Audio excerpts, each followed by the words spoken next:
right back into it. But yeah, here's the intro, episode 11. Justin, thanks for being with us today. Dennis, thanks for putting this together this Yeah. week. I'm excited to finally get back to doing the TatCast because Woohoo. we had some hiccups last week and didn't get to do it. So nice to be back here. And at the same time, have a guest that is definitely close to the team. Justin, that's here today, is Dennis's mentor, the senpai, and I'll let you introduce yourself. I love that. What's going on, man? My name's Justin, ex-tattooer. Work out of Chicopee, Massachusetts at Horseshoes and Hand Grenades. Been tattooing for 13 years now. Goddamn. Yeah, dude, yeah. I tattooed a girl the other day who was like, you did this tattoo on me 11 years ago. I was like, fuck. Really? Yeah. My whole adult life, I'm only 33. Word. So you got started early. Yeah. So how'd you learn? Where'd you get into it? Tattoo. So it was Story's always funny. I basically kind of got into it semi how we tell everyone not to get into it. I was really good at art, and I was able to jump into the senior art class as a freshman. And you know, when you're a senior year, you're 18, so you know you get a lot of kids who are getting tattoos. And I always drew tattoo style art, like skulls and stuff like that. And I had a couple kids who were like, dude, you should draw a tattoo for me. And I did it. And then sure enough, I had a couple kids who actually got them tattooed on them. I was like, holy shit. Like, wow. It was the most wild experience ever to like see something I drew on someone. I was like, damn, that's insane. So then you get the one kid who was like, dude, if I buy you a tattoo machine, will you do a tattoo on me? And I was like, fuck yeah. But here's where I did one tattoo. One. And I was like, this is the best feeling ever. Like, this is what I want to do. So I went to a local tattoo shop. I talked to him. I was like, hey, man, like, I want to get into this. Like, what do I need to do? And this was probably, I think this was 2005. And he was like, I need $5,000 cash. And I was like, again, dude, I've never even seen $100 cash at that point. Like, I was like, well, fuck, that ain't gonna happen. So then, like, trying to get on his good graces, I got tattooed by him a couple times, and he didn't change his way whatsoever, you know. And then I told him, I was like, hey, man, you know, it is something I'm really into, and I bring in my art and my portfolio. And then I told him, I was like, you know, I did a tattoo, and he was like, get the fuck out. And I was like, just right the fuck out. Like, so tail between my legs, I was like, God damn it. And then around that time, I found out I wasn't going to graduate high school. And my dad lived in Las Vegas, and he was like, dude, there's like 300 shops here. Like, move out here. And I was like, yeah, that sounds awesome. Nice. So I dropped out and told my mom, I was like, hey, I'm moving out to Vegas. And she was like, haha. Dude, packed up all my shit with like $560 in my pocket and a 94 Mustang and drove all the way to Vegas. Nice. And I hit up a couple shops, and it was a very similar scenario. Hit up a couple shops, and I was like, hey, you looking for an apprentice? And they were just like, no, we don't do that. No, we don't do that. And then, you know, kind of again, like tail between my legs. And then I got a job at a skate shop down the street, and they actually ended up owning a tattoo shop. And they were just like, we can't promise you anything, but if you go in there and talk to him, we'll see what happens. So went in, talked to the dude, and he was like, I don't know why the fuck they told you that. I don't want an apprentice. And I was like, God damn it. Cause like, it felt like it was right there, and then just instantly snatched from me. So one of the other guys overheard it, and he was like, dude, I'll tell you right now, I've only been tattooing for like 3 years. You seem like you're really into it. I can't teach you much, but, you know, if you want to come hang out, clean, and do shit, we'll go from there. So next morning, showed up, clean toilets, scrub tubes, traced that BJ Betts script book like 1,000 fucking times. Nice. Like 1,000 times. And they were just like, all right. And it was a weird time because I wasn't quite done with it, but my father passed away. And that was just kind of a huge shock to me because he was the only reason I was out there. He's really all I had. So went out to California, where I'm originally from, and that's where we did his burial. And I just met a bunch of people that I just felt really close and a lot like family to me. And I was still tattooing, but I didn't have anywhere to be at the time.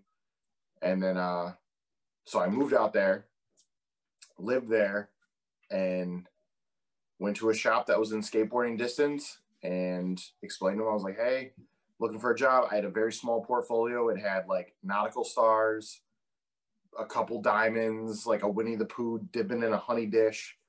Nice. And he's like, but you know what? I haven't even seen that. I wish I'd seen your like old portfolio. Dude, you know what's funny is when I cleaned out the old shop, I found a couple old photos and I was just like, yeah. Like, dude, and at the time, like, man, you gotta think this was a long time ago. Like, photo sharing and stuff wasn't that easy.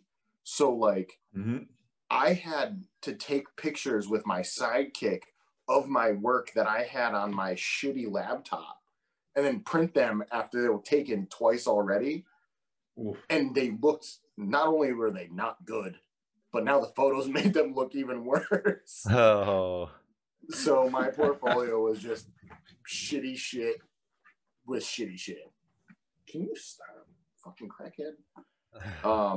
So again, went into a shop and they were like, you are terrible.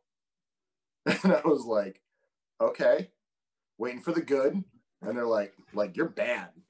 I'm like, okay, but we need someone in here, you know, that can take this dumb shit we don't want to do. And I was like, all right, man, give me the fucking chance. And I don't name drop anyone because I like to think for the most part, I worked really hard on my own and I overcame a lot and I didn't have much help. But the one dude, his name was Cisco Red. He gave me that chance. He was like, dude, I see where you're coming from. You're not that good, but you have promise.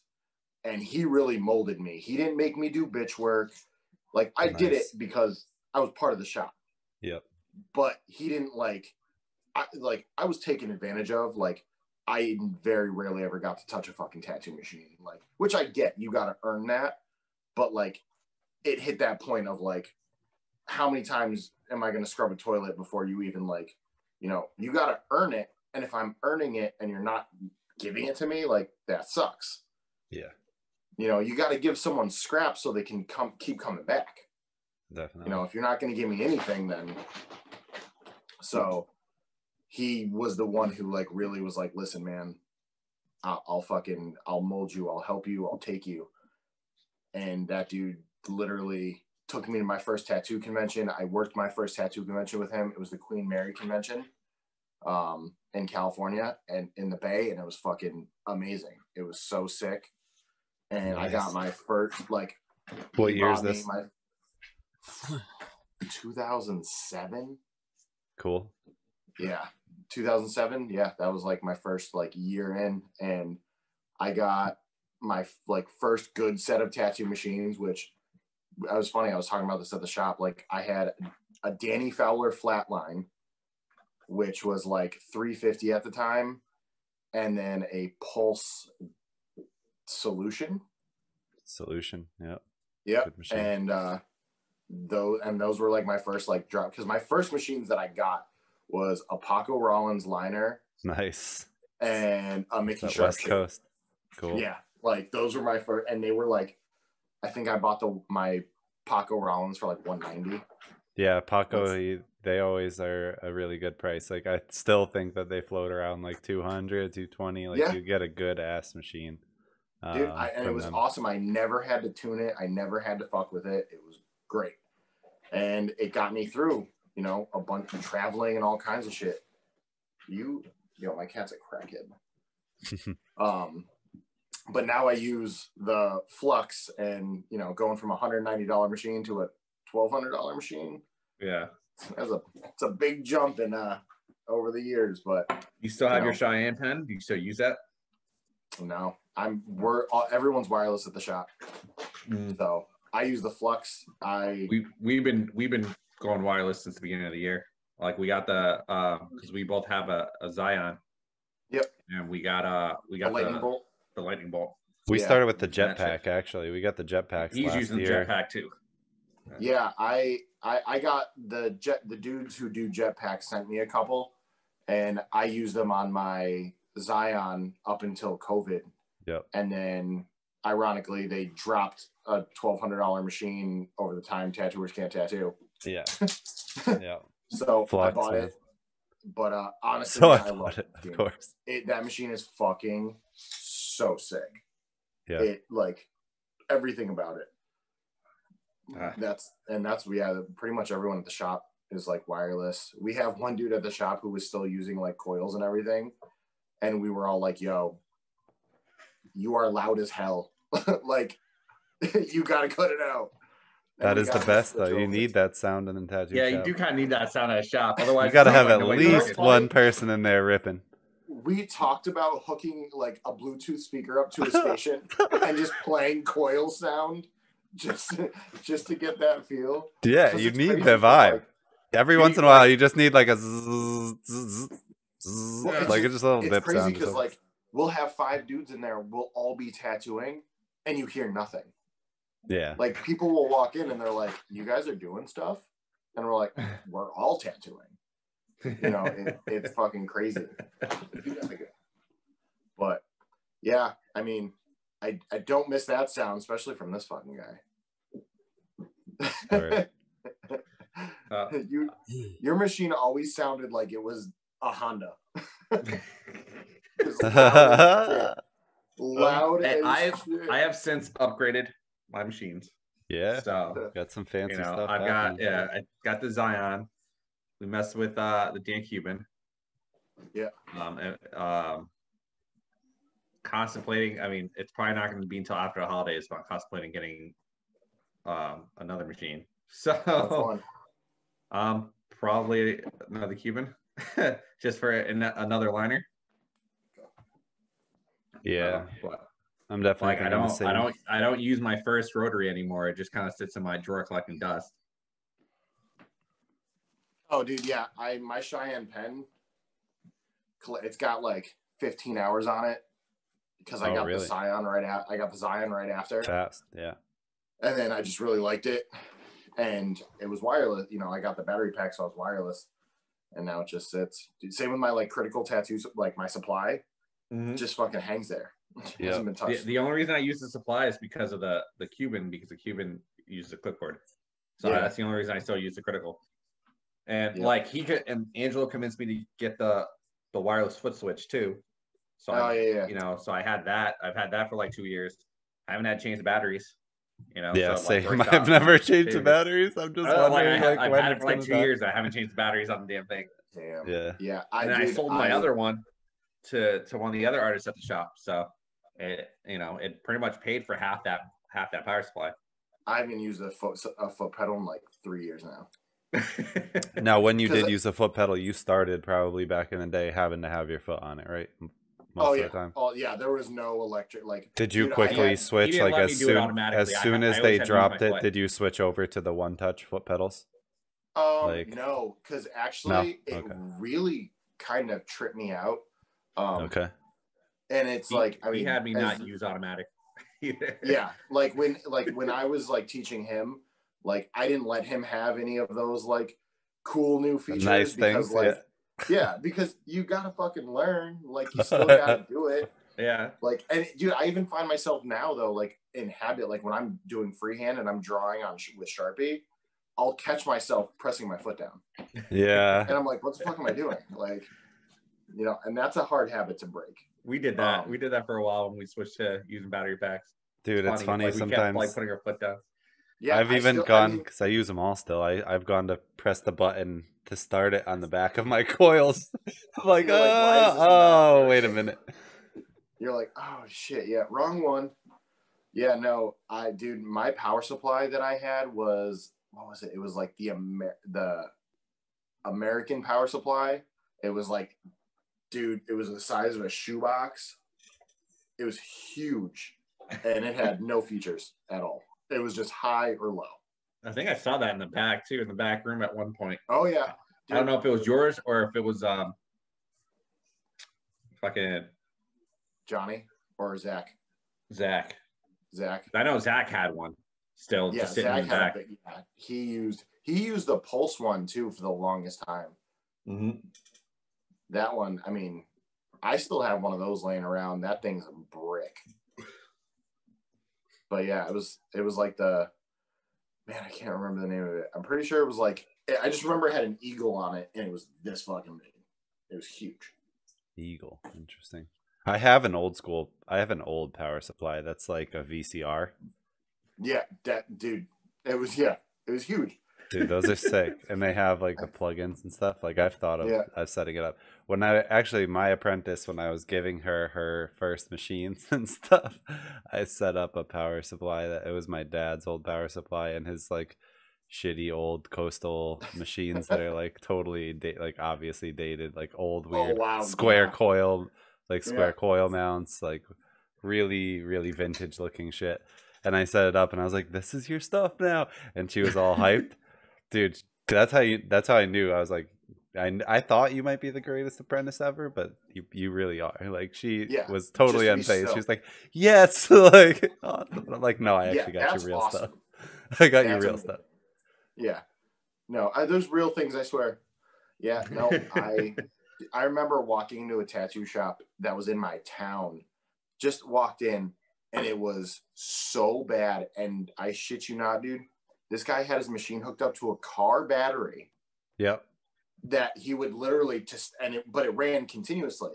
Yeah. So he would literally like have to take the clip off it for the machine to stop. Oh, and I'm like, that's not right. And at the time, I didn't even know what was right, but I knew that was not right. Yeah, that's definitely a strange way to do it. I do know of people who run their supplies off of car batteries because they say it's a cleaner electrical feed, and they're like really into the consistency and all this nonsense. Yeah, I don't know how I'd feel if I went into a shop and it was hooked up to a Duralast. Yeah, that's just strange, man. Like, yo, what kind of battery you got over there? Oh, AC Delco? I fuck with it. Red cap? Yeah. Nope. So, obviously, we know each other well, obviously. So, like, I don't know if you've had any apprentices since me, but I know you've had a couple of apprentices prior to me. You want to talk about them a little bit? Man.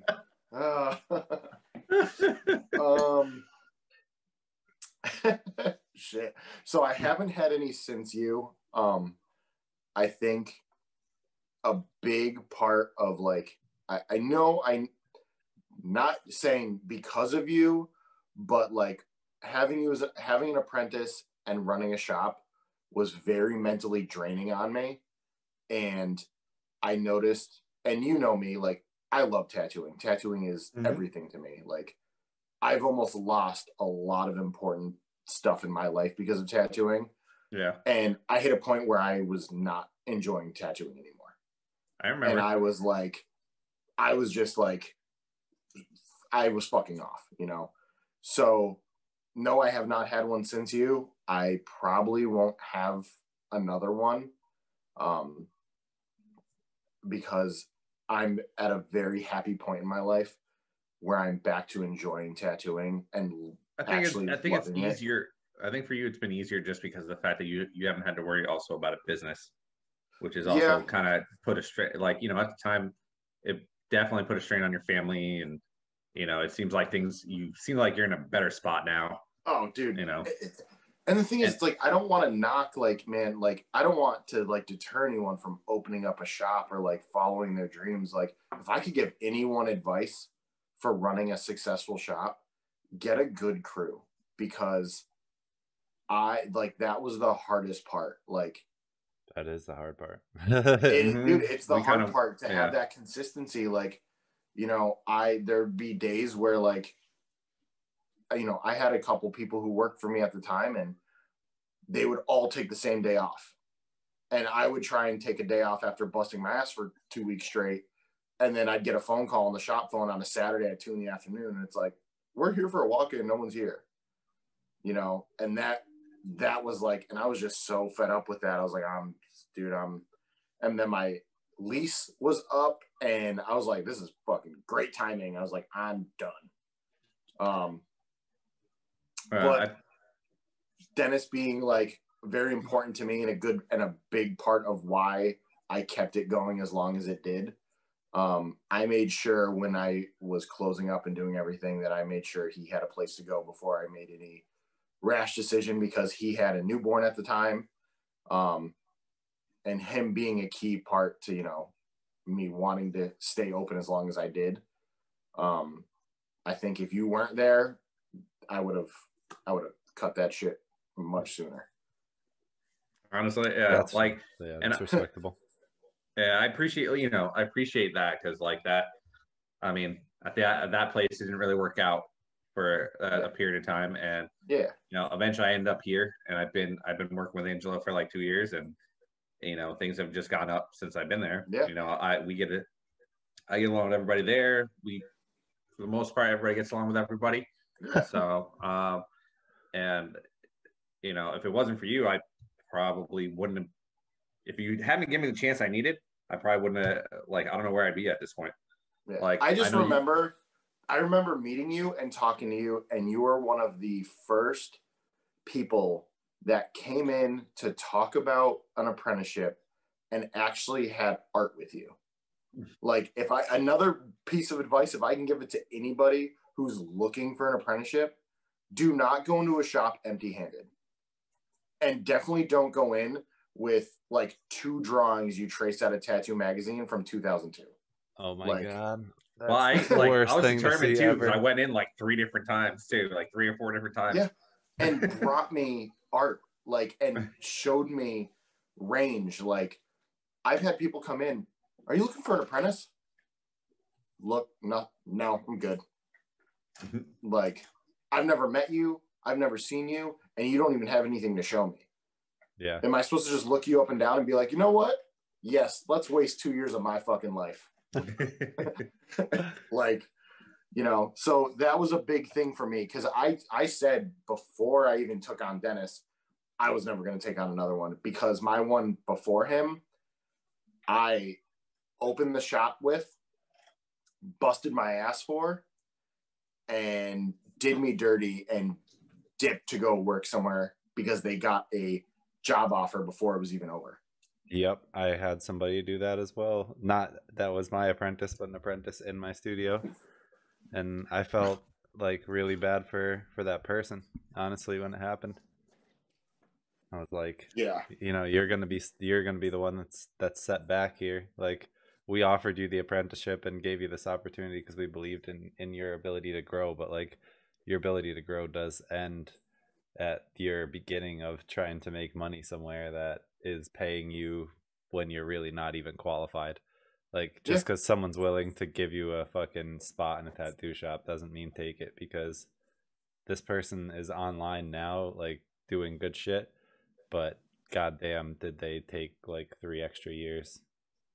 Oh, dude, I still follow the person. I don't say names, whatever, and they're doing great now, but they burn bridges that will never be. And again, I get both sides, you know, burn your bridges to light your way, but there was more of like emotional relationship. Like, there was a lot to it. Like, because when I take on apprentice, I consider them family. Yep. You know, you meet my kid, you know, you meet my family, you meet my, you know, my everybody. So I take you in. You're not just at the shop to clean my shit and then gone. Like, you're a part of it as a whole. So to be taken advantage, it hurts in a different in a very different way. So I said, like, I would never do it again. And then now look at this fucking kid. Yeah. I think I'm like one of two apprentices that actually succeeded you, like succeeded on you. Yeah. Oh yeah, but that's awesome. Yeah, I mean, like, because I had determination for, you know, even prior to that, and he knew my story because I had explained it to him. Like, I did have a formal apprenticeship prior, and it didn't work out, and you know, I just wanted to get my foot in the door and move forward. And like, I procrastinated for a long time, and it was about time I got my ass to it. So yeah, I mean, how many of those conversations that I have with you where I had to take you to the drawing room, and I was like, "Yo, get your shit together." Yeah, it was hard too because I was working a full-time job while I was doing the apprenticeship, which is, and again, like, and I respected that because, like, I mean, you were like, when did I apprentice you? Like, how old were you? We're the same age, so it was 2015, January 2015. Dude, so you were 27. Yeah, dude, you were coming in late. I was very fortunate. I got my apprenticeship and I learned how to tattoo with no responsibility. I had to pay my prepaid T-Mobile cell phone. I dropped 40 bucks on that thing a month. That was it. That's a bougie life right there. Like, I ate McDoubles and fucking, dude, dollar tacos. Like, nice. I didn't have a responsibility. You know, I didn't have a car payment. I didn't have car insurance. I didn't have any of those things. So, like, and I remember explaining that to him, like, dude, are you sure you are willing to do this? Because it is going to be so physically and mentally draining while you're trying to hold a full-time job and provide. And it's not like it was a job that you could, like, you know, fuck around at. Like, you know, you were responsible for stuff. So it was really, you know, and the fact that he was able to overcome that, and, like, you know, there was days, like I said, there was days definitely where I'm like, yo, get it fucking together. But, you know, it is tough. The older you get, the definitely harder it is. You have more stuff. I'm not saying you have to be young, but yeah. But no, I remember the chances of the heavy baggage are higher, you know, as you absolutely like, have more time and more decisions and more chances to catch the baggage that sticks around, you know? Yeah. Imagine trying to have an apprenticeship. You don't get paid for it. You know, you're sacrificing your time to get a lifelong craft that will take you on to amazing things. But you have to have that initial sacrifice where you will make no money. Now, imagine being like 27 years old, you have a kid and a house and all that shit, and now you have to, like, not work technically and make no money. That's the good thing is, like, I was at that where I didn't have a kid yet and I didn't have a house. I know. Oh, I know. So that's why I was like, I got to do this now or it's never going to happen. Like, and I can't do it at the age of like 40 when, like, my kid's like 15, you know, or like 10. Which, again, not saying you can't do it. You can start anything, anytime, but it's a struggle. You know, definitely a struggle. You know, because, you know, I was up at like 6 o'clock in the morning and I wouldn't be coming home till like 10, 11 o'clock at night. But that just showed, and that was the other thing, like, that's drive. Like, if you're able to do that, like, that shows that person wants that. If they are 2 weeks into holding a full-time job and apprenticeship and they're like, fuck this, they didn't want it bad enough. Yeah. Oh yeah.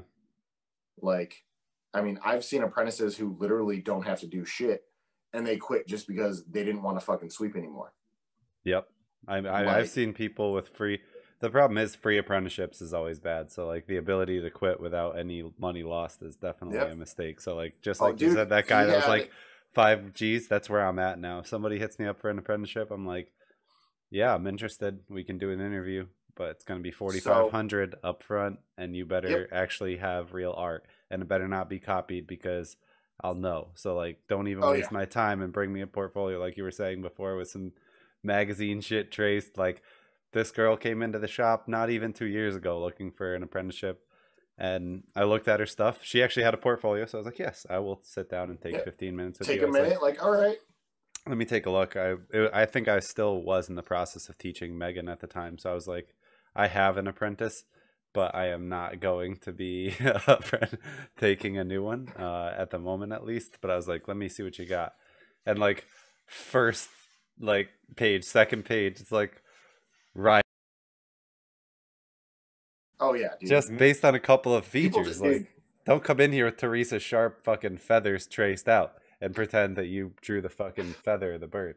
Okay, I know who fucking well, no, made that feather. I just use her as my reference. Yeah, yeah. Which is it's fine if it's not the Like, same structure, but those feathers no, have no, no. not arranged it. I traced the feathers, but like I like did it. Yeah, yeah. But I colored it. Dude, I call people out for that shit. So like on the 413 classifieds and like Facebook Marketplace. Oh Dude, you my used to do Dude, that god, all you're the time. I dirty call getting in people there. all out the time. all the Oh. time. Dude, these dudes, Yeah. they don't even try. Like they will straight up just take pictures from tattooers. And like you said, most good tattooers who give a shit know other tattooers' work. And I would just be like, oh, you did this lion? And they're like, yeah, bro. And I'm like, really? Because I'm pretty sure fucking like Bob Tyrell just posted that same lion. Oh no. That's a different one. And then I'd like post it and then I get deleted. Oh. Like, yeah. I would call people out all the time and I thought it was hilarious. And then like, Oh man. dude, $50 specials like all day. And I would just hashtag AIDS party. Oh yes. Dude, he would do this Oh all my the time. God. And Dude, he would even all go the to the time. point where on the comments, he would post like, yo, if you want to get a real tattoo, come to my shop. And I'll knock that shit out. Like, and my thing was like, and then you get people who were like, well, you just want people to get tattooed by you. Personally, I Yeah. don't give a fuck if you get tattooed by me. Like, I could give you a list of great tattooers we have in our area. We are so fortunate to have the talent we have that there's no reason you should be going to fucking Jose Vasquez in a basement. Like, you know, there's no point. Like, there's so many good tattooers in this area where it's awesome. So like, yeah, you don't want to get, I don't want to tattoo you. Just get good tattoos. Get tattoos in clean environments. Mm-hmm. Like, that's the big thing. Like, because what happens? They get tattooed in someone's basement, they get an infection, they go to the hospital, makes us all look bad. Mm-hmm. And then the Board of Health comes with stricter, harder restrictions that does nothing for them, but makes our jobs harder. Yeah. And I don't know how, I know that Mass is a lot more strict, obviously, with it legalizing later. But I don't know if your regulators do anything, but here in Connecticut, they do nothing. So, like, if somebody's doing some sketchy house shit or running, like, a straight up illegal shop fully stocked with artists and, like, a half barbershop, half tattoo shop that's totally unzoned, uncertified, unlicensed, There's a tattoo like, shop up the nothing road will at the be mall. done ever about it. Mall. Ever. It depends on the town. Like, the town my shop's in right now, the health department is awesome. They're amazing. They're on their game. We've told them, people, like, hey, there's an illegal shop here, this, that, the third, and they really like do their best. But when you have bigger areas like Springfield, those illegal shops pop up and they function for about 4 months before anyone catches wind of it. By the time they do, they show up. Hey, you guys are operating illegally. You have 14 days to bring the code. By then, they've already fucked up a bunch of people. They only paid $400 a month for this shit, and then they're gone and do it again. Yep. Mm-hmm. Yeah, you see that over and over again in Hartford as well. Same shit, but Hartford's even worse because they'll be allowed to, like, I don't know what the fuck I'm doing with my shop paying rent where I'm at or paying any legislators at all, because we could just be operating in a city like that and never, ever, ever get looked at twice. Like, yeah, one of the big things. Well, never pay a penny. Like, I know, like, our Board of Health, like, it does. I mean, they're responsible for everything. So, like, a tattoo shop is nothing in the grand scheme of how many businesses. So the fact that they're able to actually like be on top of it does make me happy.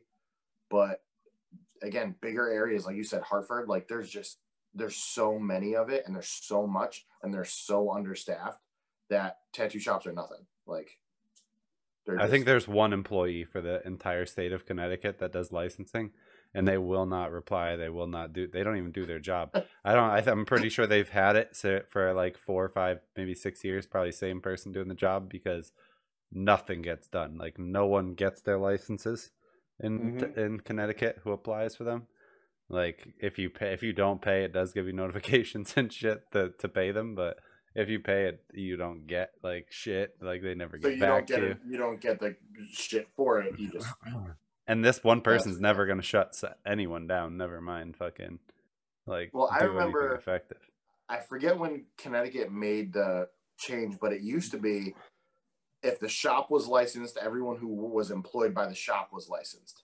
But that was a nightmare too because they forced us to have doctors sign. So you had to have a doctor's signature, and the doctors were real doctors. So you had to compel someone who makes a lot of money to come to your business and look at shit. So I had one for a long time that did care and looked, and he would only charge me $800, and I thought that was a lot. And I used to hate that, and then I fucking got wrecked because he stopped doing it, and then I called all around. Nobody pretty much would do it. The only person that would do it was $2,500 a year. Oh, damn. So I would pay the dude only when I needed to. So I paid him once to do it, and then maybe twice. I don't remember if I ever paid him twice, but I would pretty much dodge it. Like I would just not do it. And then if that Board of Health came and was like, "Let me see your doctor's certification," which I'm pretty sure, that only happened one time. Was the only time I had to hit him up and be like, "Yeah, I need the second. I need you to come out here again and sign for something." But the dude would literally come in the door, look around like, okay, there's a Sharps container, sign, and peace out. Like he wouldn't even stop the car. He wouldn't even park in a parking spot. He would just pull up out front like a delivery guy. Like check. Yeah, like bam bam. I'm like, oh, I did the wrong thing growing up. I should have fucking become a doctor because shit, look at this. Just pull up and get 2,500. Oh, hell yeah. 2 seconds in and out. I remember that because what was happening, there was so many shitty shops, like people would open it and then hire all their friends. Yep. That still goes down these days. Oh yeah. Yeah, it still happens. Like there's still plenty of people. Dude, like I was saying, like we're down the road from Buckland Hill Mall and there's a shop there. Dude, I drive by your shop. I take my kid up to the skate park up there. Word. There's so many. Like we've seen images from that shop. It's just like ridiculous. Dude, it's bad because they're using a stencil printer, right? They have the inkjet printer. Yeah. Have you tried that? Have you tried that? Oh yeah, we have it at the shop. So it's good. You know what I mean? Like it's borderline cheating, but the reality of the situation is like you really still have to have like some sensibility to use it because these idiots literally are putting images on. Like they took someone's tattoo, like a picture. They took a picture of someone's tattoo on their body. It was a forearm with the lettering done on it, the whole forearm so banger. Wrapped around and they just printed that and put it on somebody, but it was it's flipped. So it's like it instead of reading inside out, it read upside down, so you could only read it from outside their body. Like the bottom was on the top of the arm. And they didn't realize it. And they posted that. Well, they posted that to their social media, tattooing it. Like just like that. Like they never even knew. I'm like, oh my god. Like that's how bad. I know, right? Like I want to go in and like get like a tragically bad tattoo there just for the shit, but I don't want to get a disease. Like I want to go in and get like a meme quality tattoo. Got tattooed at like the worst rated shop in his area. Yes. Like the 0-star dude. Yep. Yeah, dude. It was that so was good. from I've seen that was video. from BuzzFeed. It's on YouTube. Yeah. The dude goes to like this guy's house with his friend and gets tattooed like these shitty tattoos. Yeah. Like, the guy was nice, but he was intense. Like he was kind of like one of those artists where you come across and you're like, you just did too much acid and like you're a tattoo artist. Burnt out. Him like, I remember that video because he's like staring at and he's like, is that the he's like, maybe. Like it was like a sniper rifle. Yeah. Like you're looking at the end of it. Like, yo, that dude is cooked. He's tapped out. So like super nice. I want to do it, but at the same time, like I can't go do that. Like they don't even use clipboard covers. AIDS party. Yeah, it is an AIDS party. It is, and they're in the mall. Like when their AIDS party tattoo clients are leaving, they're going to touch everything on the way to the food court and all the places. I won't even go to get the food court food anymore because of this. Yeah, no. Like I You're gonna don't want have to catch that just bloodborne disease. bloody plastic wrap on the table while you're trying to eat like orange chicken from fucking Or the handrails. Like not that Japanese I would touch buffet. them anyway, but Yeah. That's Nope. gross. Dude, yeah, can't do it. Speaking of gross, dude, so after the Hartford convention, on one of the nights, we went to an adult establishment, and dude, I've never wanted to leave somewhere so fast in my life. This girl just got a tattoo, and she had the plastic wrap on, and she took her top off, and the plastic wrap came with it, and I just watched blood drip to the stage, and I was like, I can't be here right now. What? Yeah, dude, that had to be going everywhere. Like, dude, everywhere. it was the worst thing I've ever seen. Wow. I was like, and she was like, "Oh, I just got it," and I'm like, "I bet, yeah, I'm sure you did." Yeah, somehow Maybe you still should have taken bleeding. Yeah, maybe you should have taken the night off. Just, Oh, gross. just giving you a little tip. Yeah, jeez. So, so saying like, going back to the stencil thing, you've had a chance to actually use that. Like, Yeah, what do you think about it? Like, we still have a thermofax in that printer, so like, we have it uses the Thermofax like printer, crispy lines.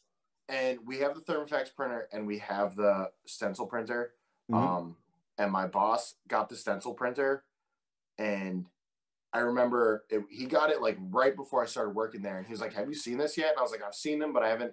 And he printed out, like, we took just a nice photo of an eyeball, and he's like, "Dude, watch this," and he printed out like a photo of the eye, and I was like, "Holy fuck!"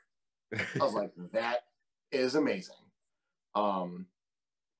It took a while getting used to, because it definitely, like, you have to like clean the area really good. You have to make sure it's dry, and then you have to like, and I like to just like get the stencil on and let it dry. So like you have to have a little patience. Like you got to put the stuff down and like really like get it to that tacky point. Yeah. Because like I just want to like put it on, but then you put it on and just go like, yeah, yeah. I'm like, hot fuck, and that shit does not come off easy. It's because of the paper, so man. strong.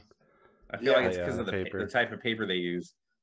Yeah, unfortunately. But do you use the spray that comes with it? I still use stencil anchored. With that? With what? the printer? Yeah, and it works awesome. I don't know, man. Dude, like I said, you gotta try the spray they sell. Let it get really dry, like to the point where it's like sticks to your glove, and then put the stencil on. It's amazing. Nice. And it just took me to figure out that perfect like formula to be able to make it work. Because I've tried the spray. The spray works. It trips me out to like have to sit like, again, it's and then you have to like rub it. You have to rub it until it turns like white. And that's a big thing. I don't like change. I don't like change. So like, I still use the stencil stuff, and it works great. I have yet to have like, since I kind of got it down to how I liked it, haven't had any issues. Nice. I've had stencils that I let dry 15 minutes and have stayed on for 6 hours. I've cleaned, wiped, done the tattoo, and they're like, "Is that purple gonna stay?" I'm like, "No, it'll come off." 24, 48 hours sometimes. Just shower and shit. But it's awesome. And we actually, dude, we have 5 tattooers at the shop who all use it, and we haven't even had to refill the ink yet. Nice. Yeah, it's been a while. It's awesome. We ran ours empty once now. Over the course of a year, and there was only one segment, so we use all 4 of the reservoirs with the ink, because sometimes we'll print with just black, and then other times like the full color spectrum, depending on like how the balance, like if you want to get like the color prints with like a little bit more saturation to it, so it'll give you a denser stencil, darker. Mess with that a little bit, but we ran the black low, but that's it. It's awesome. I really do like it. But like you said, it's, it feels like cheating, because especially if you're doing like black and gray realism and stuff, you can get all those gradients and all those tones. Like, it's just given to you, but you still have to know how to tattoo. You need the application to make it nice. Yeah, that's a neat, like, that's why I said it's kind of, like, it's not, it can't, there's no such thing as really cheating, because it's really just the best setup for getting ready to make the nicest tattoo possible. you know, if Yeah. that's what you want. And Oh, dude, obviously I have not this everyone's conversation using like, those. Like you can Nico Hurtado, he still does it the conventional way. This yep, dude that does like black and gray like a fucking monster from Brazil, Douglas Prudente, does I think the conventional stencil way I've seen for the most part. So like it's everyone's got their own thing, but yeah, like it's nice when you yeah. have print If a it works, it image, get works. it on them, you have everything where you need it to be. You spent zero time, extra time making the conventional stencil, which obviously where when you started, like you've done plenty of probably portrait style stenciling where you're printing the shit out, praying to God it's the right size when this Yup. client shows up because you've already fucking scratched away at the fucking spirit paper forever. Oh, And now you have the dude. whole thing stenciled perfectly, and your client shows up and they're like, well, I was thinking of moving it from my thigh to my arm, and that's where I'm pretty much like dead set on it now. You're like, well, it's still going to be thigh size, so like, let's go. Oh, yeah. Honestly, I think the big change that made that so much better was the iPad. Yeah. Mm-hmm. Oh, the Like iPad being able changed to a like lot. take a photo, because like you said, dude, I remember having to go to CVS, print the Oh, picture, true. put that picture on the spirit paper, do everything, and you have it designed for a left arm, and then they come in. Well, my wife had a point. I already have a tattoo on the left, so can we do the right? And then you do everything in your power to keep them to stay on the left, Yeah. so you Yeah. don't have to do all that shit again. Yeah. Oh, yeah. Like Technology, man, that's helped us out so much. Oh, Like the once iPad, the you like printing. when you and Zach got an iPad, I'm like, all right, I guess I had an iPad too because like I can make this shit work. It's my favorite, dude. And what's crazy is like to even think back, like, I've been using it for like 4 years now. Mm-hmm. Like it's crazy to think that has already been like industry helping for that period of time. Yeah. It's the current I meta. know there's a like, lot I of think like most people tattooers do. that used like Wacom tablets and stuff way before, but I think what it was the iPad. It was the accessibility. Yeah. And it was affordability of Procreate too. inexpensive. Shout out to Exactly. Procreate, because if not for that, Adobe Creative Suite is another iPad price, or on top nowadays you got to pay what, $65 a month if you want the whole thing or something. Yeah, exactly. The affordability, like and if you have tattooers that are just starting out and they're just getting by, and that's just something that's going to improve you and make you a better tattooer. But that's a $800 tablet that you can draw on is much more affordable than a $5,000 Wacom Illustrator. Yeah. Brian, if he was here, he would have told you he had an iPad. He actually recently went to like a Wacom, and then tried it out. Didn't like it. Went right back to the iPad within like a couple of days. But he bought the tablet, like the not, you don't see your image on it, drawing tablet, like you're drawing on the iPad, like you're looking at your screen and drawing it. You didn't do that. Yeah. I started with one of those too, and it was cool because at the time all I had was a laptop. I had no iPad. I was like, oh, make some digital art and make these like really nice, quick, without like bringing out paints and airbrushes and all this shit. Like I can actually experiment. And then it just got so old, and I stopped using that, and then stayed with conventional drawing for probably like another 2 years before like finally getting the iPad. My lady splurged and bought me it as a gift, just to like help me out one day. And like, I don't know why I didn't buy it so much sooner. Yeah. Oh yeah, man. Like it makes things so much easier. I actually had to give up my old iPad because it was starting to act up. So I sold it to the shop and I bought one of the newer ones. Yeah. And I got one. Same thing. My older one was starting to act up, and then I got. Dude, yours acted up like 3 different times. Dude, yeah, you were there when I had a brand new one, and there was one spot in the middle that wouldn't draw. Touch. So I could do it all black, and there'd just be a white line. And I took it to Apple, and they plugged it in. They were like, "You are the first person I have seen with an iPad Pro that has had an actual software malfunction." I was like, "That would be my fucking luck." Yeah. But I think, dude, and it's crazy because like I think there is a lot of people who are more preference on Wacom or iPad, because my buddy, he's been doing digital art for as long as I've known him, and he's worked with ZBrush and everything like that, and he's got one of the big Wacoms, and I watch him draw on it, and it's insane. And then he got the iPad for like the accessibility, and he's like, I can't fucking do this. I hate it. And it's just like digital art has been around for so long, but you get people who've used the Wancoms and stuff, and They're used to I it. feel like once you use that, you know, the same thing. Like I use Procreate so much. If I tried to use like actual like Adobe, I couldn't do shit. Oh, it looks so strange. Like even I tried Clip Studio, and I'm like, there's all these fucking buttons you got to click on all this shit. Yeah. I'm like it's not just like brushes and brush sets and like I want the simplicity. I like Procreate. They did it right. Like it is simple. It's accessible. My daughter used it. She's been using it since she was 3.5. Like and making real drawings. Son. Like she'll change transparency, changes the color, fucking changes the size of the brush, does whatever she wants on there. Yeah. Like, oh, dude, my kid, same thing. So he'll sit there and draw, and he'll do like different like shades and shadows, and he like learned how. And I'm like, damn, dude, like you're killing it. Good yeah, they're gonna be on some next level shit by the time like they really like hit. He's showed me some of his daughter's stuff, and it's funny because he's like, dude, I'm gonna try these out on an actual tattoo. Oh, my daughter's got genius palettes. Like she's got like this crazy inclination for color genius. Like her color theory just passively is on fucking another level. Like it's where you watch those like Instagram tattooers and you're like, how the fuck did you come up with this beautiful muted tone nonsense that's just like you picked every color's perfect together? And I'm like, she just has that right away. I'm like, oh, she just does. She looks at it, she's like, yep. Yeah, like I think I'm pretty good with color theory. I think I've always been pretty good, but I'm also like so basic with color theory. I'm like, yeah, red and black is cool together. Yeah, like green. You know what looks cool together? Green and purple. Like yeah.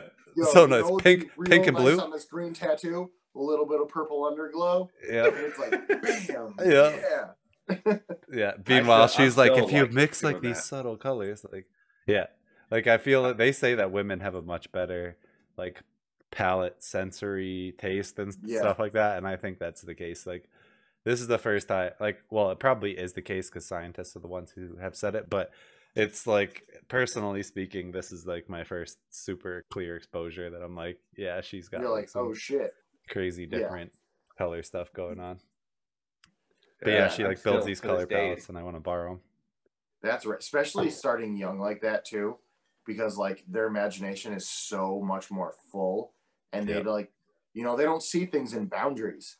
Yeah. You know, we kind of train ourselves to look at things in a much like more like serious tone, like whereas the kids are just all over the place.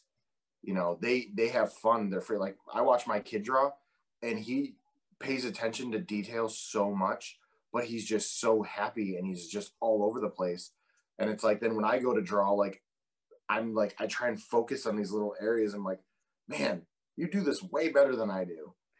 Like he's just kind of like all over it. And I think kids, like especially kids who are into art, it's crazy, man, because they can just run with it and they have fun. And you know, I think a big part of it is like I've read books on it, and like a big part of it is as you get older, it makes it a lot harder to be able to actually have less of a structure and more freedom, and it becomes like kind of a guide. So like you have to teach yourself to be more open about it. Like as tattoo artists, we have, you know, we're on a mindset where like even if we just draw regular art that isn't going to be tattooed, we look at it as a tattoo artist. When do we ever get to do that?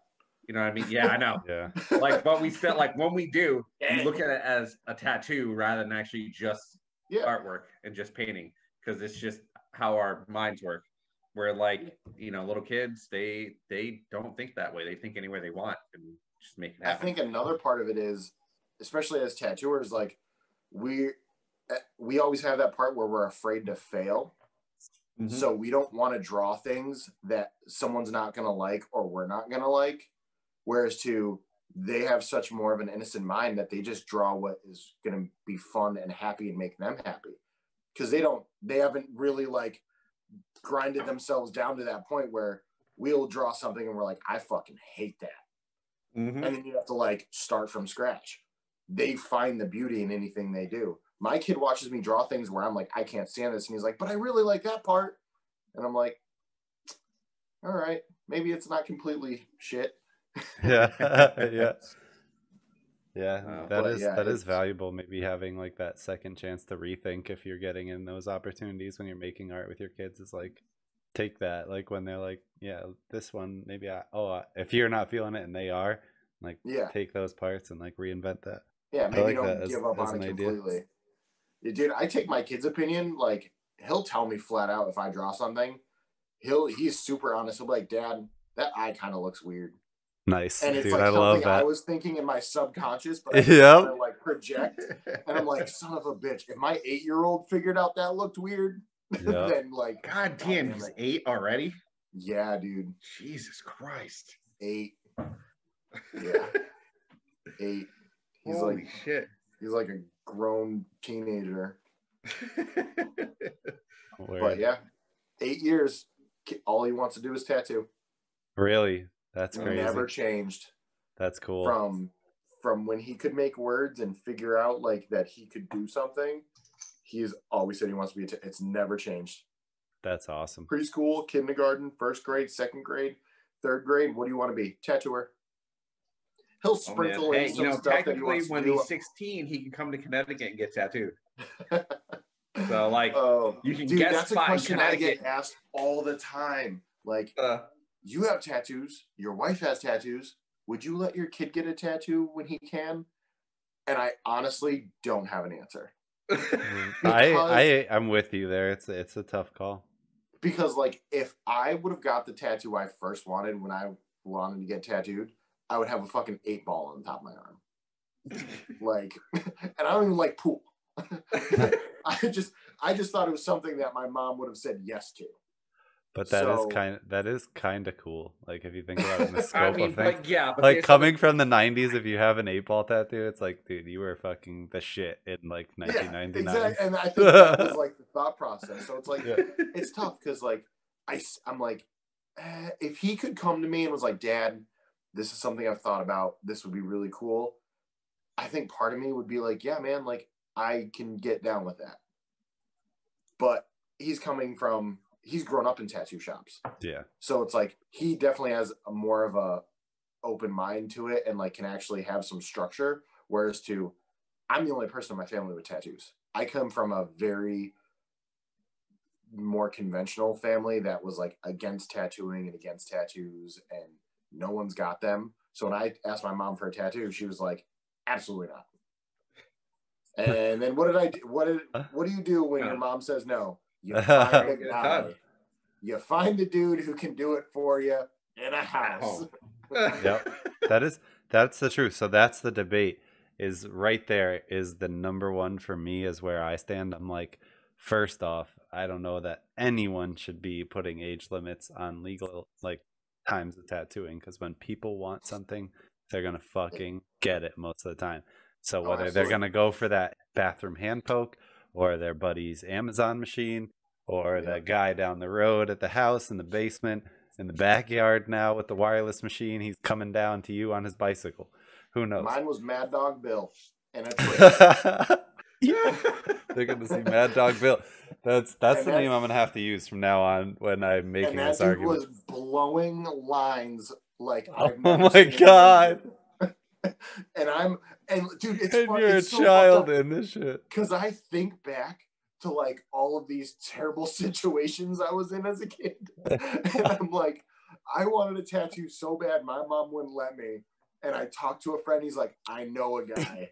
And we went to that's how it always starts. Yes.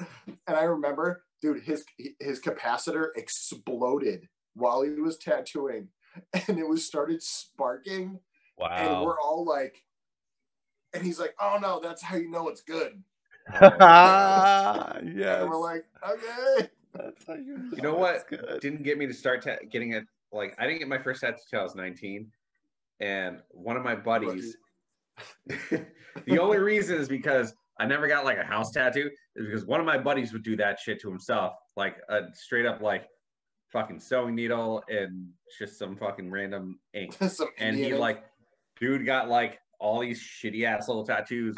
And that's what did it for me to be like, I'm waiting. Yeah. And you know, from then on, it like once I hit 19, I'm like, all right, cool. This isn't that bad. Now I gotta figure out what the hell else I want to do. you know. But if I chose to get what I wanted at 16 compared to when I was 19, it would have been something fucking stupid. It would have been like some kind of tribal bullshit. Yes. But it's not bullshit. Like, that's what I'm saying is, like, the idea, if you really wanted at the time, there's some validity to it. Whether you want to keep it but I would in the have long regretted run, maybe, Yeah. but Would've maybe not. regretted Maybe you would have learned to live with it, and maybe you would have a totally different perspective on tribal now, because you'd be like, maybe you would have gotten a cool tribal. You would have been like, this guy does dope tribal, saw the dope tribal guy, and now you fucking look tough. So now you've been working out. Now you're in great shape. Like, there could be a lot of And now we different start calling you outcomes. The Rock. Yeah.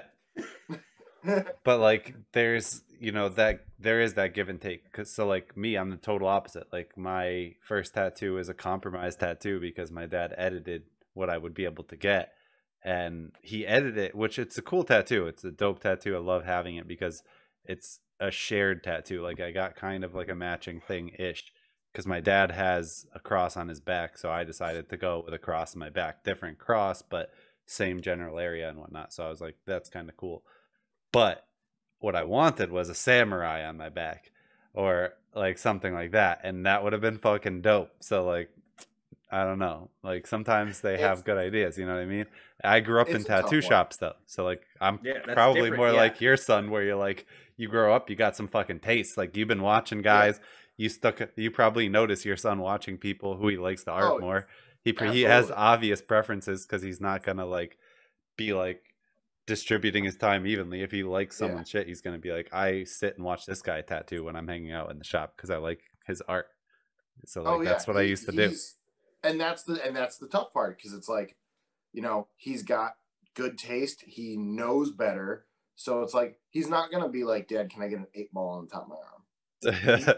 Like, What, maybe if he does, that'll be the meta again. Like, shit will have come back and be cool. Like, dude, tribal's coming back. I agree. There's been a lot of people who've been in the shop since we've opened again asking for tribal, and I'm like, is tribal like on an upscale? Like, is it? I think large scale black work is gonna come around, like, more so than tribal, like a different, more nuanced, newer, like, more clip art version, but like tribal mixed with textures and patterning, and like, so like it has been for a while. Yeah. Like ambulance, hospital, lightning bolt. Yeah, it's crazy to see that. But like, so I have a question. So going back to, like you said, you got your first tattoo as a compromise. Yeah. Now, being in Connecticut where you can tattoo 16, do you see a lot of that? Do you see a lot of like kids who come in and they're like, I want to get this, and then mom or dad's like, that's not what we talked about? Way too much. And I'll tell the parents straight up, like, back in the day, usually I would have the chance of discussion because there would be everyone in the shop, or most of them in the shop, with like, say, a sibling or friend or whoever they were coming to visit, that I ended up meeting them and doing a consultation. And with most of them there, I can be honest and be like, hey, like, your kid wants this, they're probably going to get this. The best chance we have here is for me to tell your kid and you guys, you should let them get the tattoo, but maybe not on that lower forearm, maybe not on the hand, maybe somewhere higher above the elbow, so it doesn't affect potential careers. Like try to give some good guidance, but also try to get the kid the tattoo they wanted. And, you know, maybe they want a visible tattoo, and then I'm like, go with a small visible tattoo. Let's make this symbol like fine line or minimalist or whatever, and make it really tiny and cute. And like, they'll be into that because they really just want something they can kind of show off and flash around, you know. Like, you gotta weigh where the person's coming from and what they're doing with it, for sure. But like, there's a lot of compromise, too much. It's a painful amount, and it's a painful thing to witness, like, especially when you watch like a parent totally oversee, and the kid, like, I've seen kids, Dennis, you did that kid one time where he just wanted any like tattoo. He had a lot of shit going on in the tattoo he wanted, but his mom like micromanaged the whole fucking thing, and I was like about to tell the mom to kick rocks. I was gonna be like, you gotta either let your kid get a tattoo or get the fuck out of here, because I can't watch this parenting anymore. Like, this is too much for me. You can tell she was the type of person like that gave her kid anything, but also like, because he was like 18, so he had the choice to make the decision, and it got to a point where she started she didn't need to be there. No, Oh, So like man. he was I would've been 18, like, bitch, you gotta and go. like she started to kind of like talk a little shit about my work, and then that's when I kind of like Oh yeah, I forgot became an about that. asshole to her. I'm like, yo, it's your fucking son's decision to make this. I'm not copying somebody else's work. Oh, it was the drawing, yeah. Like, They dude, they it were was trying to get funny him to because copy like a she came tattoo. in and watched him get tattooed, and it was just like dead silent, and then she like left because she knew like she Fucking wasn't Karen. needed. Oh, she was a Karen. She was a total Oh my Karen. god, wicked Karen. But You know she dude, was like holding some shit over his head, like I'll kick you out of the house, not pay for Yeah. college, and you know I'm Yeah. not fucking around. the Like, worst part you was know what I right, mean? the kid Like, came back. The kid came back like a month and a half later. Mind you, the first thing I did was his first tattoo. He wanted his second tattoo to be a rose on his hand. Dude, yeah. And the dude wanted to like, he was like talking about how he wanted to join the military and stuff like that. And he was trying to fucking dick me around price. And I'm like, dude, the price is the price. If you don't like it, then door's right there. Like, that's it. Like, that's how it's going to be. I managed to convince him to move the fucking rose up.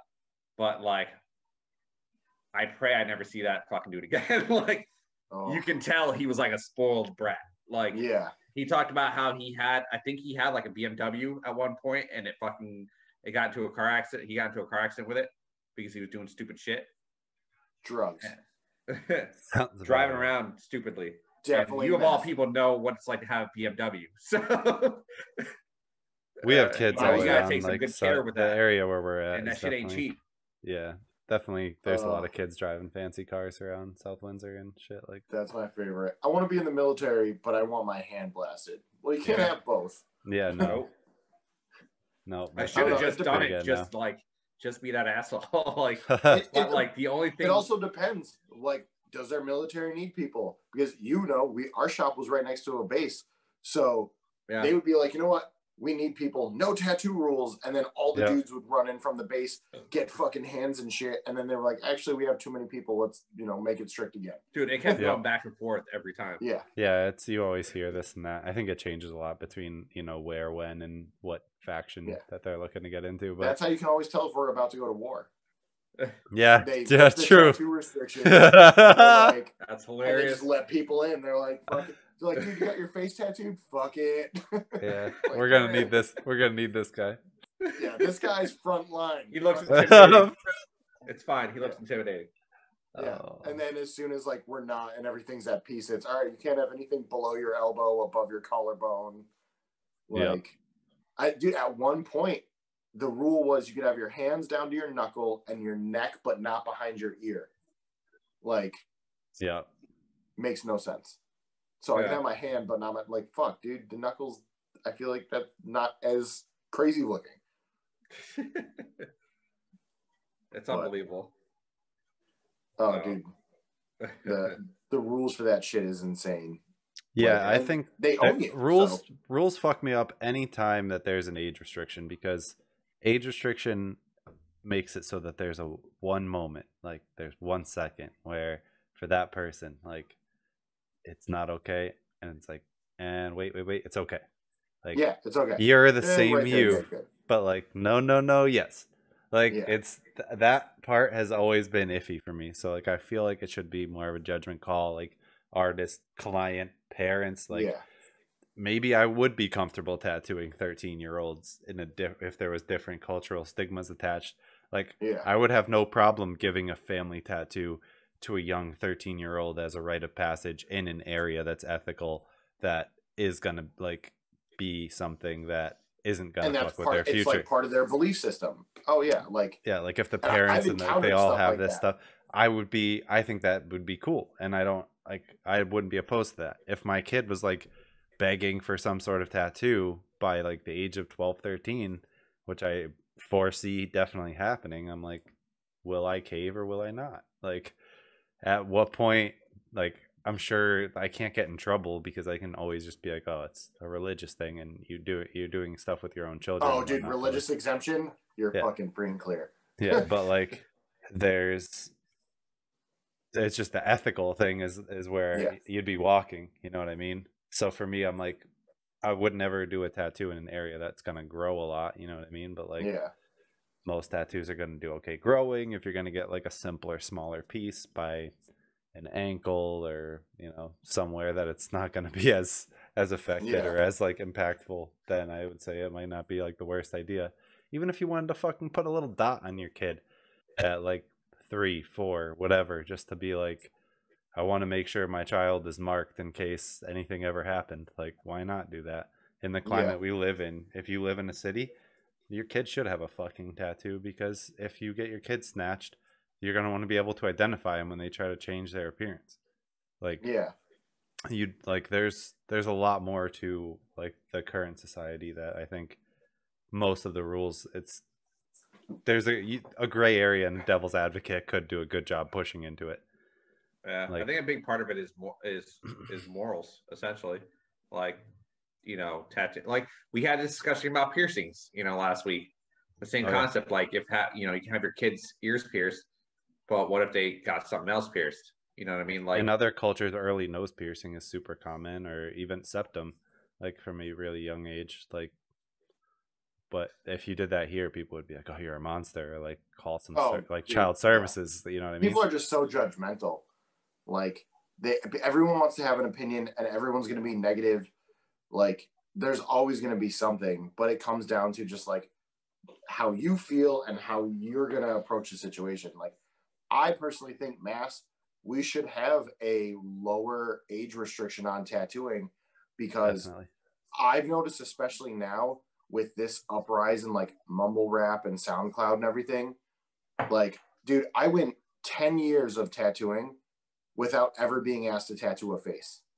And now I get asked once every couple weeks. And wow. I did a face tattoo, and I was like, the only reason I did it is because the kid already had like a couple of face tattoos anyway. Yeah. You know what but I mean? Like, no, I'm saying, like, I've had kids come in 18 years old, no tattoos.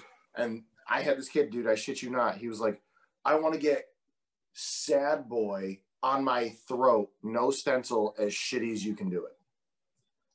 And I was like, absolutely not. Like, shit. But I think if we lessen the age, so my thing is, like, those kids now are looking up to all of those rappers and all of those influencers. And tattooing is so much more broad now, and it's so much more easily accessible, that if you're 14, 13, if you want to get a tattoo, you can get a tattoo. You will find a way to do it. Unfortunately. Definitely. And unfortunately. But now you're putting that person in a dangerous predicament. Where are they? Are they in someone's basement? Are they in someone's trailer? Yep. Like, are they going to get an infection? Is that person being clean? Like, you are putting that child at so much more risk. So, like, if you just bump the age down to where they at least have the ability to get a professionally done tattoo in a clean, sterile environment, at least the option is there. I feel like it should be like Connecticut? I totally agree. That's why I've sent people to you who are underage, and I'm like, I can't do it, but my old apprentice works in Connecticut. They're 16 with parental consent. Do you feel like it should be like 16, like it is in Connecticut? I mean, it's tough, because, like, if you would have asked me this question like 6 years ago, I would have said 16 is a good, people are a little bit more mature, not mature in a sense, but, have a little bit more like mindset. But now I think everyone is in such a rush to grow up and do stuff that they're excelling at such a different level. So it's like, I remember being 14, never would have imagined like wanting to get tattooed at 14. But also all I wanted to do was skateboard and play with my friends. Yeah. Now you see 14-year-olds who are like working so hard to be mature and be older, and all they want to do is drive, be on a cell phone. So it's different now. It's crazy to see how the youth has grown. So years ago, I would have said 16 is okay, but now it's tough. it's a tough one, because, like, again, it depends where it's going and what it is. Like, plus, I would say for mass, at least do 16, because we're fucking killing you guys, because you send a client our way who could have been a client for you, and then their client, like, if they get a good tattoo, they're going back to that tattoo artist. They're a client for life. Absolutely. Yeah. That's just You how know, tattooing is. Like, if you do good by your people, like, why would they go Yeah. risk getting a bad Yeah. tattoo when they know they can come to you and get some I've got legit clients shit? who drive 4 hours to get tattooed by me. Yeah. Oh yeah. And I'm Same. like, there's other good shops in your area, right? And they're like, I want to go to you. Yeah, You know? it's the minor We thing. have Gets people that a come from New lot for us. Hampshire. I have clients from Maine, and they started coming to Yeah. me when they were 16. They're not 16 anymore. Their whole family comes down when they come in, and they all get tattooed. So it's like, Oh, it's my favorite. I it'll love that. be like a I've got clients, 6-hour it's the whole commute each family. way, like Yep. Yeah. fucking coming in to But see they make me a in like party a out of full it. day of Oh, yeah. tattooing. Yeah. Yep. And then they'll stay the night. They'll stay there at was a a group. hotel and fucking drive back. I'm like, it's such an honor. You know what I mean? When you get to that Get level lunch with them. that like you've Absolutely. impacted them Yeah. like that, like that's like, Dude, you know, you're making it.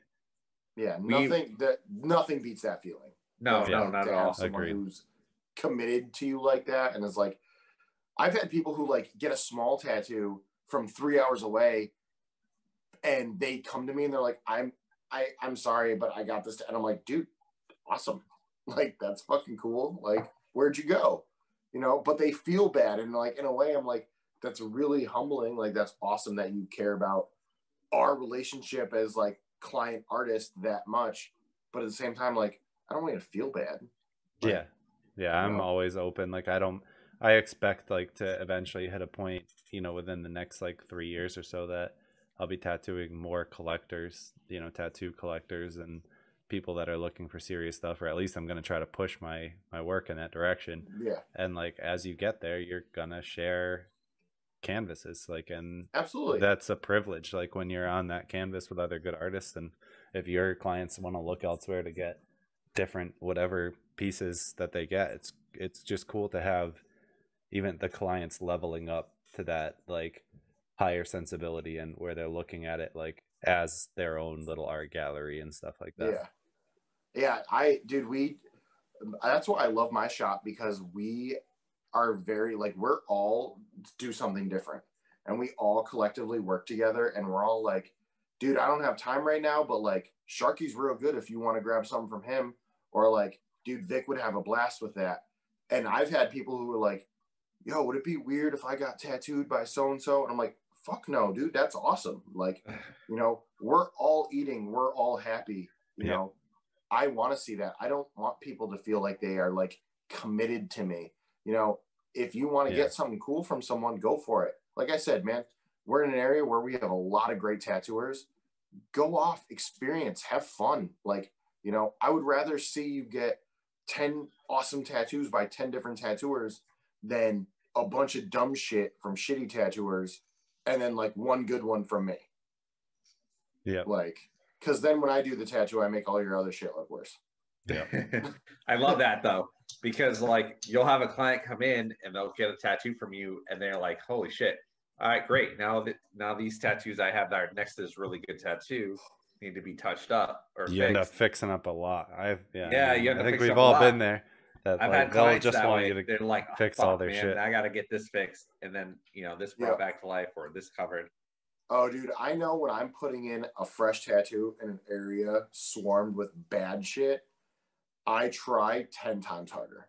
Yeah. Like, I want to make it look so good that the other ones look way worse. And then they're so just like... Don't go see Justin if you have any good tattoos. You have to have some bad ones in that area. I just, because it's the reaction. Like, when they go up into the mirror and see something really awesome, like super saturated, just bold, next to all this like kitchen magician stuff, their reaction is priceless. They're like, oh my, dude, it's amazing. Yeah. How did you do that? And you are the like, wizard. Yes. Like, I love that. Such a dude. I mean, as artists, you guys, like, seeing a client who is fully happy and just immersed in that tattoo for that moment is nothing beats that feeling. Yeah. Like, when they go and look in that mirror and you can just see it, like, this is everything I wanted and more. Nothing beats that. Yeah. No, the worst is having clients who like they're ecstatic about their tattoo, but you can't tell. Like when they first look in the mirror, poker face, and you're like, did they like it? Did they not like it? Like, so tattooing during COVID because everyone has to wear a mask. Yeah, exactly. Yeah. Yeah, that's the Dude, worst they part. go That's up and even look at their worse. tattoo, and it's just this, and I'm like, Yeah, You only no, know like, if you can see their eyes smiling, you really slayed that day. But like Yeah. otherwise, it's still you definitely don't know. sometimes it's hard, really man. tough, Even yeah. even when Even they're like stoked about return it, it's clients still too. hard. Return clients can be tough because they already have the expectation. Like they Yeah. know Yeah. like I'm coming Oh, to dude. this person because their shit is legit. I've gotten good tattoos every time, and then it just becomes like in and out business. Like oh yeah, so have a good day. Yep. Wrap it I up. have They're not gonna be like, I oh, have I one love this, guy. changed my life. Yeah. Dude, and not everyone can act like that. Like I have one dude who has a full sleeve by me now, and I finish up. He looks at it, he's like, "All right, cool. How much?" And I'm just like, "Dude." But then he would book another one, and then we'd do more and book another one. I'm like, okay, he really does like it. He just has no emotion. Has no emotion. Yeah. He's just cool. All right. Speaking of one of your clients, but when he'll like email me, that's how I think. Like his emails are much more like he'll be like, "Dude, tattoo healed up, awesome, so stoked for the next one." And then I see him, and then he's just like, "All right, wrap it up." I'm like, okay. Speaking of clients, remember that client that was like, I think he was like 18, 19 years old, and you did like a full sleeve on him and like did other stuff, and he like worked for like CNS or something like that. Yep. Always coming with his dad. Did he ever go back to you after? Like, has he gone back to you since like I left? So he's been. I know he had a lot of stuff going on. So I don't. So for me personally, this is a good point. I don't tattoo hands, necks, faces, heads, unless you are covered in tattoos or over the age of 30.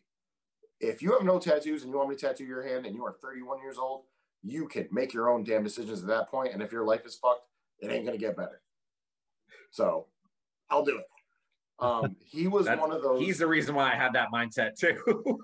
He was in that small percentage because he came in, first tattoo he wanted me to do his hands.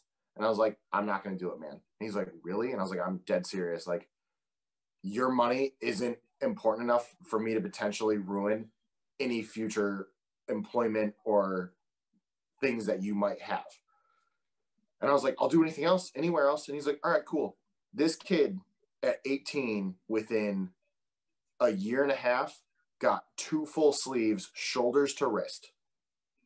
Came to me and was like, can I get my hands tattooed? And I was like, yeah, man. Like, let's do it. And we banged out both of his hands. And, and that was that never happens. Like, that's cool though. Like it shows that he respected your process, that he knew your art was good. So he's like, fuck it, I'll let this dude do my arms, and then I'm gonna force him to do my hands and be like, yeah, bitch, you could have just done my hands first. And I was like, you're right. Another thing I do that I've done, and it's funny. So with the amount of kids I ask for tattoos in areas that I won't do, I'll tell them, and I've done this a lot. If you want that exact same tattoo that you want today, a year from now, not only will I do it, but I'll do it for free. Guess how many people have come back to me? That's a 0. 0. None. I've given that option to probably 30 different people. I like that option. No one's ever come back. That's a good social media option too, because that post will pop. Yeah, like did this tattoo for free because this person came in last year. Yep. Because never happened. They wanted something that I didn't want to do, and now they're back here telling me it's free. Yeah, dude, I've had people want no tattoos. I want hustle on the top of my hand. I'm like, if that's the tattoo you want in 1 year, I will do it for free.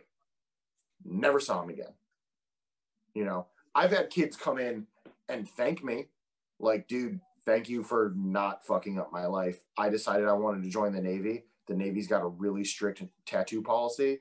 And because you didn't want to do the tattoo, like, you made it so I could have that future. I'm like, that's awesome. All right. That's crazy. I'll be right back. I had to take a bathroom break. And I get more beer because I ran out.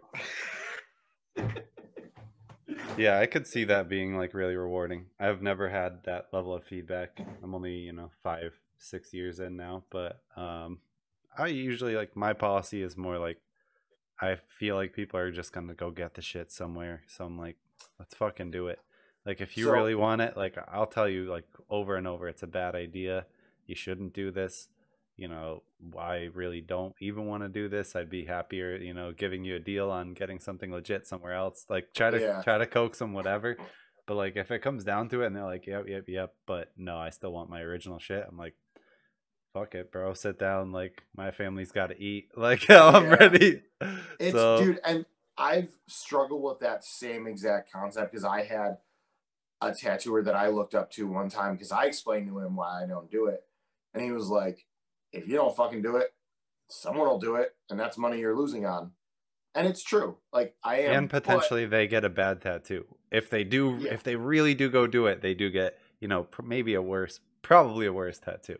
Yeah, if you're, you know, if they're bypassing. I had a girl who I like. This was honestly about a month ago. She booked an appointment with me. She was in it for a script on her chest. I was like, cool, script chest banger, no problem. She comes in for her appointment. I was like, all right, so like, what are we doing? Where are we putting it?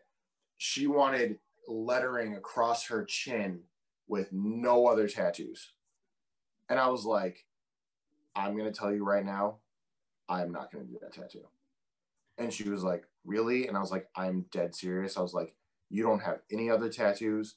You seem like, I was like, what do you do for work? And she was like 22. She's like, well, I'm unemployed at the moment. I'm like, you will have a very hard time getting a job anywhere with something like that.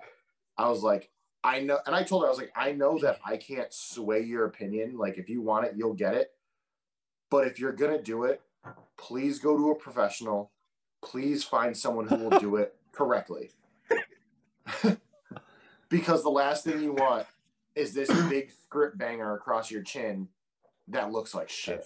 Yeah, no, I agree. Yeah, it's good advice because then it forces like a little extra process on them, so it is more time to think. And if you're coming from that like truly empathetic position, then yeah, I think it's a good move to make. It's a move of merit, but at the same time, like it's definitely, you know, got its questionable aspect with like if they do go get it and it does come out bad, who won here? Because like, is it like and again that's one that I always like we talk about at the shop, and then I always toss up in my head. I'm like, so I know I could have given her an amazing tattoo, exactly what she wanted. Yeah. But because I sent her away, does she have no patience to find someone who can do a good job and is willing to do it? Or is she going to go to the first person who agrees to it? Now she's stuck with this shitty tattoo. Yeah. Especially if they call that day and they're looking to get somewhere, because someone who's open that same day, unless you get really lucky, because sometimes you'll have a cancellation, someone will call and be like, hey, I'm looking to get tattooed today, and you're like, oh, fucking great, because you don't have to wait a month to see me now, you can come in today. But like most of the time you call someone, they're like, yep, I have time, no problem, right now, blah blah blah. Like you got better look at that fucking portfolio and make sure they have shit that looks like you want it, because it can be risky. It can be risky. And I have my jaw tattooed, and the dude who did mine is a friend of mine, specializes in it. I made sure, like, but it was like, I watched this dude struggle getting this on. Like, it's not for an early tattooer. That position alone is not for like I could imagine this skin is not. I remember when you went to Florida and then you came back and you just had it like, oh, right there. But that's the thing, it's, you know, that's not something that anyone can do. Even if they can tattoo well, you have to know how to work that area. So all I can think of is, that's why I stress with her so much. I'm like, if you really, really want to do it and you are that strong with wanting it, please go to someone good who's going to do a good job, because you can have your jaw fucked up so bad.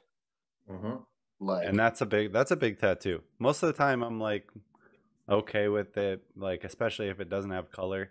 Like if it's all black and gray and just black lines, like you want something on your face, you want something on your hands, you know, if you're really, really adamant about it, I'm going to do it. But I'm going to do it because I know I have a good laser technician to recommend if you decide you hate it one day. Like that's, and if it wasn't for that, I probably wouldn't. Honestly, it would be totally different for me. Yeah. Shout out to Disappearing Ink. In, like, East Hampton. Dude. That's the place that comes by that we recommend people to. They come to our shop all the time. They always leave like gifts and stuff for us. Fuck yeah, dude. They've brought us like a 12-pack of beer before. Yeah. They brought us a fucking, for Christmas, they gave us a 6-pack of Sam Winter Ale and a chocolate pizza. Yep. We've had those too. Nice care package right there. They're awesome. Yeah, we always send people their way when that happens because, you know, it is. You get a lot of people who come in and they're like, dude, I want to get this covered. I want this tattoo covered up with white lilies. And you're like, fuck no. Yeah. That ain't going to happen. People there and they've come back and it's, you know, it's always been good for us. Good results. Yeah, I have a big cover up on someone that I did on a lion, like a really weird old like graphic lion on his arm that was like fully colored and all the stuff and like kind of bled out over time and was hard to read. Like the lines were definitely too bold and the ink was like, it's good to have that option. Strange. So they got, you know, a couple laser sessions and then it was lighter. It was light enough for me to cover probably anyway, but then I told them, I was like, if you really want me to do like color and have like liberty to do some nicer looking shit, like go get this thing lasered a couple times and then I can really just put whatever I want over that. And it worked great. Like it's nice that someone actually like took your opinion that way, because we get a lot of people who are not willing to do that and they also want exactly what they want. And I'm like, dude, if you want a successful cover up, how much do you hate this tattoo? Because I can throw a really rad tattoo over it that might not be 100% what you want, but it'll be better than what you have. But if you're trying to like give your opinion on every piece of it and you want something very specific, go get some laser done. Yeah. You know, and those are the people who have big black Chinese letters down their forearm. And they're like, can we do some really nice realistic black and gray roses over that? No. I had to do that recently, you know, over the past year with this Russian woman who had like Chinese symbols on her wrist or like on her arms, and we covered one with a Wonder Woman piece, which she wanted black and gray, which I'm kind of a little bummed about. The other one was cool. Like a set of flowers. I had to make it. I pretty much ended up making it work. Cover-ups, but like it's. I remember, you know, a story back when I was with him. There was a guy who came in, and must have been his girlfriend that came in with him, and he had like a Spanish dude who had like all these tattoos. Remember that? Dude. And all these like crazy tattoos. Seemed like a nice dude, and they were just like these fucked up tattoos. And the like nicest dude in the world, and I felt so bad to turn him down. Yeah, and so we convinced, like he convinced him to, you know, try going to get lasered. It's gonna be your best bet. And you know, he had like tattoos like right here. He had his whole like leg, like arms done, and they were just weird. Like a topographical map. Ooh. It was, he was getting tattooed by this dude locally in a shop, not gonna name. Yeah. And it was supposed to be like biomech, but he had a dark complexion. Yeah. And this dude was pounding blue and green, but no texture. This dude was covered from hand up his face. It looked like just green part of Washington State, a green part of Hawaii, and I'm like, I was shocked. I'm very rarely shocked, and I was like, "Fuck, dude!" I was like, felt bad because he was a nice guy. You know, we recommended actually, if I remember correctly, I think we recommended Disappearing Ink and stuff. And like the girl that was with him was like, "All right, we'll do that." Never saw him again at that point. I totally forgot about that, dude. That was the craziest shit. Yeah. Dude. Biomech and you could tell so it was wrong. The piece was just something that whoever the dude who did it, it kind of just got away from him. Like, and he hit a point where it was just, he couldn't turn back. And like, the dude kept saying, like, every time I'd go there, he said, like, we're going to do the textures and the detail next time. But then just kept doing weird shapes and fields of solid green and blue. Shapes. That was supposed to be like Guy Aitchison with no textures. And you can't do forest green and like blue concentrate on someone who's that dark. it's Yeah. darker. Like Yeah. it was just bad. And I was like, I'm like, dude, it looks like you have a skin disease. Like that dude. Oh no. It was bad, man. And he was, dude. When he came in, he was like super nice, and like his girlfriend was translating for him, and he was like giving me the nod, like, yeah, dude, I understand. Like it's definitely tough. Like, but dude, Dennis and I were just like, when he left, we were like, I feel bad to say no, but like, there's nothing anyone could have done. It was bad. Yeah. Like it was one of the things where like it didn't matter where you went or like who he had gone to. There's no way anybody could have done anything for him. Dude, just no way. Yeah. And you know me, like I've taken cover-ups. You know, I've taken some difficult cover-ups, and like even you're looking at him just like, God damn, there's no way. Like dude, even now I feel like. And from what I remember, like, dude, money was not a problem. Like he was like, dude, like, I'll pay whatever. Like, I'll pay stacks right now. Mm-hmm. And I'm like, dude, I don't care how much money you have. I can't do it. Yeah. Like that was one of the only times that I've ever been like shocked by something. And I felt bad. He was super nice. Like, yeah. I totally forgot about that guy. Man. Dude, that's one of many stories from like high-end tattoo that I remember. Dude, it literally, imagine just like Alaska on this dude's face in true green. Like, oh, it was so bad. Oh man, I forgot about that. Yeah, I could just imagine how those weird midtones would, like, even the darker midtone against like a darker skin.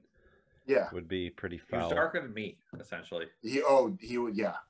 He was Hispanic, but he was like darker than me. You never got to see Dennis after working all summer doing lawn care. Yeah.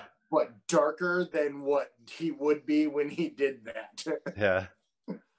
Weird with that. Yeah, I could see that. Oh, it was so bad. Wow, especially those colors would be questionable to put in alone on that type of skin. And like I said, you could just tell it got away from him. You know, he'd go up and then would like get nervous and like just keep going and going and going, and then before he knew it, this whole dude's arm was blue, and he was like, "Oh fuck." Yeah.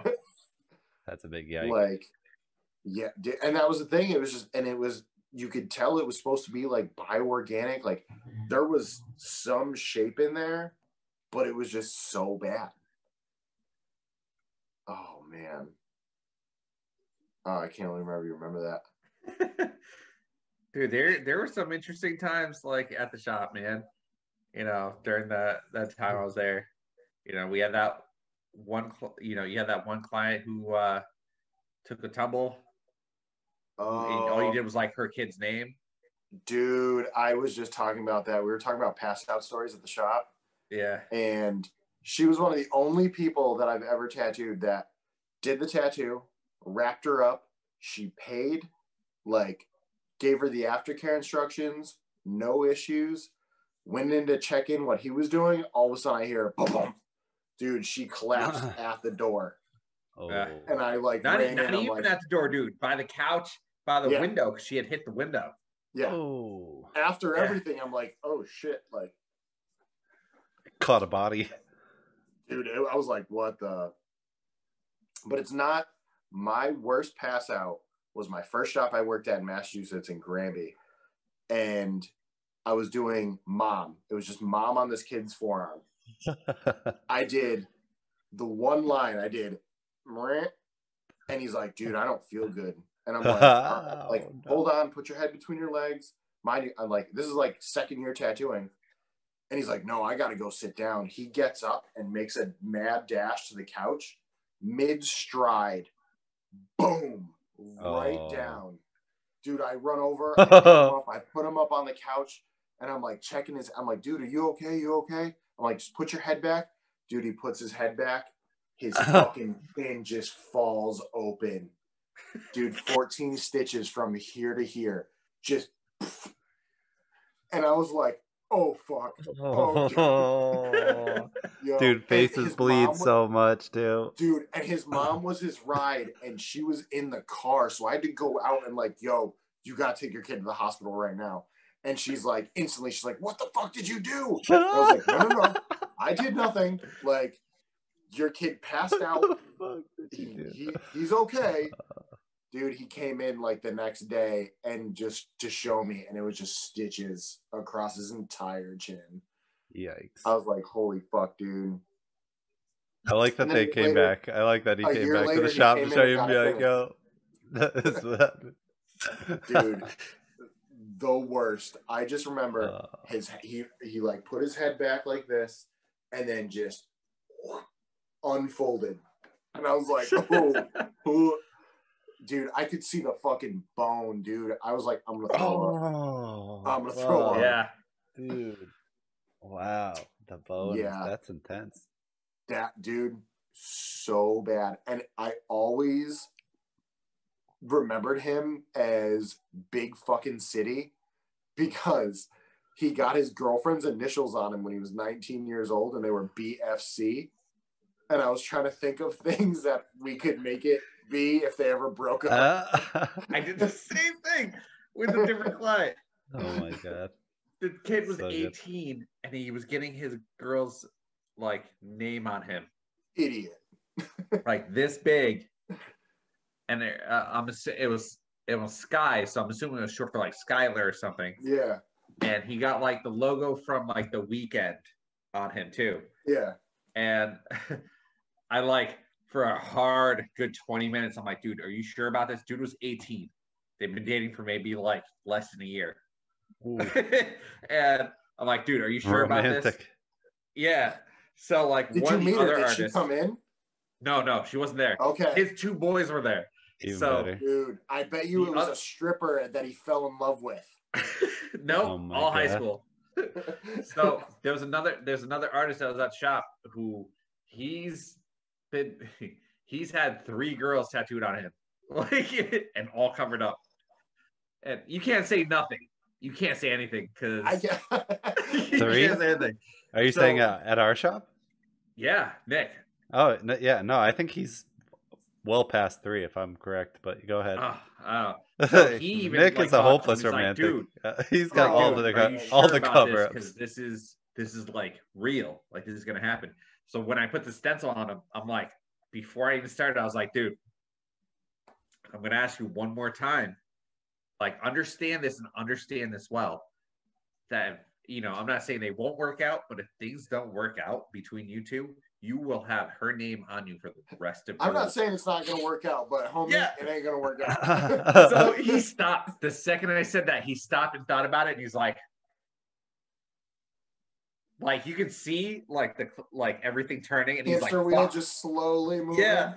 And then I'm like, why don't we do this in color? Dude, then you can say, you taught me that. Then you can say you got it in her favorite color, and if things don't work out, we better have that favorite color, right? He picked blue, worked out perfectly, and I'm like, yo, if this doesn't work out for you, cool. And I blamed his boys too, because his boys were there and they were kind of laughing at him, right? And one of his boys decided he wanted to get tattooed too. He wanted to get like the ha-ha-has for like the Joker on his thigh, like right on top of his thigh. That dude, his buddy, was sweating. He was like drenched in sweat. This dude was making fun of him, but he looked like he had just got out of a downpour. Like that's how much sweat. Oh my god! Like it was the funniest shit. I haven't seen those guys back since.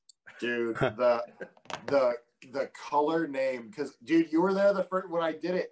A dude and a girl came in, and she was like, "He's getting my name," and he looked like a battered woman. Like every time she spoke, he like would shudder.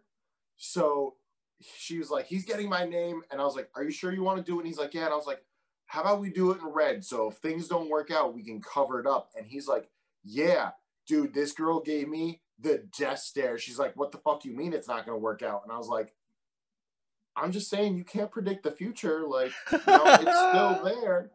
And she was like, "Oh no, he's doing it in fucking black." And I was like, "Oh, okay." Guess what happened? 3 days later, that dude came in 3 days later and was like, "What can we do?" And I was like, "Don't take care of it. Yep. Fucking dude, just neglect the shit out of that tattoo. Hope most of it falls out and throw something else over it." Weird. Yep. 3 days. And I he think I've caught had her one of fucking those. around. Don't take care of it. Oh. Yeah. He caught After her. all that, he's got to have Yep. that shit in black. This bitch, Yeah, dude. she's out He getting caught some her, extra and on the side. dude, he came in, and I just remember seeing him, and I made the joke because I've done that. I'm like, "Oh, like it's not working out," and he's like, "Nah." And I was like, "Oh shit." Oh. Yo, Yeah. Dude, I've had some fucking. You've had some interesting clients, dude. Remember that? Remember that dude that went to jail? I just talked about him. Too late, Jay. Yes. He like the one that you said you tattooed, and his girl came in, finding out that he was like hanging out with this other chick. Oh man, his wife came in when him and his girlfriend were getting tattooed. Oh shit. Oh man. So this dude we called him, his nickname was Too Late Jay.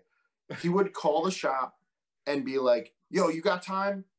Be there in 15 minutes. An hour would go by. You guys still got time?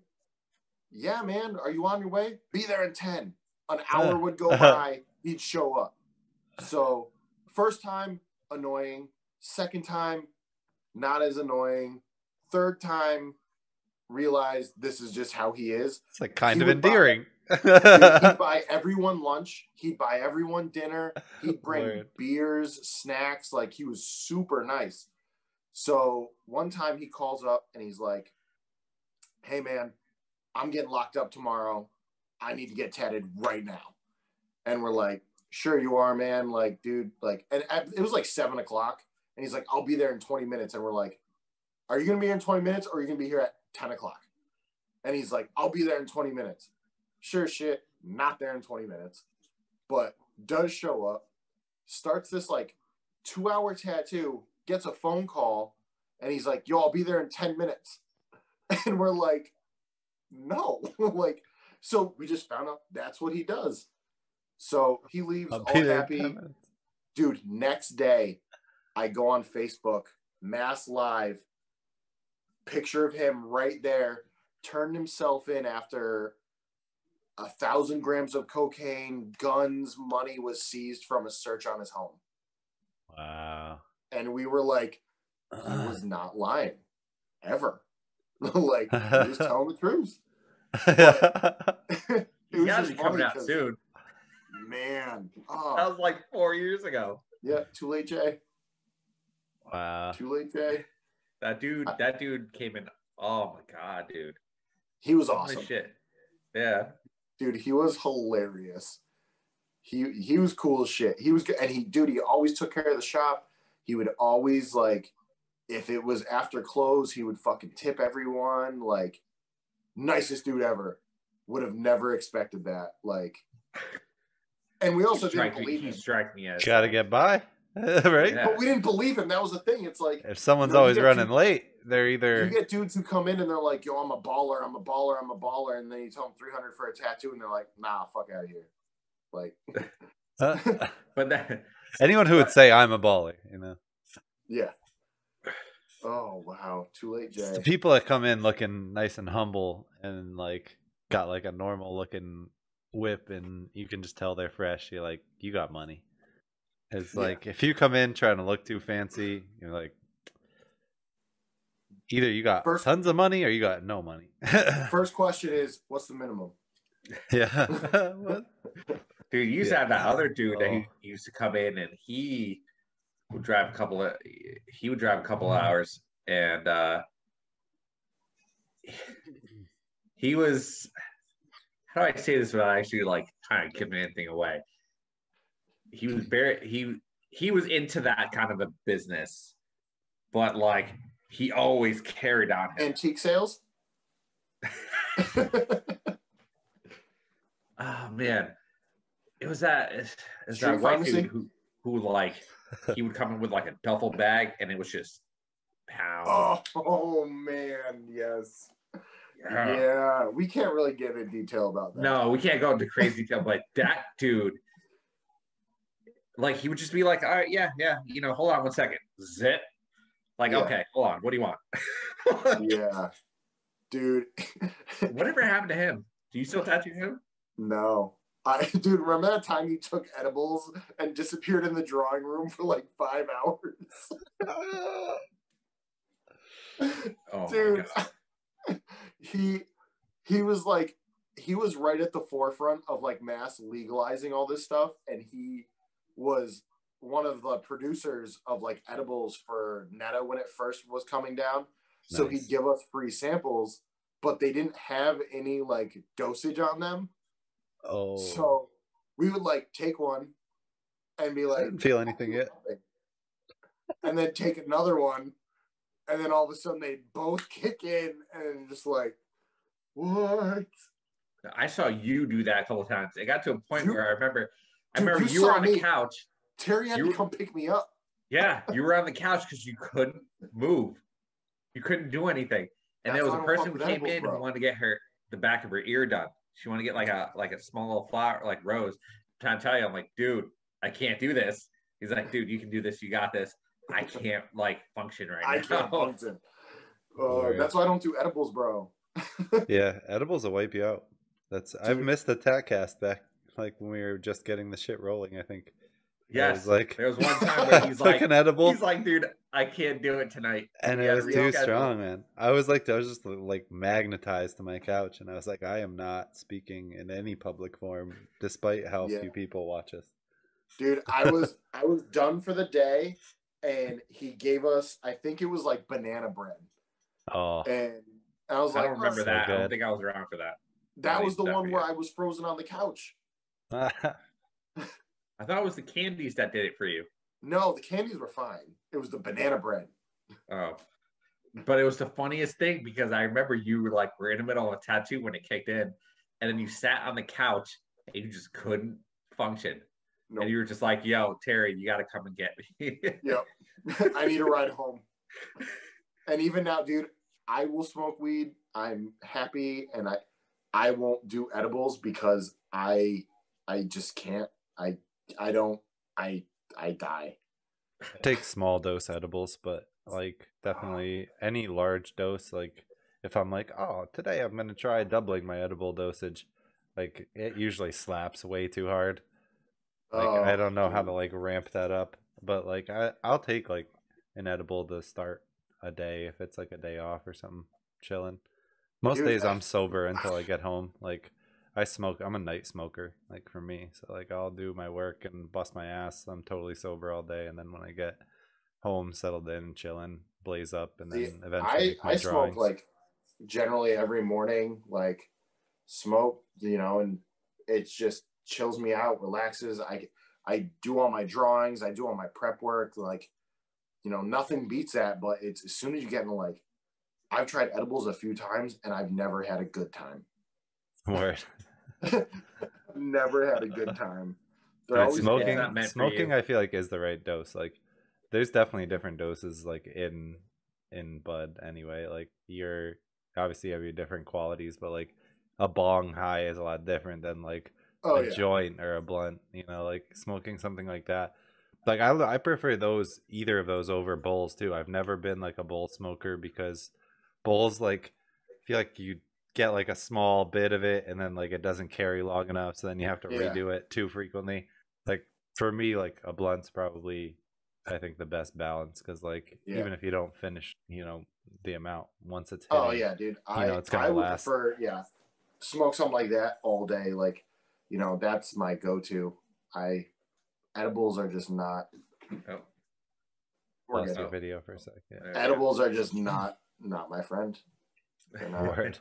Sometimes it's just not for everybody. Did you ever tell him about the story of the dude who went home to get money and passed out drunk? Yeah, he was drunk. I blame that on you because I feel like you knew that and you just threw him at me anyway. Whoa, no. Like you threw him at me anyway. That was the dude I told you about, where he like left halfway into a tattoo and disappeared. Yeah, and I you went were to like, his house. showed up and you're like, yeah, you gotta pay me, motherfucker. Yeah. He didn't even have a car. He rode a bike. Yeah, but like he asked, like, can I go outside real quick? Yeah, because he was gonna like smoke a cigarette, and he just disappeared. It was like 2 hours. I'm like, yo, he ain't coming back. Yeah. You've had some, dude. The time you got the counterfeit $100 bill. That dude came back though. I've tattooed him recently. I did that fucking ramen piece. Oh really? Man. Yeah. Money counterfeiter. I didn't check that. I don't think it was. It wasn't. I don't think it was a counterfeit bill. It was a counterfeit. It was an old. It was an old bill that doesn't like that. Doesn't like scan or do anything. Yeah. I mean, like if it was really that like sketchy, like that. Yeah, I mean, he did give you a new one, but I just remember I walk over and you're staring at it and you're like, "This doesn't look right," and I'm like, "Yeah, that don't look right." And then we went over to the gas station, and the gas station tried to check it on their machine, and their machine kept denying it. Word. And I was like, "Yeah, man, I'd call him." He claims he definitely got it from the bank. The bank gave it to him.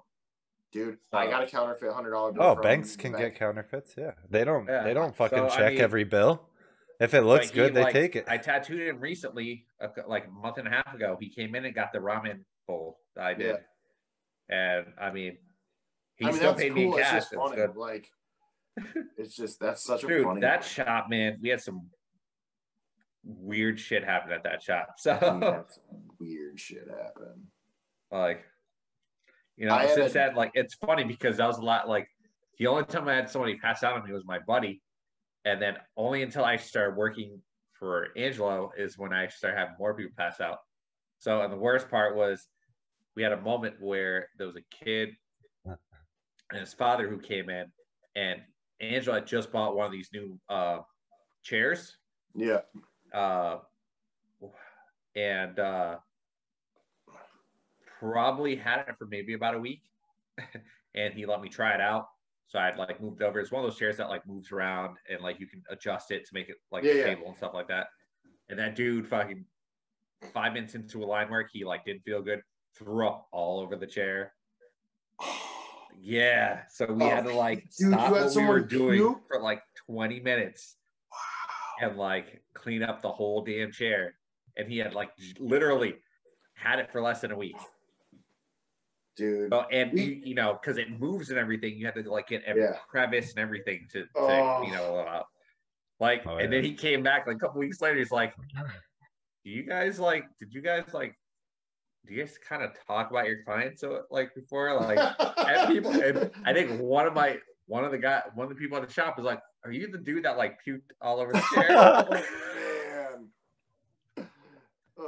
I think it was me. I think I was there that day. I think I was like, "Yeah, we always talk about you, the guy that puked all over our chair. It's fine." Yeah.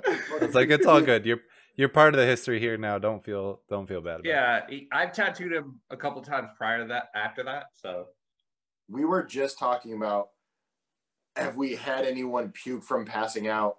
I've had one. She was getting tattooed, ran over to the sink and puked in the sink. Nice, courteous. At least and then, like, but no one's really like puking. That's a tough one. That's man. It's happened like less than a handful of times with me with clients. The most recent one was this kid who I've tattooed a couple times, and he came in crutches with a cast on and a boot on because he had gotten into a car accident, like a really bad car accident. Yeah. Like a couple of weeks prior. So, and it must have been the medication because I've tattooed him before and he never had an issue. And like the medication like did him in and he like threw up for like good 10, 15 minutes. So like, and at least we had finished the line work. We had started doing some coloring and then we kind of called it after that. So, and then he came back about 2 weeks ago and I finished the tattoo. So, but it was just like, it was only rough, throw up if I have Jameson. Oh, I don't even want to talk about that. It sucks when people do get those symptoms though, because like it usually happens at the beginning of the fucking tattoo, and like you know that once like that one like precursor to the pass out, that is like the number one that I catch before I notice anything else now is you see that sweat beads just come everywhere. Dude, when they bead. just beads up everywhere. Like everywhere Oh, on him yeah. will be beaded sweat, especially near where you're tattooing. And you're like, how you feeling? They're like, I'm feeling fine. I'm like, well, you're about to be feeling really shitty because your body's going into pass out mode. So I'm like, first, did you eat? They're always like, no. And then I'm like, all right, well, let me get you snacks in the back, chill back.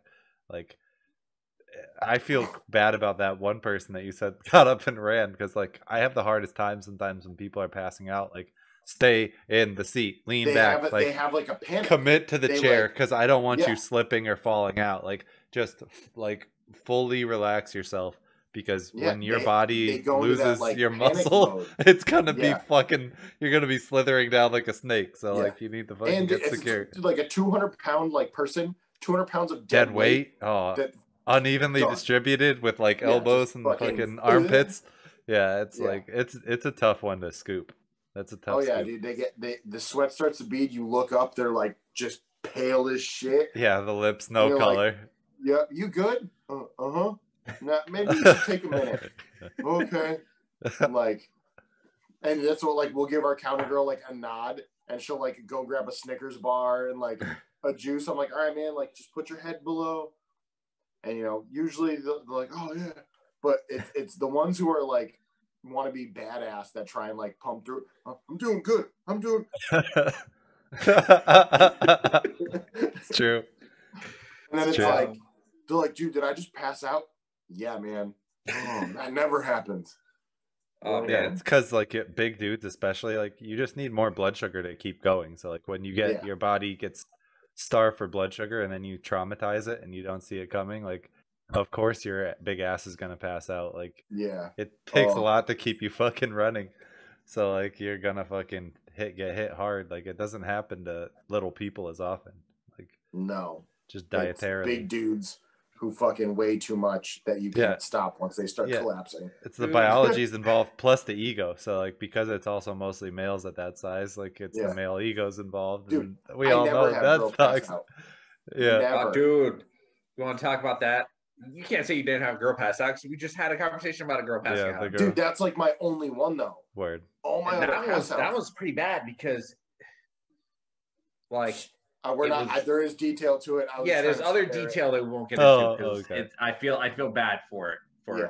But it was bad. I had a girl pass out on me, and she was actually friends with she was the apprentice at the shop. Now she's like an extra tattoo artist, and she had a cover up on her shoulder, and she wanted to cover up with a Japanese dragon. Tattooed her. We were probably a good 5 hours in or something like that, and she was kind of calling it quits. I literally was right in the middle of finish wrapping her, and she started saying like, I don't feel so good. The second I finished like wrapping her, she like dropped. And the worst part is because it's pretty much from her shoulder down, so like all her back. So she didn't pretty much. All she had was she was holding her shirt.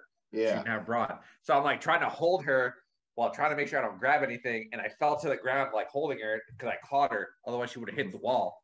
Yeah. And lucky enough, Megan, which is the girl she's friends with, she was actually at the shop, and I'm like, as I'm going down, I'm like, Megan, need your help? And she looked over and she realized we were on the ground. I'm trying to hold her, holding her shirt and make sure I don't like touch anything in the process. Yeah. You don't want to touch your titty. Dropped. She doesn't even remember even like going down. Like, man, that was bad. Most of mine I've had more guys pass out on me than girls. Oh, for sure. I've also had more dudes tap out than girls all day. Well, they're more committed to the beauty, I think. Dude. Plus, I think guys, I don't know, it depends. Like, you probably more like, I think it's diet stuff. Yeah, I agree.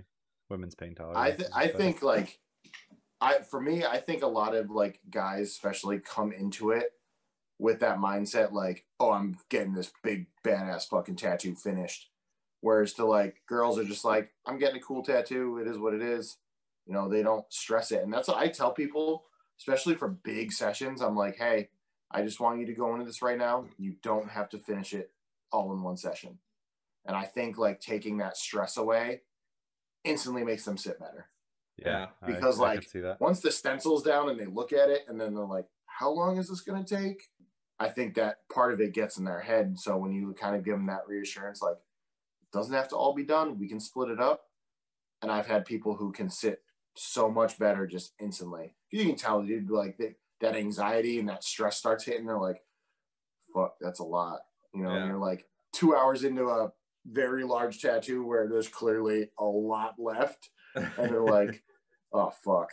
but it's awesome, too, because, like, my favorite are the newbies, the ones who get their tattoo for the first time, and they sit like a rock and get, like, a huge, like, piece. One of my best friends, his cousin came down because he was 16, 17 or something like that. And he came down from fucking close to Boston. And he drove all the way down and we did American flag, like all on his forearm. That dude sat, I think we were like 3.5 hours, something like that. Yeah. That dude sat like a rock, didn't move at all, didn't do anything. It was his first tattoo. Didn't complain at all. Like, he was like, dude, this is fucking awesome. And then I've had clients who get their first tattoo and they get something like that big and they're like, dude, this fucking sucks. Yeah, they have a rough time. Yeah, I've started actually a lot of bigger projects on like first tattooers. Like, I had to get my appointment last Monday, set 6 hours for his first tattoo. And badass. And like, I gave him the thing and he was like, cool. Dude, 2 hours on his elbow and ditch. And he just sat there watching anime on his phone, chilling. And I'm like, fuck, dude. Like, you good? And he's like, yeah. Like, cool. Come in to get that determined fucking tattoo. Yeah, I'm like, fuck, man, I wish everyone could do that. Because usually it's the people who you think, you know what, they're going to sit. And then you like, you know, when you stencil something out, like some stuff you would just rather be able to bang it out. So you kind of prep yourself like, all right, cool, I get to finish it. And then they're an hour in and you're like, fuck, I don't want to gray line all this. Like, God damn it. Yeah, I've had that happen. Dude, I still have so many unfinished pieces that, like, I want to finish. Like tax time ballers? No, like, all right. Remember, I don't know if you remember the kid there's a kid that I'm still tattooing now from way back in the day. And him and his buddy had come in. I did like a dagger on his arm. Tall blonde kid. He's got the fucking Zelda tattoo, or the all-seeing eye chest piece thing. Yes. Yeah. That dude still comes in and gets tattooed by me. That's awesome. And like him, he even came all the way up to like Greenfield to get tattooed. Like he's like one of my favorite clients. So I have his stomach that we started, and we only have like the outline and shading done on that, and it's been like 2 years. Yeah, because that shit sucks. Yeah, I have his back, which we started last year, which was a cover up of a cross on his back, which ironically he got at the edge like years ago, like years That's ago. Fun. And then we have an anime leg sleeve on his leg that we've only done 2-3 characters that we've colored. So that's like. Dope. That's just one dude. And I think there's maybe like 3 or 4 other people that I have outlines on that I haven't actually had a chance to finish. And recently, I might actually finish my first back piece because I have a dude who I started a month ago and did a last airbender horror tattoo on his back. And he came in a couple days ago and I got a chance to color it. He's coming in like 2 weeks so I can color it. So he might be my first actual back piece I get to finish. Fuck yeah, dude. That's awesome. So I'm like, yeah, that piece looked good. That angle looked really good, man. Dude, finding clients with that commitment is awesome. Yeah, yeah, it is. It is. Yeah, it's you hard, need that serious client. Yeah. So like, I'm excited because I get to see him in about 2 to 3 weeks and I get to keep coloring because he definitely, like, he's all excited. And the fun thing with that dude is that's his first big piece, obviously, because it's his back. He's got like 2 other small pieces on the shoulder. But it's, I still have some pieces lying, like, floating around from up in Greenfield, from, I think, probably like Chicopee, and, from around here. So that I'll probably never get to because I'll probably never if you ever see this and you have an unfinished tattoo by Dennis, go hit him up at the edge. Yeah, because I want to actually finish them. Hell yeah. That's rad, Yeah. man. Yeah, it sometimes sucks like the amount of work to put in to like plan a sleeve and then only do like 1, 2, 3 panels of it Yeah. and wonder like who finished it, is it done, is it just undone in some weird patchy fucking state like. Or the shittiest is when they hit you up 3 years later and they're like, "Hey man, you want to finish this?" And like you gray line some parts that are now completely gone, and Yeah, you know, like you set yourself up for something you were going to work on within at least 6 months. Like, Yeah, I have a client right now that I just tattooed yesterday, and I posted another piece, and she wants to do, we've been doing Harry Potter pieces on her because she wants to do a whole Harry Potter sleeve. And I'm in the process of a Harry Potter sleeve. yeah, nice. you did like a whole Harry Potter back at one point. Sick. It's the only so far out of all the pieces, this is the only piece that we didn't get a chance to finish because we were like 4.5 hours in, and I still have to do like a background. I still have to finish the background for the piece. But this girl, she sits pretty well, and she's got we've got one more area which is like back here, and the rest of her arm is just filler stuff for Harry Potter. And it's exciting because like she's been coming back to me for the past like year. So especially like this year, she's been coming back to me every couple of weeks. It's good to have that consistency, and honestly, especially with like the times now, like I don't know how long you guys were closed. We were closed for 3 months. So like we thought opening back up, we were going to have people that were going to be scared to come in because of everything. And I thought the same thing. Or like afraid to book like in advance with fear of this shit happens again. But honestly, man, everyone's been so fucking cool. You know? And I feel like if anything, I have people that are more eager to finish things with that fear that we get shut down again. So at least it's done. Yeah. Like I've got so many dudes out there who like have appointments with me for sleeves and chest pieces that are like, I want this done as soon as we can get it done. Money's not an option. And I'm like, fuck yeah, dude, let's do it. And they'll book 2-3 appointments in a row so they don't have to wait 2-3 months to get tattooed. So it's like I'll have this Friday and then the second Friday 2 weeks from now and then that Friday, and I'm like, fuck yeah, man. And it's cool because then it's like job security, like it's funny because I was going to ask you about that, like how have you been doing over this past year with everything that's been going on? I'm going to tell you right now, I honestly, everyone's gonna like talk shit like not working, COVID, whatever. That was probably one of the best times of my life. Taking a break. My son is 8 years old, and I've never been able to spend that much time with him. And to be able to spend 3 months straight with no stress of, me, I'm a workaholic. Like, and as tattooers, we don't get paid unless we work. So like, even when I take a day off, I have that guilt of I could be making money. Yeah. So 3 months of just being able to spend every day with my kid.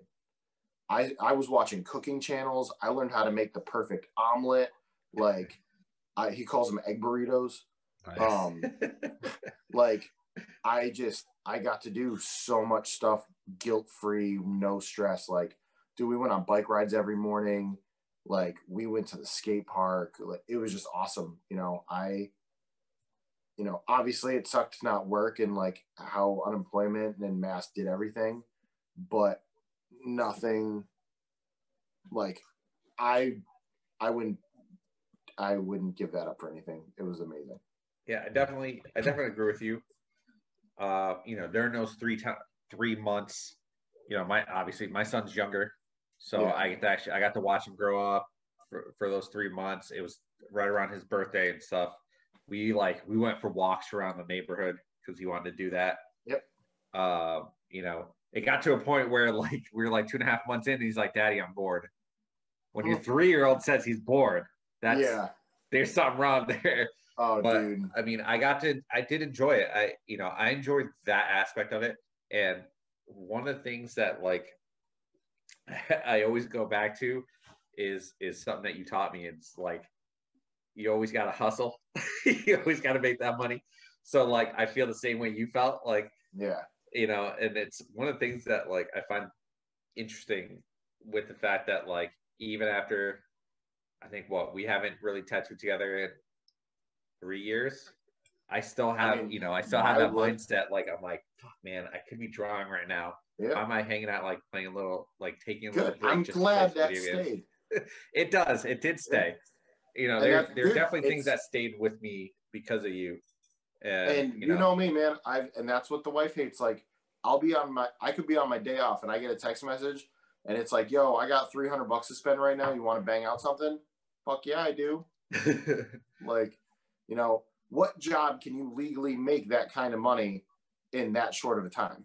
Yeah. Like at the drop of a dime, Well, I mean, yeah, it's definitely it's definitely been that mindset. And I also try, I do struggle with the fact that, like, I want to make time for my family as well. Because being under you, I watched you hustle through that and also try to struggle that whole situation with, with spend time with your family and stuff. Yeah. So I do try to do that. And, I try to I do make sure I don't actually, that's my one thing, is during my days off, I make sure I want to spend time with my family, because I work hard. I come home late. I don't get to see my son for as much as I want to, but I know that, like, he's part of my motivation to actually get better. Yeah. He's part of my motivation to keep going, because he's the reason, besides having a house and having a wife and taking care of everything, he's like my main reason why I keep going. So I gotta say, it's awesome that you took that part that I instilled, that I stress so much, and now that time has passed, I would say that's still awesome, but like, spend more time with them, because those are days you won't get back. Yeah, and I'm trying to.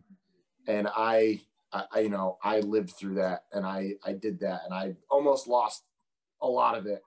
Yeah. So, like, the mentality's good when it's there, but at the same time, you can't ever get those days back.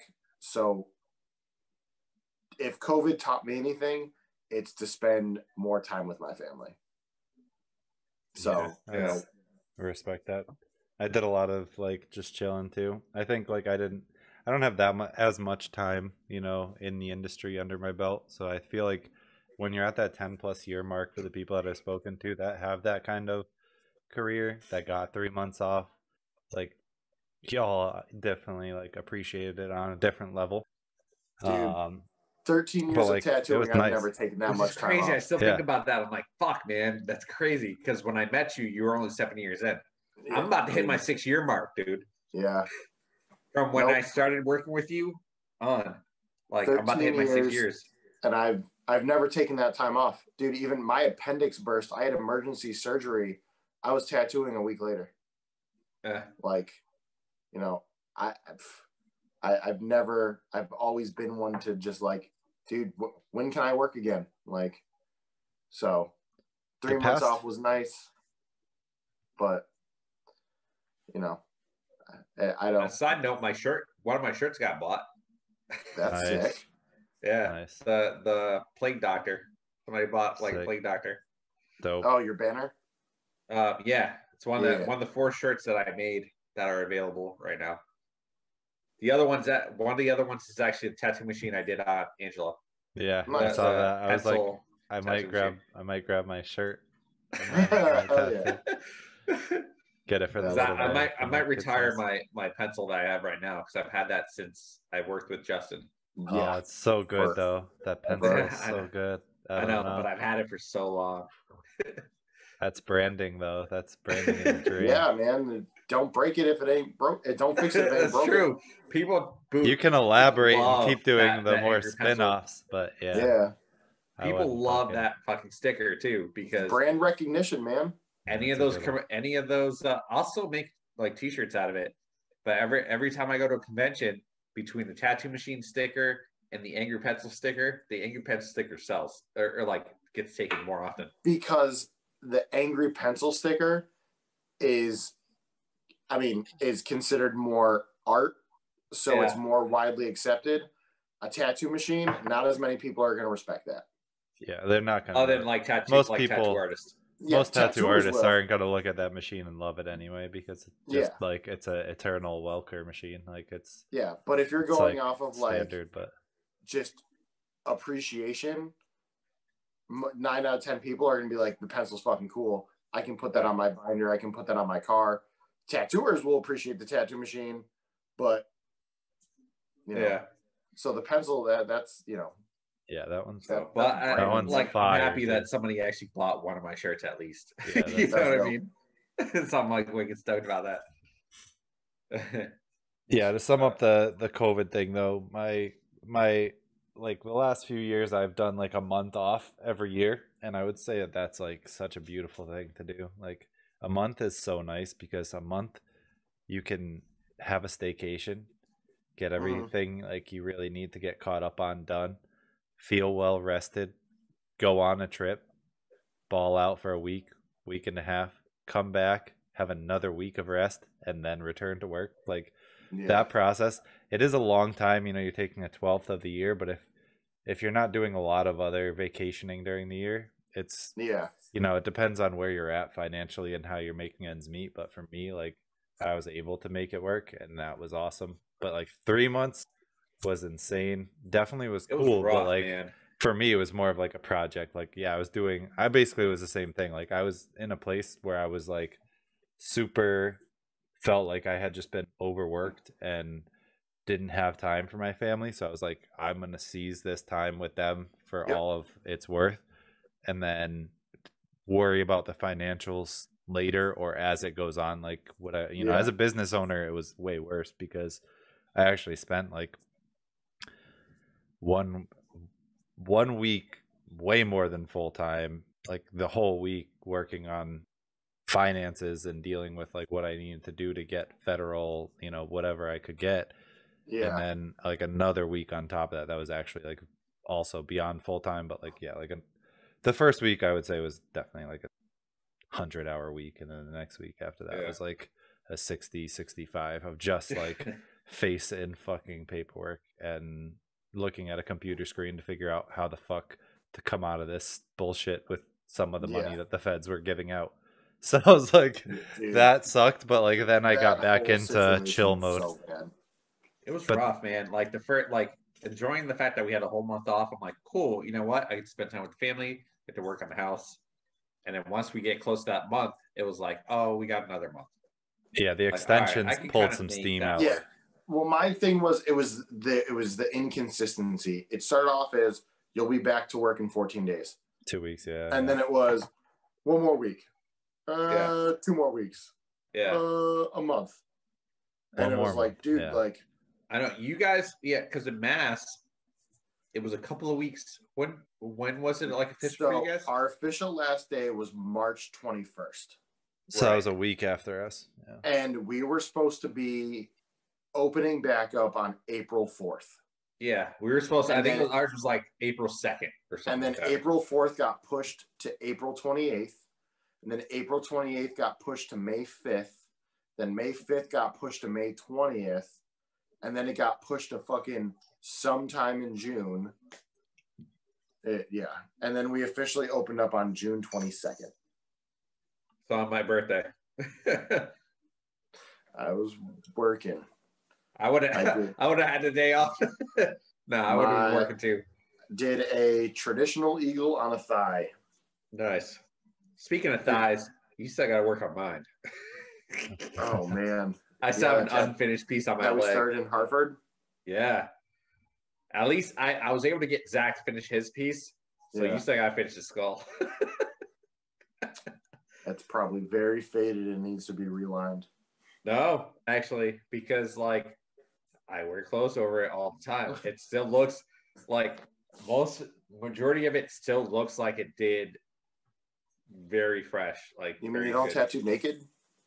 I mean, I can if I want to. I don't think people would appreciate it at the shop. I've only done it once. One time, we don't talk about that. Yeah. No, it was at home with my lady tattooing her arm. Like I did the whole shirt off fucking freedom tattooing. Like I was just chilling and doing whatever, but I was like, let me see how this feels if I can pop the shirt off. Woo! Fucking throw it Well, down dude, a little bit. I see tattooers on Instagram and shit who tattoo like down into their fucking drawers and just fucking flip flops, and I'm like, I don't understand. Like, you're just like leaning up, just touching people and shit, just all fucking sweaty I don't body. get it. I don't get it. I even see like some people posting, you know, shots of like whatever, them tattooing people in the shop, like shirtless and whatnot. I've never understood it. I definitely, it's like just a part of old tattoo heritage. So I I'm wanted just to like, try yo, it. there's But... at least 3 health code violations in that picture. Oh yeah, for sure. Like, for sure. that I can see. Yeah, no. I've always been like a more paranoid tattooer myself. Yeah, dude, yeah, people fucking gross me out. It's rough in the shop. Like, you do a fresh tattoo and they have to look at it, but for some reason they have to stretch all the skin right near it. And you're just like, I've wiped blood and ink 7 to 10 inches up and down from where we worked. So like everything you just did, your hand might as well be sopping with what blood. I hate is when you're doing the tattoo and then they point and touch the tattoo. Like, are you gonna fill in this spot? Especially right when you're here? like, no. Like, trying to tell them. And then they're like, and then this is my, well, it's mine. Like, ugh. But then whatever else you touch in the fucking shop, like, fucking gross. People don't think about that kind of stuff though, and it's annoying. No, and what did I instill in you? Everything has AIDS. Dude, and I made him first rule of tattooing. Dude, DHA. How many bottles of ink did I make you throw away that were brand new when you were learning? Yeah, there were a couple of them where it wasn't that many, but there were definitely ones I touched. I'm like, fuck, I gotta throw this out. Dude, there definitely ones I was just like, fuck, man, I fucked up. Yep. And you didn't do it again. Yeah, you learn that hard lesson. Everything. I tell my kid, my kid won't touch anything in a tattoo shop that he knows he can't touch, because I used to tell him everything can kill you. Yeah. Everything can kill you. The child just looks at everything so dangerously. Yeah. Oh, you have no idea the filter. Well, because most kids, they go in and they're like, ooh, bright red box on the wall. Like, is there candy in this? So, before COVID, did you get a chance to at least do one convention this year? Like, we got a chance to do the New England convention, literally like a week before everything got shut down. So I was just curious, like at the beginning of the week, or at the beginning of the year, did you get a chance to do anything? No, I don't remember, but I think we had plans to do a couple. I know I had like Baltimore was supposed to happen when COVID was,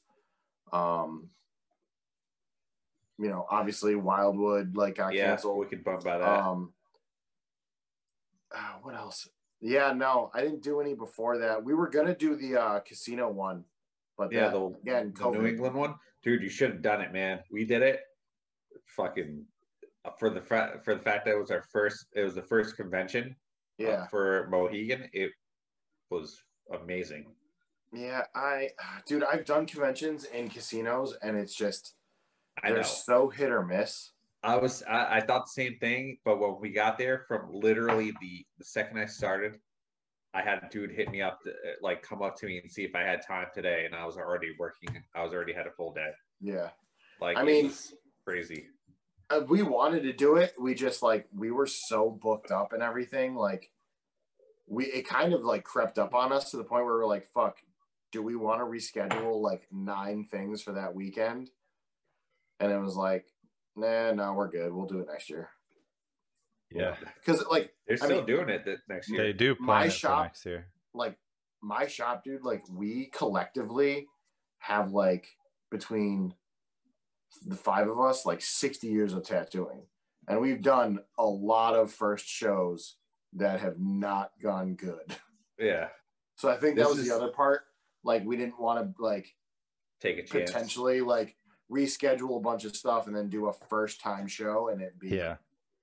You know. I thought that too. Definitely. Like prior, Plus, I like to questioned it. gamble, dude. You know me.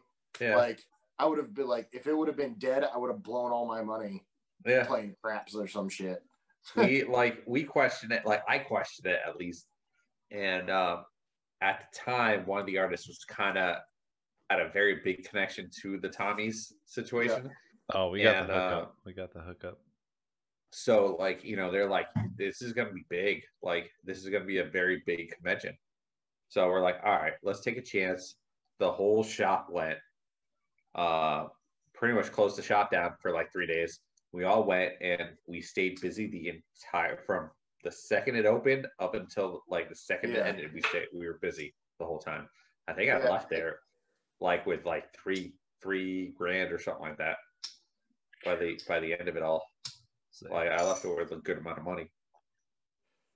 Yeah, I mean, like Andy is sponsored by Starbright, so like they kept asking us like, "Do you want to do it? Do you want to do it?" And we were all just kind of like, you know, we'll do it. And then all of a sudden, it like came out of fucking nowhere, and we're like, "Oh shit!" We because of the connection, we end up getting we got like the master set of inks at the shop. Like we have every single one of Starbright's colors at the shop, and it's crazy. Like it was fun. Like I'd be down to do it again with everything that's going on. Yeah, I mean, I'm definitely down to do it. It's just, you know, like first year's out of the way, and I'm like, that's awesome. It went good, so. I feel bad. I feel bad for them though, because I feel like year 2 probably won't go as well. Honestly, like I feel like with all this, even if they do it in 2021, I think that they'll be missing probably a good amount of the artists that were there that like really drew people to it. And I think at the same time probably a lot less clients, because I don't know how many people are trying to go up into a casino right now. I know that there are, and obviously it's, you know, in business, but like I don't know, I feel like for a tattoo client, especially like a collector quality client, they're probably going to be second guessing coming or not, just on pure cross contamination. I sent you a Zoom invite again. What's up? Do you need me to send it? Yeah, well, yeah, because my iPad's about to die, so I switched. Oh, okay. So it says I'm just waiting for the host to let me in. Oh, okay. Word. There we go.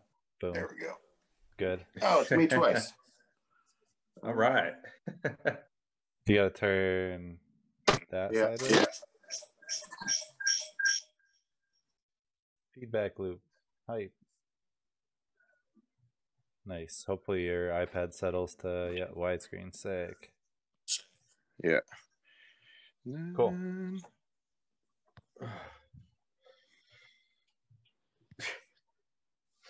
That's why I have my iPad charging right now. Well, like, because we're also on Facebook Live as well. Oh, word. Nice.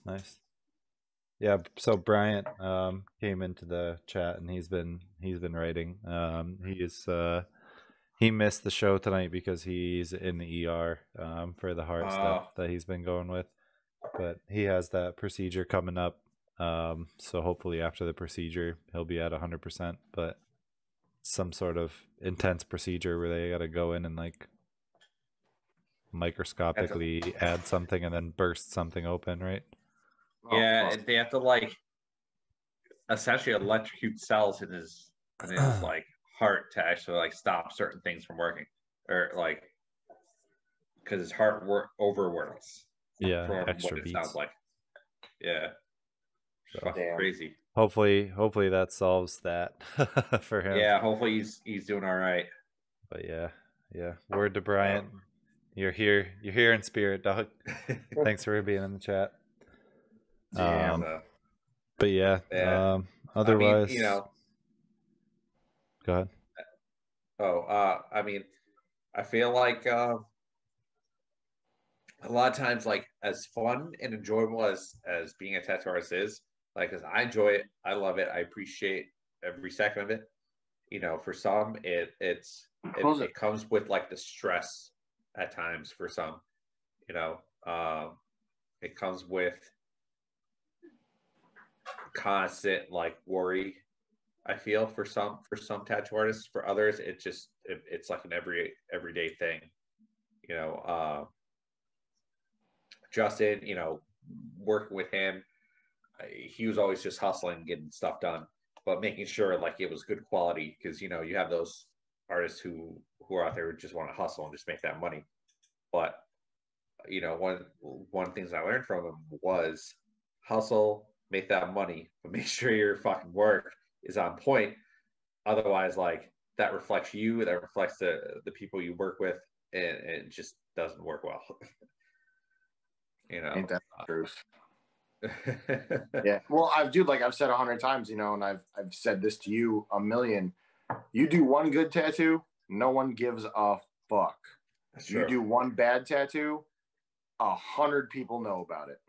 Yeah. Oh yeah. Because you do a nice tattoo on someone, you know, they'll post a picture of it, they'll tell their friends, and you know, there's always haters. There's always people who are like, "Oh, how much did you pay for it?" Well, I have a friend who could have done that for the same price.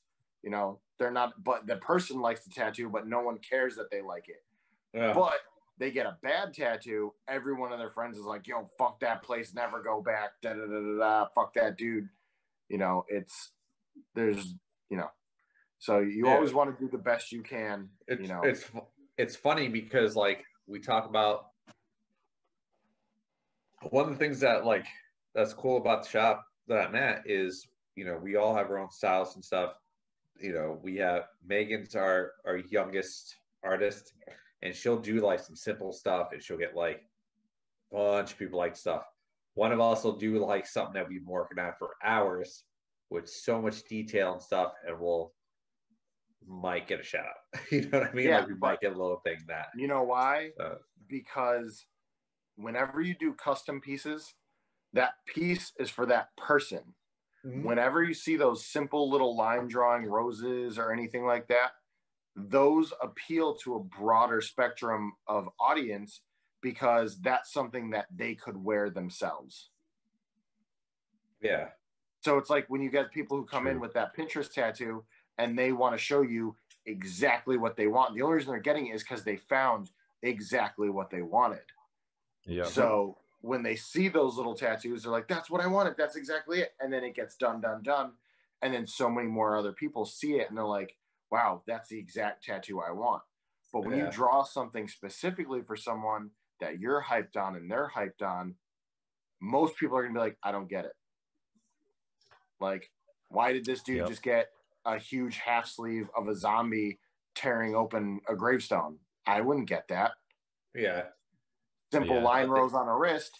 Oh my God. Look at the concept of the detail and time it took. And, you know, And, you know, I think about that in a way where, like, realistically, like, as tattoo artists, we're also kind of not teachers, but we have to accept the fact that, like, there are people out there who don't see things the way we do, or don't see things the way, like, certain clients that we have who are collectors, we get tattooed by us do.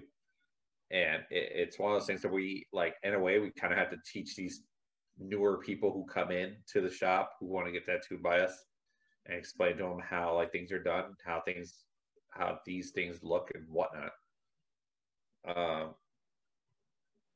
But, like, it's a bummer that it ends up being in situations like that. But I think, you know, especially lately since I've been back from COVID, I've gotten to do a lot more stuff that I get to do, and it's fun and it's enjoyable. Like, I still get to do those small little pieces because I still take, like, again, something that you taught me was, like, do those little pieces because the little pieces are going to give me those bigger pieces that I get to enjoy. Yeah, and I have plenty of clients who've always started with those little pieces and have come back to me to get the bigger ones. And if you treated them good and you gave them a solid tattoo, when they do think of that big piece, you're going to be the person they think of. Or they're going to think of another small tattoo, and instead of their friend wanting to call 15 shops, they're going to be like, well, no, this dude that one time gave me this really nice tattoo. I'd rather go hit him up. Yeah. And it's worked out so well. Like, there have been some clients we've had at the shop who, you know, because some of us haven't had time, we've kind of like pushed them towards another client. Like recently I had a client who wanted to get tattooed by me, and the time that she wanted to get tattooed, I was already tattooing somebody. So she went to, you know, we recommended her to somebody else at the shop, and she's gotten tattooed. I'm counting the other artists, she's gotten tattooed by somebody else as well. But like, you know, it's always been like me, like they've come to me first, or they've come to, you know, their client have come to somebody else at the shop first before they've been recommended. Or depending on what we do as a style, and you know, and it's worked out. So stuff like that is very important. You know, like we like to go back to what we talked about before. Like, you get people who like don't ever want to get tattooed by anybody else because at some point they probably got tattooed by some guy who was like, if you ever get tattooed by someone else, like, I'll never tattoo you again.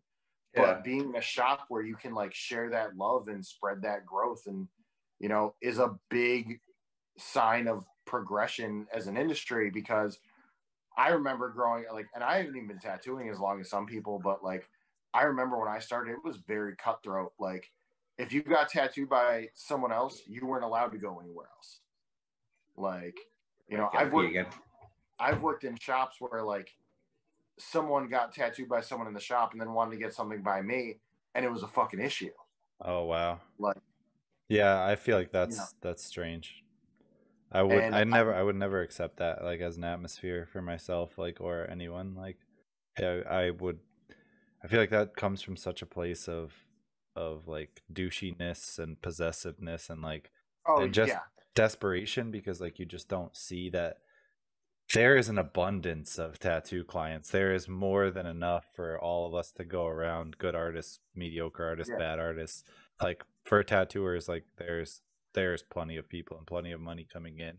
So I hate like the idea of competition. Like, I like to compete mostly with myself, but like I'll look at my shit in comparison on occasion to like, you know, other people around. But otherwise, I'm just like, especially in my own shop, I'm always happy to see people like eat and people shine. But like, if you look on like a grander scale, like there's no place, like if you're working in any tattoo establishment, I don't have any like qualms about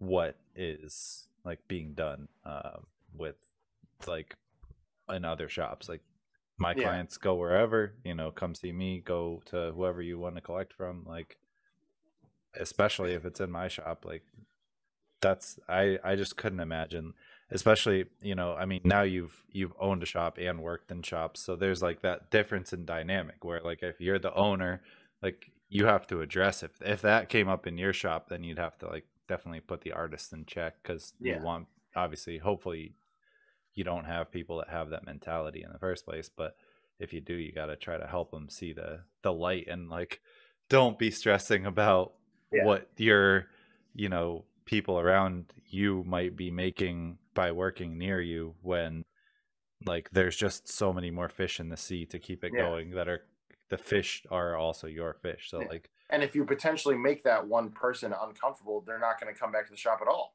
And get tattooed by anybody. Definitely. You know, but I've worked in those cutthroat situations where it's like, you're not allowed to tattoo that person. She gets tattooed by me.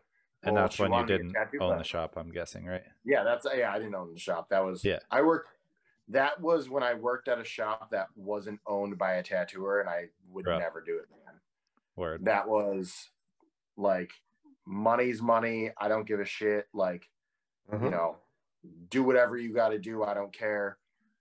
Like, you know, that sucked. But, you know, my shop, everyone is super awesome. We all recommend each other to people. Like, we have such a good group and a good crew. And again, that's what it comes down to, man. If you have a great if your shop just gets together and really communicates and works well together, like anytime we've had issues, we go have a beer and we squash it. Yes. You know, I've worked in shops with aggression and built up, you know, animosity toward each other, and it just makes for a terrible fucking work environment. For sure. And tattooing is already stressful enough. Yep. Yeah. Like, and dude, how many times did I tell you, if you and your girl got into a fight or you weren't having a good day, leave that shit at the door. This is your freedom zone. This is your place for you to be. And if you can't do that today, then, you know, take a break. Yeah. Yeah, you have to be in the right place mentally. You can't be like tripped up by some shit that is like an interpersonal at your own business. And we try to encourage that at the shop. Yeah. You know? So like, if you're afraid to go into your work because you've got issues with someone and you already started your day off with issues with someone else, where's your freedom? Where's your time for you to get your shit together? You find your center. Yeah. You know, definitely, you know, that's definitely something that was also instilled. Megan being our, you know, she was Angel's apprentice, and you know, there's been times where she's had a moment, and you know, I've taken that advice from you and I've given it to her. I'm like, listen, if you're not in the mood for it, if you're not in the right place for it, don't even worry about it. Don't stress about it. Like, reschedule, do what you got to do. Yeah. You know, and come back to it, and you'll be 100% better. For sure. And 9 times out of 10, your clients can understand. Yeah. Like, if you can explain to them, be like, yo, I'm having an off day. I'm not feeling it. You know, I'm not ready to take on this project like I want to be. 9 times out of 10, they're going to be cool about it. Yes, you're going to get that one dude who's like, well, I don't give a fuck how you're feeling. Like, I scheduled this fucking 2 weeks ago. Yep. You know?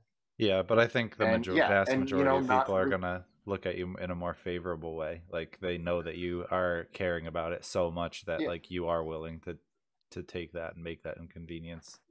Yeah. Yeah.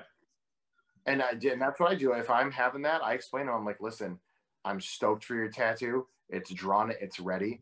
I'm not in the mindset. I'm not going to be able to give you 100% of me. You used to tell me, like, you used to notice how I used to reschedule. And if at that, I'll come in on my day off. Yeah, you'd have your, Yeah, like, I remember, like, you used to talk to me about it.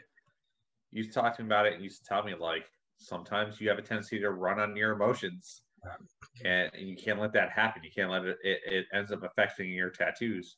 Mm-hmm. And, you know, I definitely, you know, I look back at it, and, you know, you would be straightforward about it. I mean, like, there were times where I definitely weren't consistent on my tattoos at times. And, you know, I'm almost 6 years in, and I've learned to adapt and know when I've learned to actually leave things outside of the shop. And if that doesn't work, then I work around that. But I remember those days when you used to tell me, like, dude, you essentially work on your emotions. You got to learn how to work around that or outside that. And if things aren't working for you that day, then reschedule. And if you can't work through it and you don't think you can do, if you don't think you're going to do the best work that day with what's going on, you got to reschedule it. You know, it's, you know, there's nothing wrong with that. There's nothing wrong with that at all. No. And I think that's a big misconception with a lot of younger tattooers.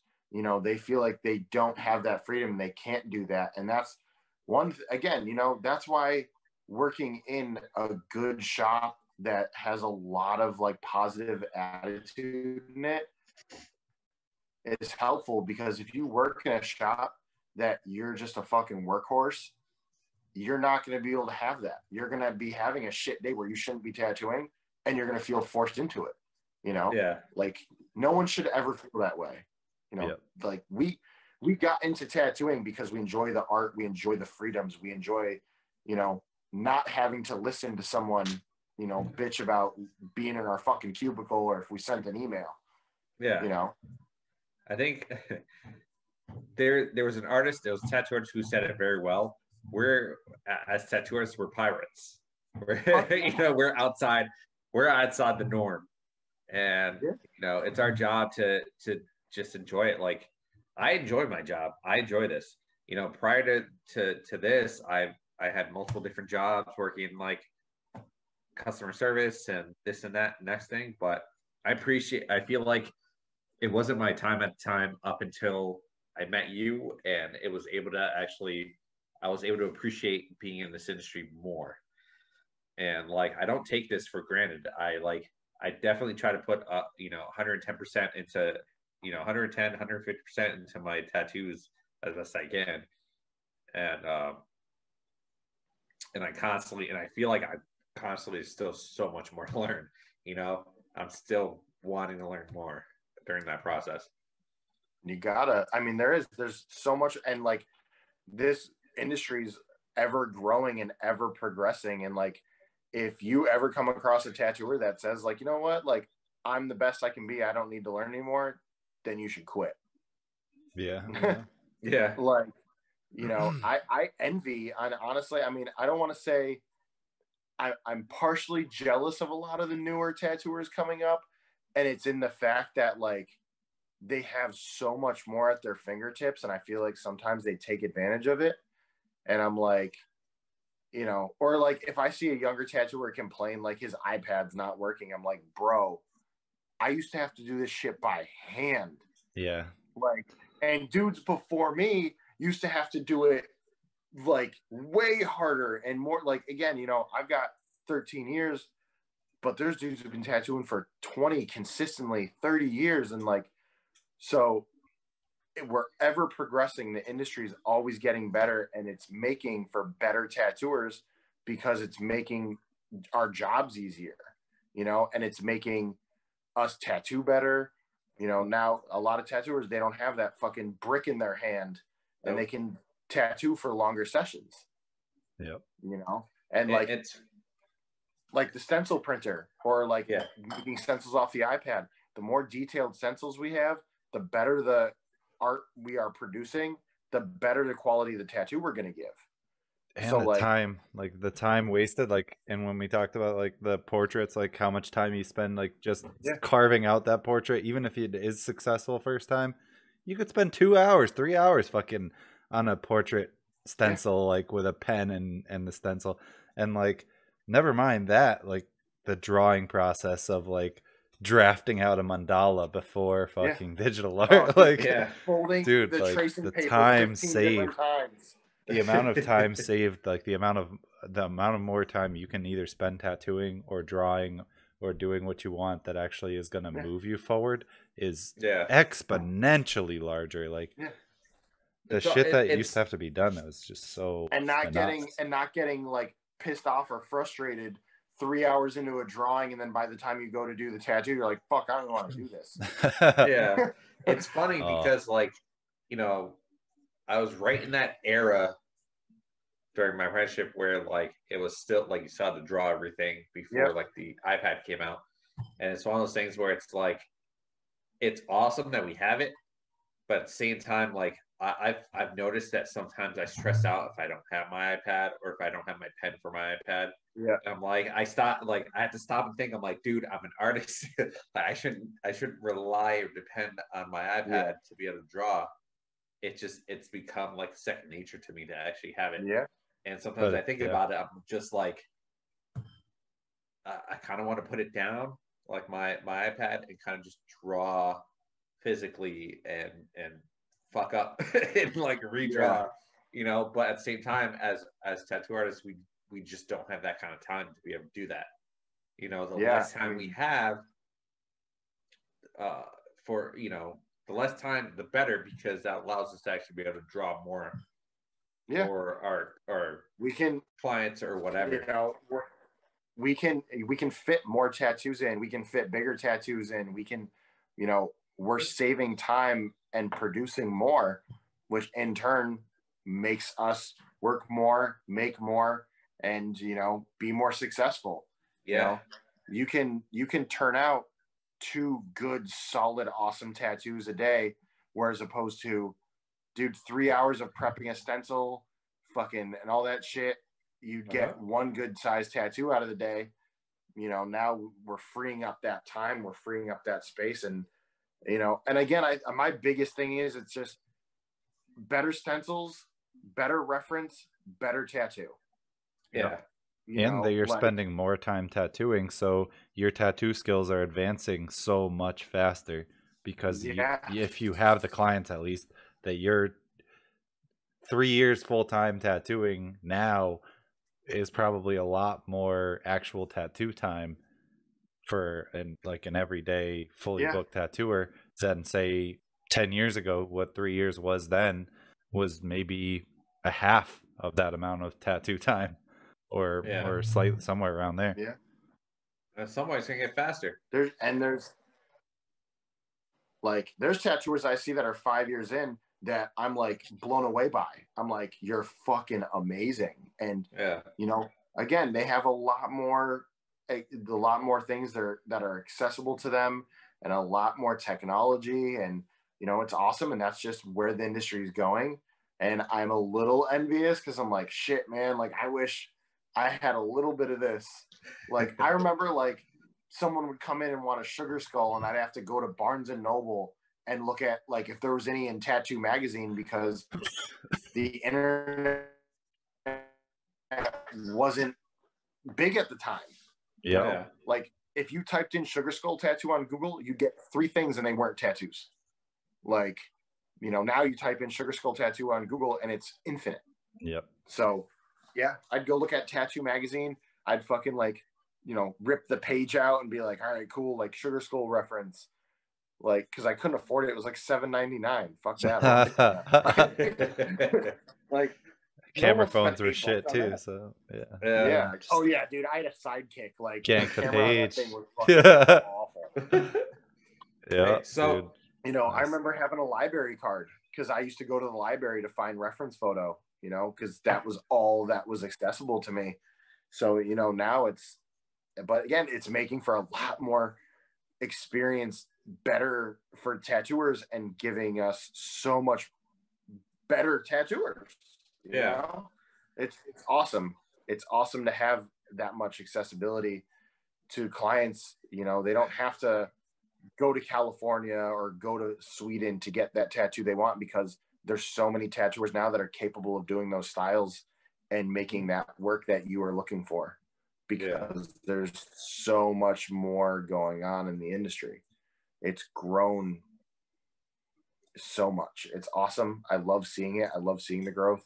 I love watching tattooers get better. I love going on Instagram and seeing a tattooer that I started following a year ago, and then all of a sudden I'm like, holy shit, like you're doing amazing, you know? And I love that. And I think, and that's another thing I've noticed in the industry from when I started, is tattooers hype each other up so much more now.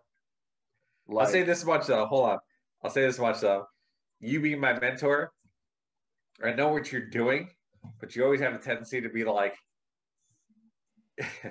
you always one-up me every time. You're like, dude, you can do better. Like, all right, it was all right. Like, I know when you do this thing where it's like, where you say like, yeah, but you get done better. But there's a point where I know you're like, that was a good tattoo, compared to like prior, where you're like, dude, you fucked that up. And I'm 100% honest. How many times would I text you and I'd be like, dude, delete that fucking photo? Yeah. Oh. Oh yeah. There were times. Like, and dude, and I would zoom in, and I'm like, dude, but I would tell him, and I'm like, but it was like, you know, I'd be like, dude, you fucked up that tattoo. But then I would send him a picture of a tattoo that he did do that was awesome, and I'm like, you think this is the same person that did this? And then he'd make that fucking face he's making right now, and be like, fuck, dude, you're right. And I'm like, I know I'm right, you know, because I want you to get better. So far, over the past couple of years, I haven't gotten a text from him. So like, things have been good. I haven't given you the don't fuck it. You know what? I think you're due for one. I'll go put that pressure on, Justin. But I mean, it's nice to see a lot of tattooers hyping each other up and supporting each other, because again, man, when I started, it was fucking cutthroat. People were fucking like, you know, you never saw tattooers really like tattooers. There was tattoo cliques. It was like high school. You know, you'd have like this group of 4 or 5 it was shops, you know, this group, this group. Now it's like, you know, tattooers are friends with other tattooers and other shops. And, you know, the shop I work at now, Andy, dude, I've known him a long time. He's a great dude. My shop was in the same town as him. Him and I never had any animosity. I would send people to him. He'd send people to me. And that was like unheard of at the time. Like, because there was another shop in the town who was like, you can't get tattooed by any other shop other than our shop. And I'm like, well, your shop sucks.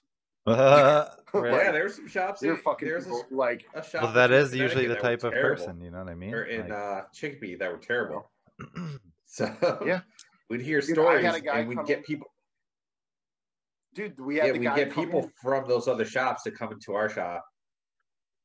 There was a guy that came in who got tattooed by that shop, and he had plastic wrap on his tattoo still, and the dude like fucked something up on it, and he got up out of the chair and was like, I'm not paying for this, and left, and then asked if we could finish it. And I was like, one, I don't know where you actually got that. I don't know what they did, but I'm not fucking touching you. But like, dude walked in, blood dripping down, plastic wrap, stencil still there, and I'm like, what the fuck happened? Oh. Yeah. Yeah. But yikes. Like, I mean, again, I've even, like I said, you know, I get messages from younger people, and I'm like, dude, go see my old apprentice. He works in Connecticut, solid tattooer. Check out his Instagram. Like, you know, back in the day, that would have never happened. They'd be like, dude, if you can't get tattooed by me, you're fucked. Yep. Yeah. Because there was that barrier to entry. I think social media did it a lot. You know, I think that's, as much as people want to complain, it opened it up. It made it so people could see all the portfolios without having to go to a place. You get to see the reputation also based on, you know, Google reviews kind of coming into being a reliable thing. Reviews, you know, it is what it is. But it's, for us, it's mostly positive. Like, so it's bringing people in. I think that there's that level of, like, you know, also conventions. You have a lot of networking going on with, you know, whatever, learning and things that are happening. Like, I have tons of connections from growing up in tattooing, and then I have tons of connections from when I actually started trying to be a tattoo artist and attended all of the local art nights and the Paradise gatherings and the seminars, and you're doing all the shit where you're showing the interest. You're going to the things that other people that also really care and try hard are going to and doing. And then you get that connection, and now you have this community, like, and it's an open community now because of people like Guy Aitchison sharing information and just crushing the ability to keep people's like the door closed on the next generation. Because that was the way, that was the meta, is nobody got apprenticeships, like, unless you were a sketchy biker and you were gonna work for this, you know, MC ran fucking tattoo shop or whatever, you know, laundering stuff or shady nonsense or brutish fucking old school people. Like, that shit got weeded out. But like, now, you know, some of them are sticking around because they were doing legit tattoos. And I think there's just, even for people that weren't, like, there's plenty of money and clients to go around. Like, you don't even have to be a good artist to make a living in this career. Oh, dude. For now. But I think 10 years from now, there's no room in this career for even mediocre artists. I think you'll have to be stellar or not. Oh, yeah. That, dude, it's, everyone is getting better and progressing. And, you know, and that's why, like, I don't know what I tell people, like, don't, like, again, younger tattooers, you know, they get worried about all these scratchers and shit. I'm like, why worry yourself with that? Like, fuck them. They fuck up enough people within a year or two, and then they stop. And then we get paid more to fix it. Yep. Like, but like when I started tattooing, I was offered a piercing apprenticeship as well, because I was told flat out, you're not going to make a living tattooing. And I wanted no part of piercing because that shit freaked me out. And it just made me work twice as hard to be a successful tattooer. Word. You know, and maybe that was a perfect thing to have been told. You know what I mean? Like, yeah, that was literally might have worked so good for you. Yeah, I had one of the guys that worked at the dude. He fucking stocked shelves at Shaw's. like, Word. you know, part time, you know. So I was like, holy shit, like, you really don't make a living. And I just busted my ass because, like, honestly, man, I never had like a real job. Like, Word. I started my apprenticeship and tattooing so early, like, I never had to do those like shitty McDonald's, Burger King, fucking, like, I didn't have the chance to do that because I knew what I wanted to do. That's And then awesome. I worked harder to do it because I didn't want to do that. Hell yeah. Yeah. Like, I'm not a manual labor fucking kind of person. Like, That I that don't, I self don't want knowledge to is do so that, key. you Yeah. know? But that was the thing. I will never forget that. And that's one of those, and I've told him, and that's stuck in my head was, you will not make a living only tattooing. And made me work 10 times harder because I was like, there's no way that there's this many tattooers and they're not making a living. Yeah. Like, Speaking of there's, this many tattooers, like so to segue a little bit, I did want to get into asking you about like your perspective, having been a shop owner, deciding, for the reasons that you've talked a little bit about so far, to to close that shop and move on to working, somewhere else, and you've worked at other shops, even in the past before that.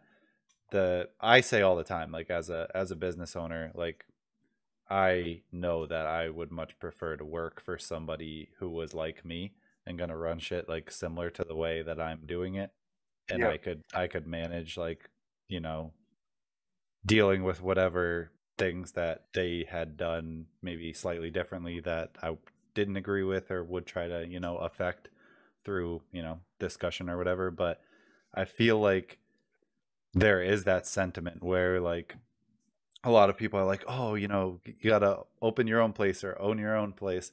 And I think, like, it depends on what type of person you are and what you're doing and how much you're gonna be happy, like, doing business owner, business management, fucking paying the state, paying taxes, like yeah, paying the bills, HR, hiring. But team management, like, is really where I wanted to get to, because you said having a good team, and that's something that I've, like, really strived to do, because I've compromised, like, I could have just stocked my shop with, like, mid-tier, mid to low tier artists that, like, came in and were abundant, and I could have had way more artists working in the shop and potentially made more money because of probably still also paying them less, but in have yeah, decided to, like, forego that for paying more to higher quality artists to work for me and really create something bigger and a bit like a different culture surrounding my shop, as far as, like, for what I want customers to perceive it or clients to perceive it as, would be, to view it as a place where we're really trying to make some art. And I think, like, I've sacrificed a lot of money in that mission. And I recently have had a lot of luck with, first, like, I was able to hire Nick when I had no one. So it was just me and him, and that worked out. And then Bryant, who's been, like, kind of in and out of the shop and now is back, and hiring Dennis was successful. There was actually a crazy story to go along with that, but I think we've touched on it before. But the like the fortune of that, and, like, the way that it was, like, manifested and eventually, like, having It's him actually kind of funny. contact us, yeah, it was very, like, serendipitous. And then also getting Megan. So, like, I've had, like, these steps that went great, and it was all going so great, so great, so great. And then I had the opportunity this summer to make a hire, bro.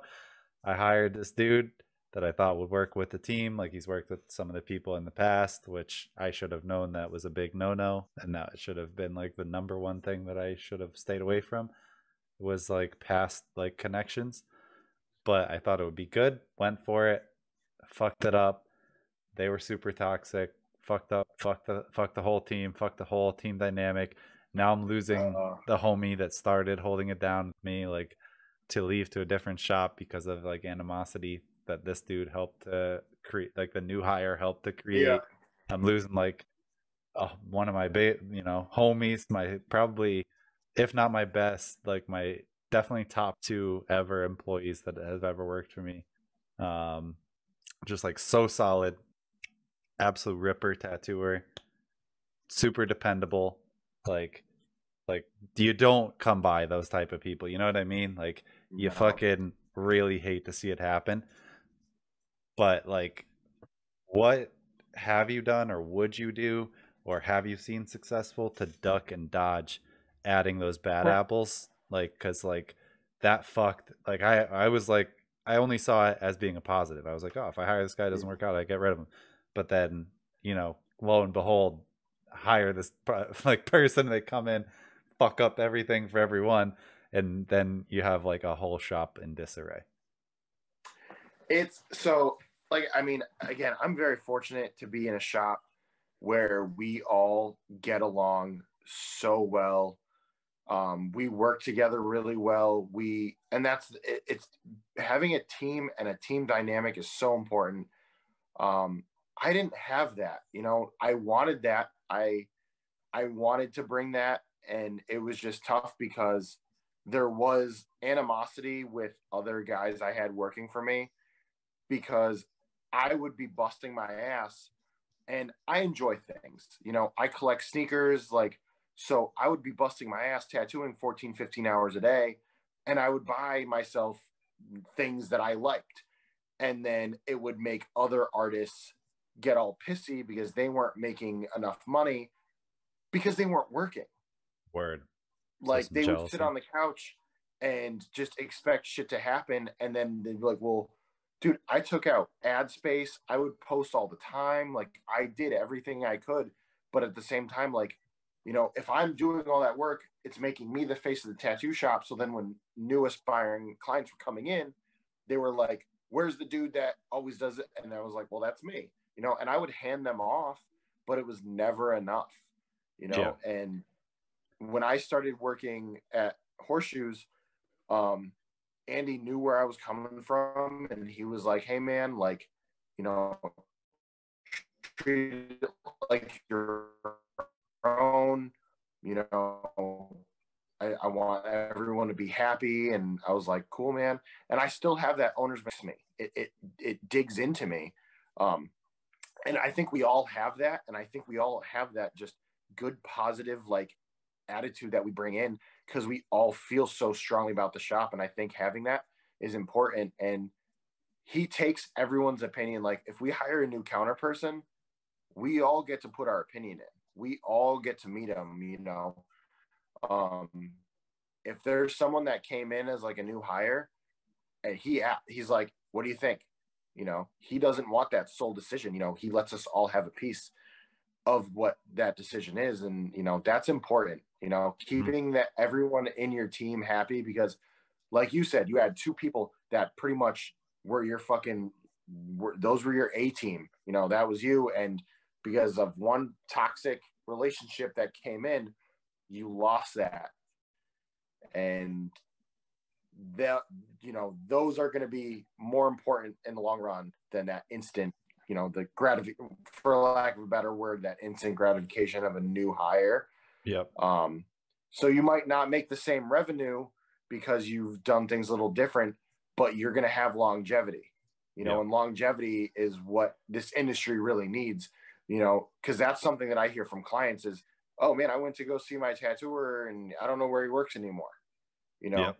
You want longevity. You want people that are going to stay there, because those, you know, those clients will be continual.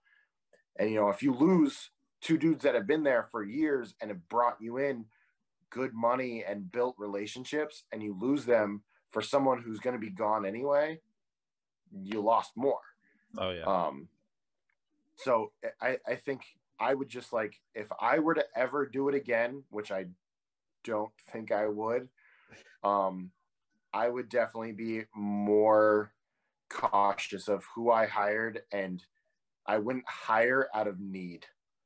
Some of the guys I had that were, yeah, that's the worst, you know, that brought the bad, I hired them because I needed them. Yep. And if I would have just, like, been a little bit more patient, I think I would have been able to bring in a couple better of a crew. But I did the best with what I had.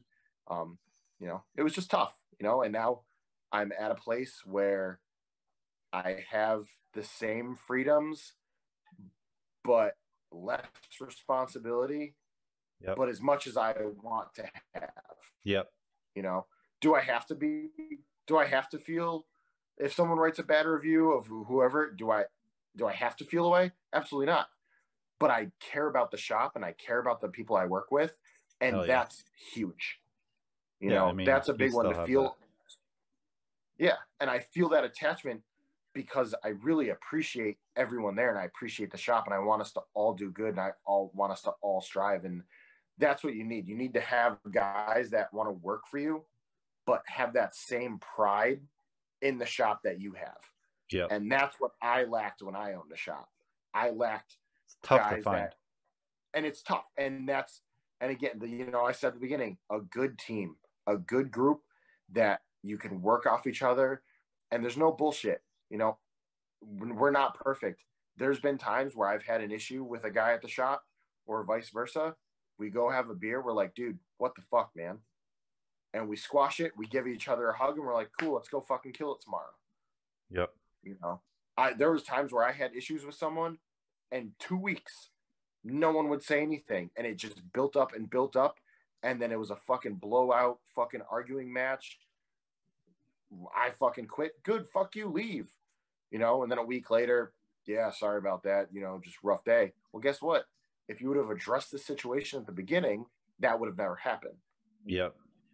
Yeah, Yeah, that's definitely kind of part of the kind of recipe wish that here. would happen at the shop now.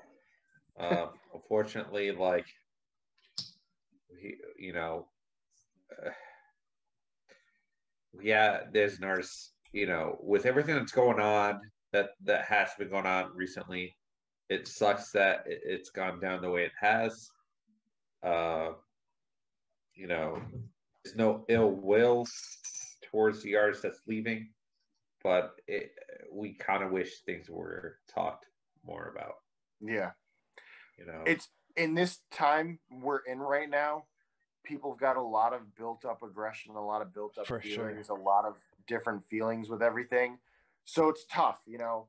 I get people who get, you know, our clients, especially, you know, we've had people who just have been short fused and we try and give them the benefit of the doubt because they've been stuck in a house for 3 months. Yep. You know, so same with tattooers, like people you work with, friends, you know, I've gotten into like just dumb arguments with my best friends because you have 3 months of just fucking going crazy in your own mind, you know?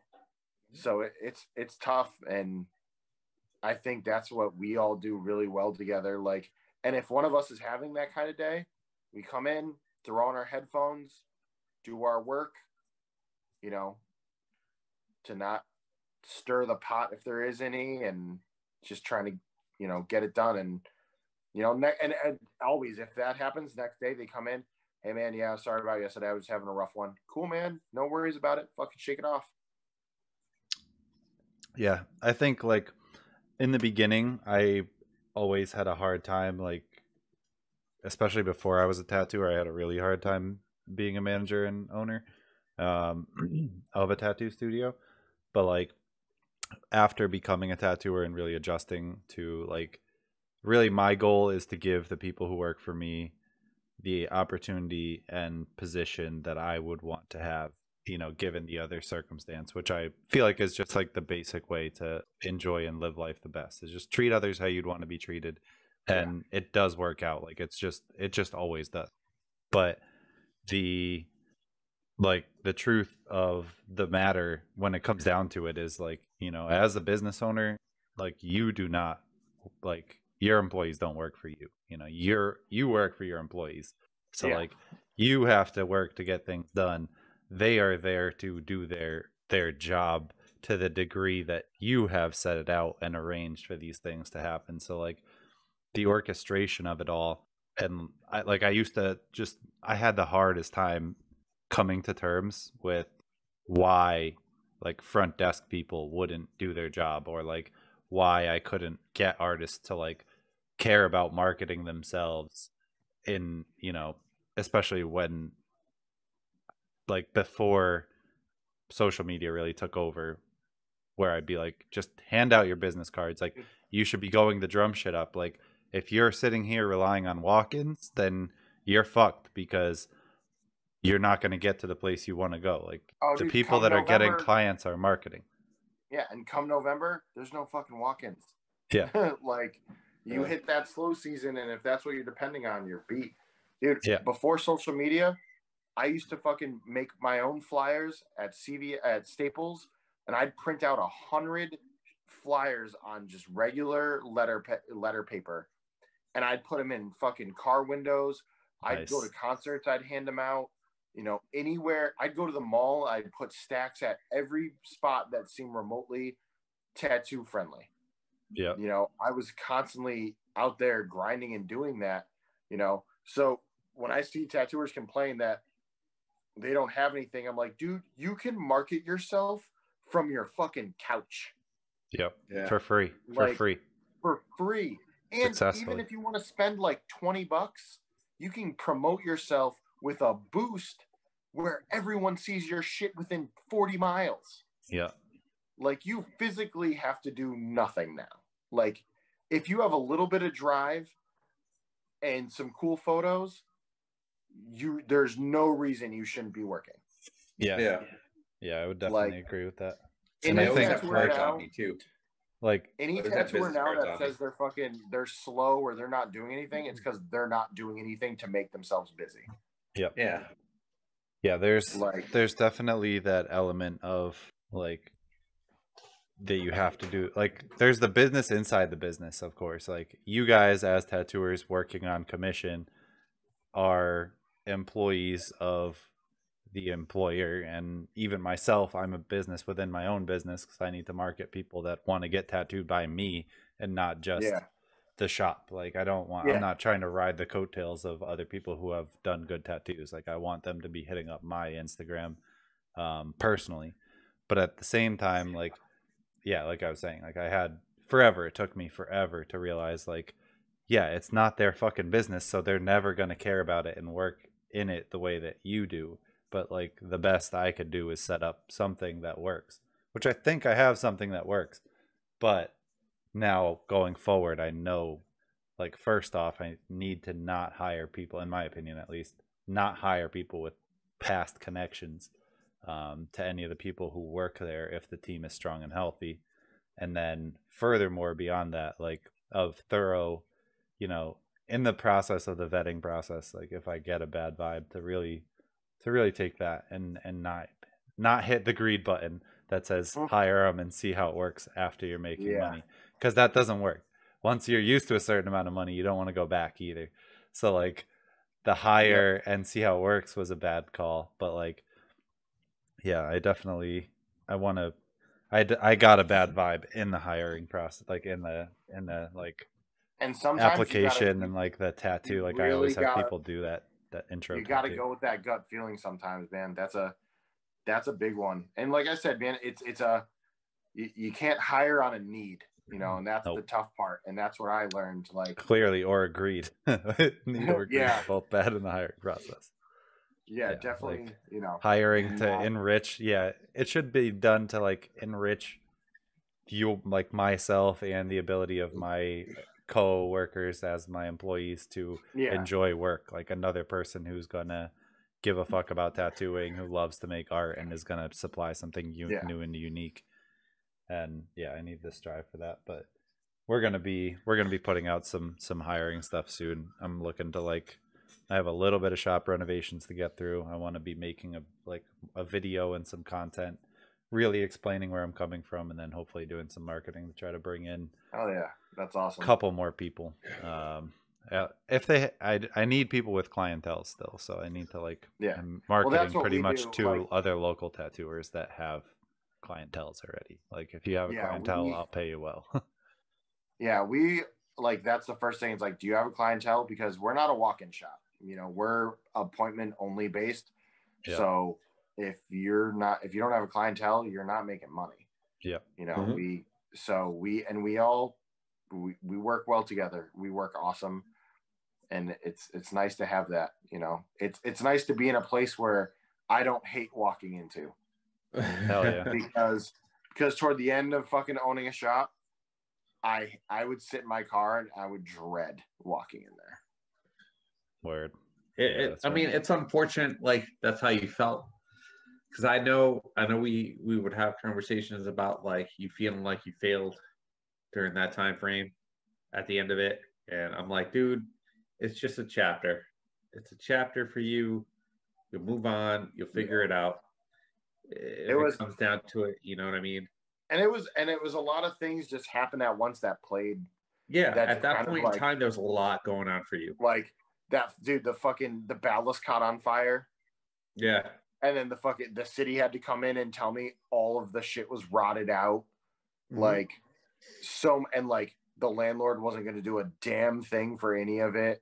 Oh, wow. And then like my issues with one of the artists, and it just all came at once. And I was like, it was just rough, man. This is the best thing for me to do at this time.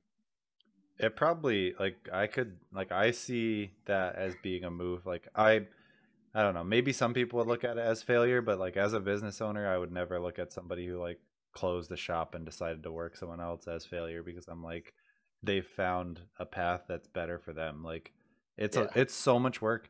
Like for me, where I could be as a tattoo artist and as an artist, I could probably have a lot more mental peace, a lot better quality art, and a lot more free time to act that would be enjoyable free time if I didn't have all the extra stress of owning a shop. But like I already put all the work in way back. So like it really, at this point, it really isn't enough to like motivate me like back off of it. But like as far as me wanting to like expand or do any shit like that, like nah, that ain't gonna happen. Like my place is just gonna like glow more and more where I'm at. Like I'm not gonna have like the Edge Part 2 or any shit like that. Like that's not like, I'm not enjoying it on that level. Yeah, like so that's, I mean at this point it would be like 6.0, but the other ones are all opened and closed from way back in the day. I know that this month for you, it's going to be 10 years since you've actually officially owned the shop. Yep. Actually, days away. Yeah. 5 days. 10 years. Awesome. And he was a young tattoo. He was young when he actually owned the shop. And honestly, I got the shop at 19. A lot of people can't say they've owned a business at 19 and still have it running after 10 years. You know. Yeah, awesome. I had a little bit of a head start. Like we do have a walk-in shop because of the culture. You know, like being opened in '96. Sometimes people say, how long have you been here? I'm like, been there since 1996, and they're like, whoa, you owned it the whole time? And I'm like, nah, dude, I would be the best looking 55-year-old I think on the face of the planet.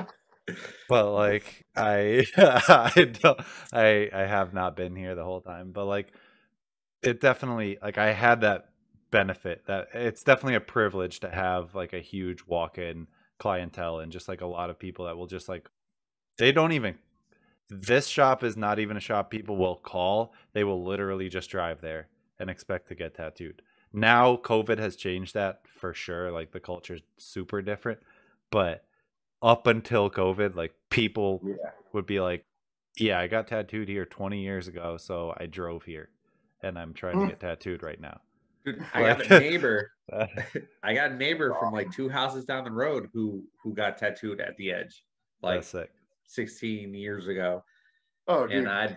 And I talked to him, and I'm like, dude, if you want to get like your stuff reworked or anything else in between, I work there. So, so it's interesting to see dynamic that has come about over the past, 20 plus years from this shop, and the transition you've had since then.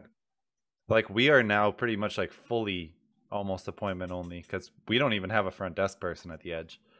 I have a remote receptionist that hardly works now because most of us are using booking links, so we do all of our stuff through online booking, which makes it a lot better for like us convenience wise. Like we save a lot of time with people. Oh, when are you available? Oh, you don't. I don't even have to say to hit the like front desk person up and work it out. I'll hit you with this link and you can book it now. You know what I mean? And then, like as far as release forms, we're on digital release forms or like paper done in person. So like we're at this point now where like we have this walk-in shop that now functions as an appointment only almost, but I still have enough walk-ins and call-ins to probably keep 2 to 3 people like fully booked. But besides that, that's why I'm looking to hire, people with clientele because and it's just gonna keep getting busier and busier, and especially once all of this dissipates a little bit more and people have those more freedoms, I feel like we're gonna have more people out there having those like moments of like, dude, I just want to go out and get a tattoo. I don't even care. Yeah. Yeah. Yeah. I feel like that's what happened once COVID, once we opened up, like, at the shop, we were booked for like 2.5, like the other 2.5 months. It's only been recently where things have like kind of slowed down a little bit. Yep. Yeah. For us. Definitely. Dude,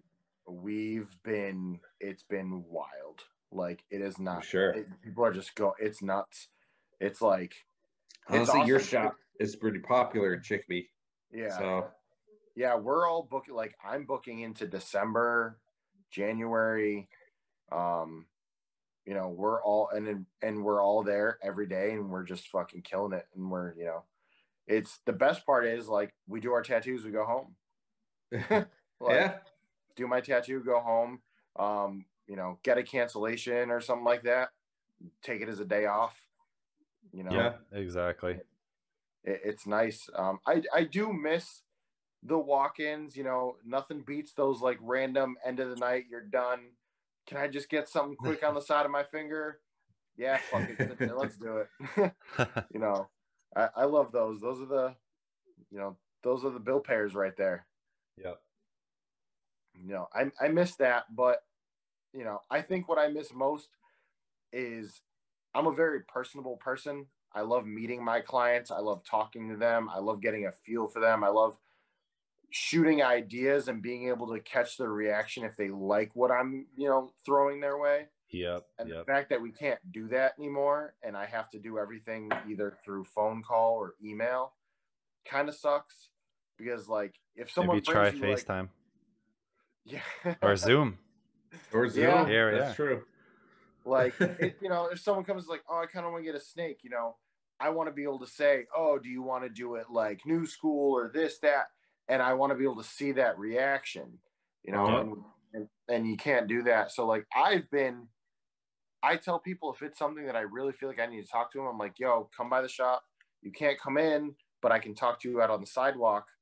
And I've talked to them and, done it there because, there's just some stuff I'm like, I need to see you.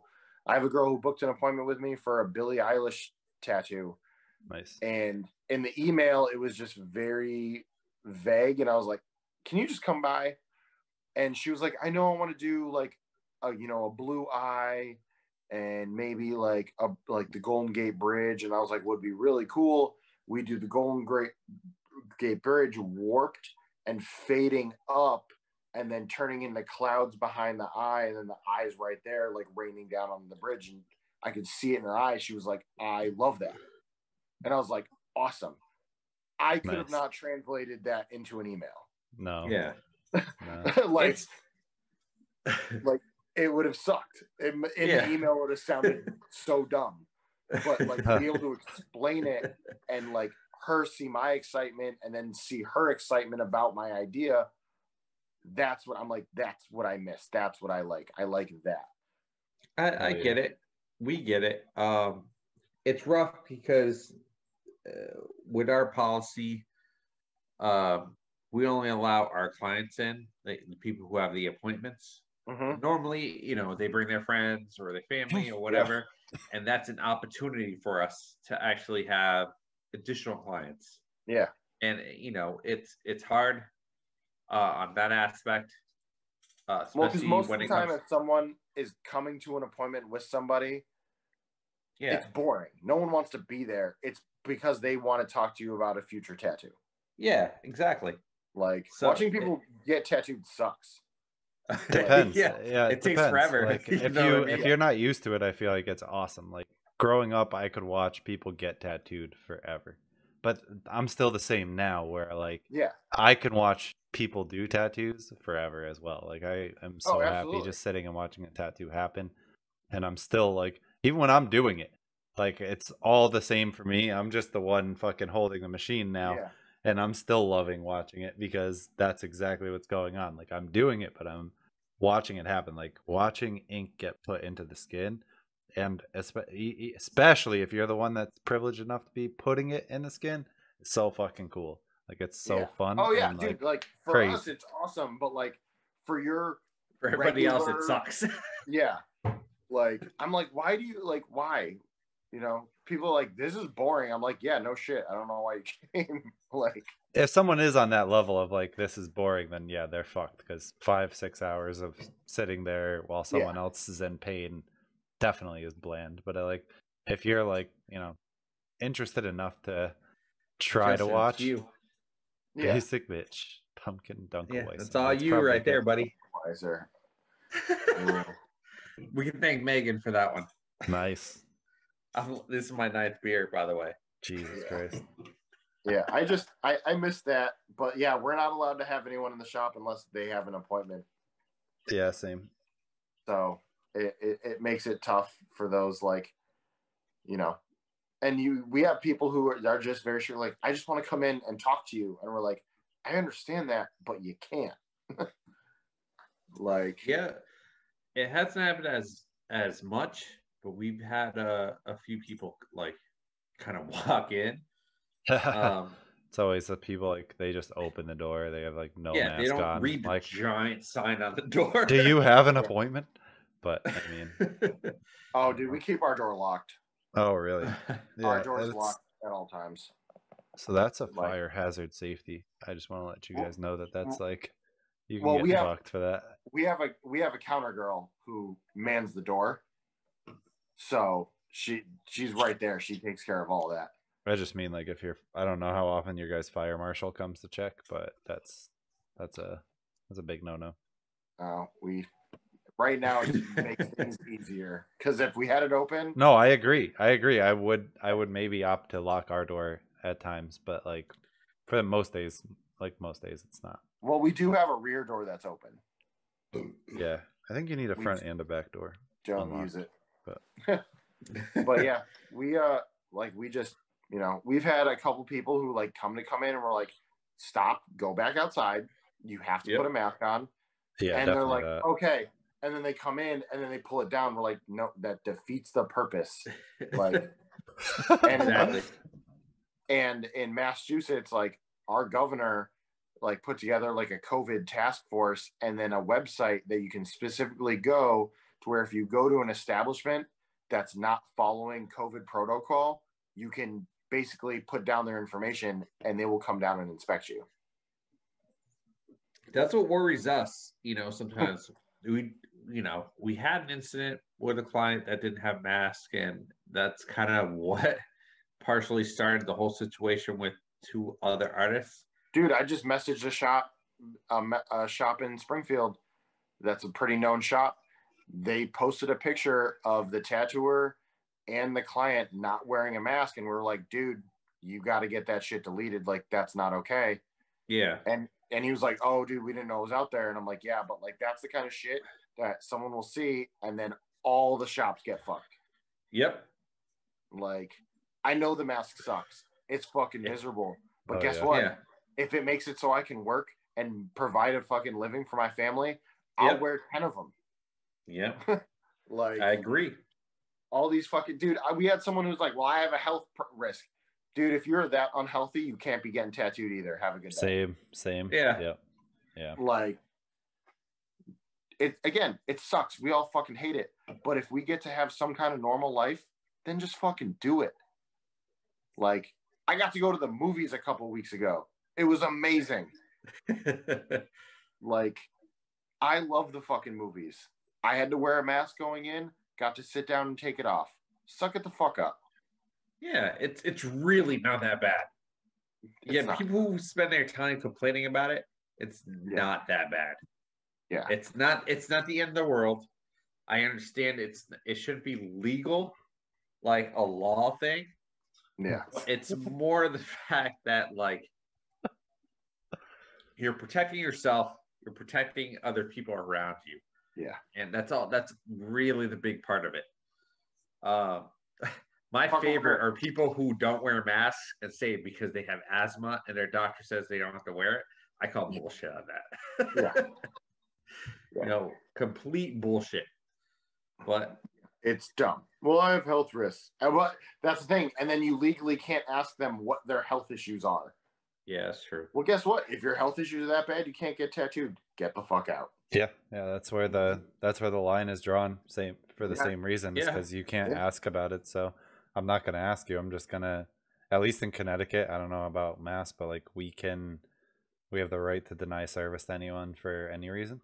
So we can just say you're not welcome. We can deny you're not welcome to. Well, you're not. In some states, you're actually not. That's not legal. But in Connecticut, like if you have a business, you can deny service to anyone for any reason. So you can just tell them like, get lost. Like, you know, where I'm not going to tell them like specific any reasons actually, because I don't want to give them any ammunition. But like, no, like clearly, if you're not healthy enough, we're not interested. Yeah, exactly. It's fucking, you know. Yeah, and like the fact that like they want to like they don't care about our lives that enough to wear a mask, and they would rather put our families and all of us in danger. It like fuck them. Yeah, exactly. It's just like it's such a simple thing to make, even if it is mostly bullshit. Like if it decreases the chances by a little bit, just fucking do it. Like, and I've got to say, like during this time, my clients have been so respectful and amazing. Like, dude, if they even have like the sniffles, they're like, I'm not sure if I'm feeling good. I would rather get tested before I come in for my appointment. Awesome. Thank you for your honesty. I really appreciate that. Like, as opposed to like, dude, I had a dude show up for his appointment, looked like shit, took his temperature. It was 102. We're like, yo, get the fuck out. Like, how are you here right now? Yeah. Like, you gotta, like, why would you even try? That's so fucked up. Luckily, we haven't had that happen. Like, I've been sick this week, and I have an appointment tomorrow with a friend to get my hair done. So she's gonna do maintenance, but I had to like warn her in advance. I'm like, hey, I'm gonna be totally honest with you. I'm on like the ass end of a cold. COVID test came back negative, but chest colds during COVID fucking corona time is definitely not publicly correct, and not gonna be taken well by almost everybody. So I was like, I just want to let you know I'm gonna come. Like, if you want me to come in, which I'm happy like and healthy enough to come in, I am gonna come in definitely hoarse, definitely like sniffly. Gotta blow my nose a few times, like as if my allergies were kicking hard, and like there is possibility of potential like light coughing, but I'm like, I just have to be like totally honest. Like I'm giving like a full weather forecast of my health, but like I don't feel like if I held any bit of the information back, then I would feel so guilty about like the potential risk. Like I told him already, I was like, I'm just as happy paying you the deposit or whatever for the day and rescheduling if we have to. So like, I that agree. Honesty is key, man. It's big. Like, and it's just, but that's, and that's a fear, is people who don't feel good, or like, we've had people like clients who like we see on Instagram partying out in Florida and then have an appointment with us the next day. We're like, you can't get tattooed. What do you mean? You were just in Florida. You have mandatory 14-day quarantine. Oh, well, I was fine. Like, I didn't leave my hotel room. Yo, your Instagram says otherwise. We do in our digital release, we have a travel thing, like at 14 days. And I know that people are just going to lie through it for the most part, but some people are respectful enough to say like, okay, I will reschedule. Again, I've had much more people on the honest, like, same. I've had straight up be like, hey, I did go on vacation last week. I don't know if that's, and I'm like, where'd you go? You know, if you went to the Cape, you don't have to. You're still in Mass. But you know, I appreciate the honesty because that's a big thing, especially right now. You know, my wife's got an autoimmune disorder. Oh, You know, okay. she's high risk. So like putting me in that predicament to possibly bring it home to my wife or my 8-year-old, you know, that's fucked up. Like, you know, so I appreciate the honesty, and we've been very lucky with that, and I'm very, very lucky. I've had 2 clients so far that had to reschedule because someone at their workplace tested positive, and now they're under mandatory quarantine. Mm-hmm. That we've And had they that said happen. And now it's cold season, dude.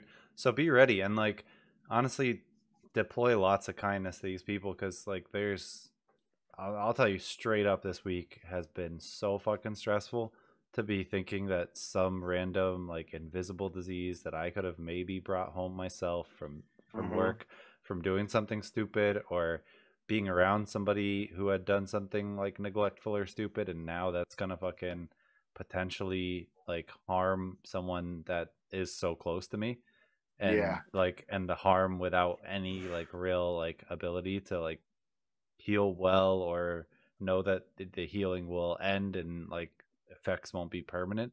Like it's definitely terrifying. Like the amount of stress I went through has in this past week has been like very remarkable.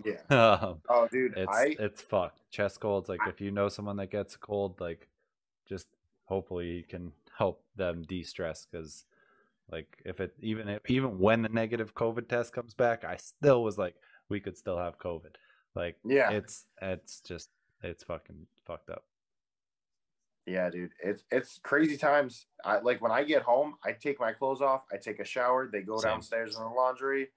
You know, I do my best to be, you know, and like it's all we can do, you know, and we just have to, and in our profession, we just have to hope our clients are being respectful of our health and of our well-being, and they're being honest with us, because you know that's all we can hope for. You know, we can't give them a lie detector, we can't like monitor what they do. You know, we can only hope that they care about us as much as we care about them, and they're taking the precautions that we are taking to provide them the safest environment we can. Right. You know, it's tough. One of my clients, she's a hairstylist. She just tested positive and she had to cancel her appointment, and she's freaking out because she's got kids and stuff. And I was like, I appreciate you. Thank you so much for being honest. My thoughts go with you. I hope you can get through this. You know, good luck with everything. Like, you know, hope everything works out. But, you know, but salons could open before we could. Yep. You know, and they could take there at any point. There could be 50 people throughout there in a day. We generally do 1 or 2 appointments a day. Everything gets fucking sanitized, clean, wiped down. We have air purifiers.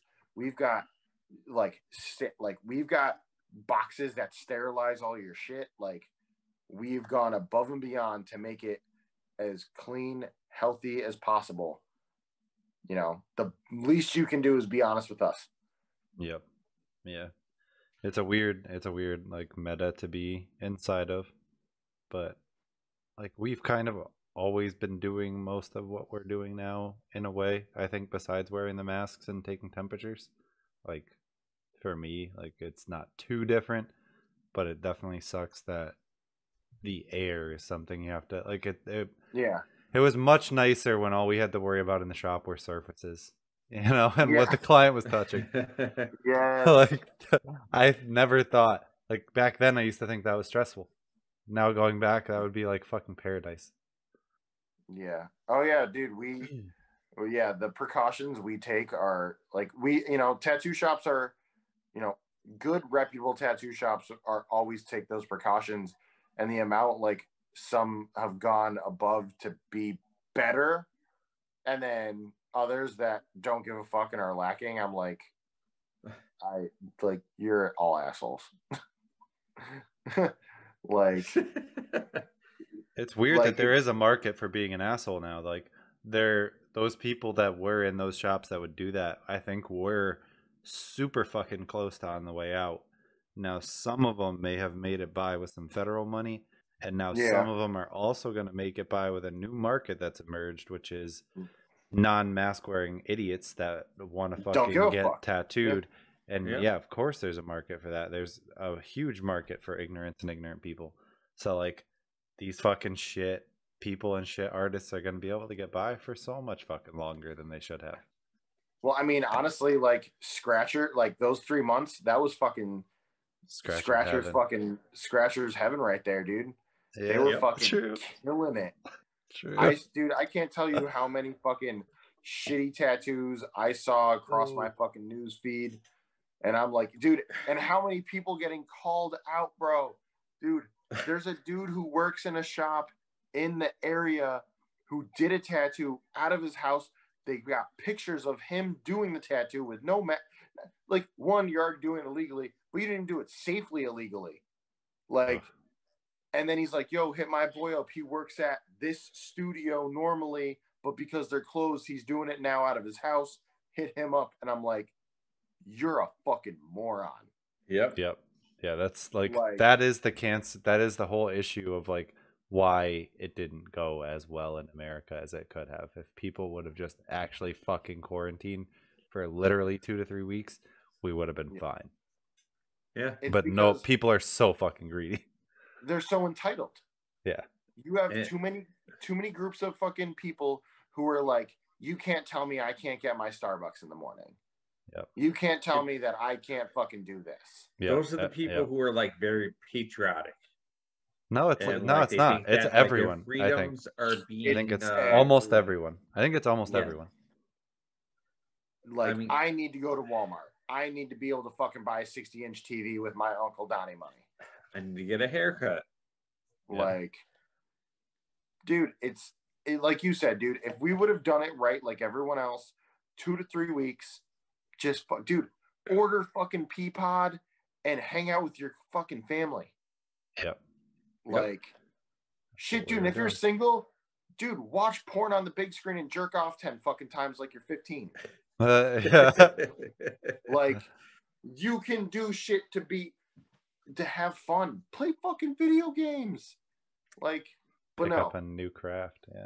Yeah. There's a billion things that people could have done, but yeah, I think I don't know that I definitely would disagree that it's a certain brand of people that's doing it. It's first off, it's Americans anyway. Like if you want to clump it all together, it's an American thing, but like the entitlement is high, and like we did fuck up. Huge. Oh yeah. Because you are right. Like I never really thought about it as on that level of like everyone's got that one little thing that they're feeling entitled to some degree. Oh, I can do that, but I still wanted weed during quarantine. Couldn't order it. You know what I mean? Like, unfortunately, froze again. But yeah, no, definitely. In this situation, now I'm back. You broke up. You froze for a second. I was saying, like, definitely, like, still wanted, weed during quarantine. Couldn't get that shit delivered. So, like, there's always that. I mean, well, delivered legally, but there's always that. There's always that type of like decision that you have to come across where like you are making this risk, like even if it is just going to the grocery store at the time, like you didn't properly stock up, so then you violated quarantine night. Like who knows, maybe it affected more, maybe it didn't, but it definitely felt to me that people, when I was looking, I was like, what the fuck am I sitting at home for when no one else is doing it? Yeah. Dude, same feeling. Like, dude, like all the fucking people, like the flash mobs who would run into Target with no fucking masks on, screaming, "We don't have to!" Like, you're like, what the fuck? Like, if no one gives a fuck, why do we have to give a fuck? Yep. Like, yeah, and then that causes a couple more bad decisions and a couple of people that had some weakness and wanted like a grinder. You know what I mean? Mm-hmm. So then now they walked out to get that, and now the foot's in the door, and like the decisions definitely compound. Like it was disappointing. That too many people were deemed essential. The amount of people that I had, that I had so many people messaging me like, "Yo, you doing tats out of the house? Like, do you want to come do a house call? You got this?" I'm like, dude, we're in quarantine.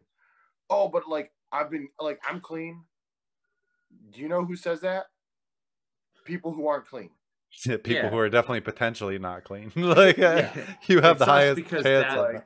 Yeah, that reflects in the shop, you know, in any shop. So all it takes for that one person who doesn't wear a mask, and people hear that and they're like, oh, what the fuck? Why can't I not wear a mask? Yep. Mm-hmm. Then that spills in. Now you have preferential treatment going down. Yeah, exactly.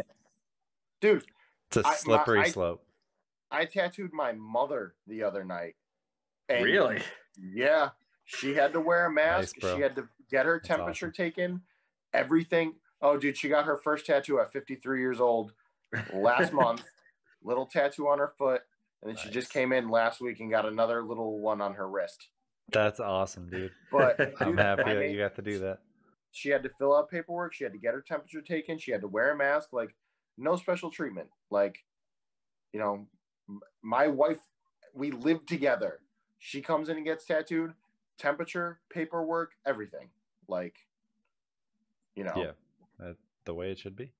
And then you get the people who are like, well, my boy got tattooed here last week. Like, he didn't have to wear a mask. Your boy's a fucking liar. Yeah, that's rough. I haven't had that yet, but I would definitely be like, that would get me though as the business owner. I'd be like, who tattooed him? Yeah, Oh, no, dude. Who's going down for this? And that's the thing, like, dude, we're all we're all on top. We all have kids. We all are in. I think that helps too. Like having people that have shit on the line definitely makes it. And all of us. Everyone's considering something more than themselves. That's so clutch to like keeping it going well, especially in the current meta. Yeah, every one of us, we're all parents, we're all married, like we all have stuff that we want to keep healthy and safe at home. Most of us. So. Oh, he's saying in his shop. In our shop. The 5 of them. Yeah, literally every one of us is a parent. Oh, wow. Which is awesome because I remember doing a guest spot at a shop and then hearing, I would never hire anyone with kids. They're no fun. Wow. And I was like, looks like I'm going to be hitting the old dusty trail. Oh, shit. Oh, man. I feel like that makes a big dynamic when it comes to being a tattoo artist, is whether you have family or you don't. You know what I mean? It goes a long way. Dude. If I did not have my kid and wife and shit, I'd probably be dead. Word. I would have partied myself off a cliff. I feel like I would have done the same. Yeah, dude. Oh man. Especially with the way the community can get in the tattoo community. Like, I've never been one for extensive stuff, but I could definitely say that I had plans of traveling to a lot of conventions and, doing whatever was going on in these places for the most part, as far as like fucking around with, smoking weed, maybe drinking maybe taking some hallucinogens, psychedelics. Yeah. Oh, I've done a shroom or two at a convention. Oh, word! Oh my god. I don't have that experience yet, but I can't say it wouldn't be impossible. Not surprised. Conventions are a blast. You've done a lot of them. You've gone to Chicago. I've done stuff in Florida. From being sponsored from Kingpin, I'm required to do at least 6 a year. Yeah. So I always try and is that new? Because I remember you were sponsored by Eternal, and you used to have to do like at least 10 to 11 a year. It's 6 is the mandatory limit. Yeah. So like in my contract it says I have to do 6. I've always done more because I enjoy doing them. Especially like fun ones that are like Wildwood will always be my favorite. This would have been my 7th year in a row. Because of you, I love doing Wildwood. I'm Dude, trying to get these guys to do it too. We turn it into a vacation. We go there a week early. We fucking rage, do water parks and shit, and then I make all that money that I spent during the week. So, yeah. Except for that time we went to the water park and you almost killed me by falling on top of me.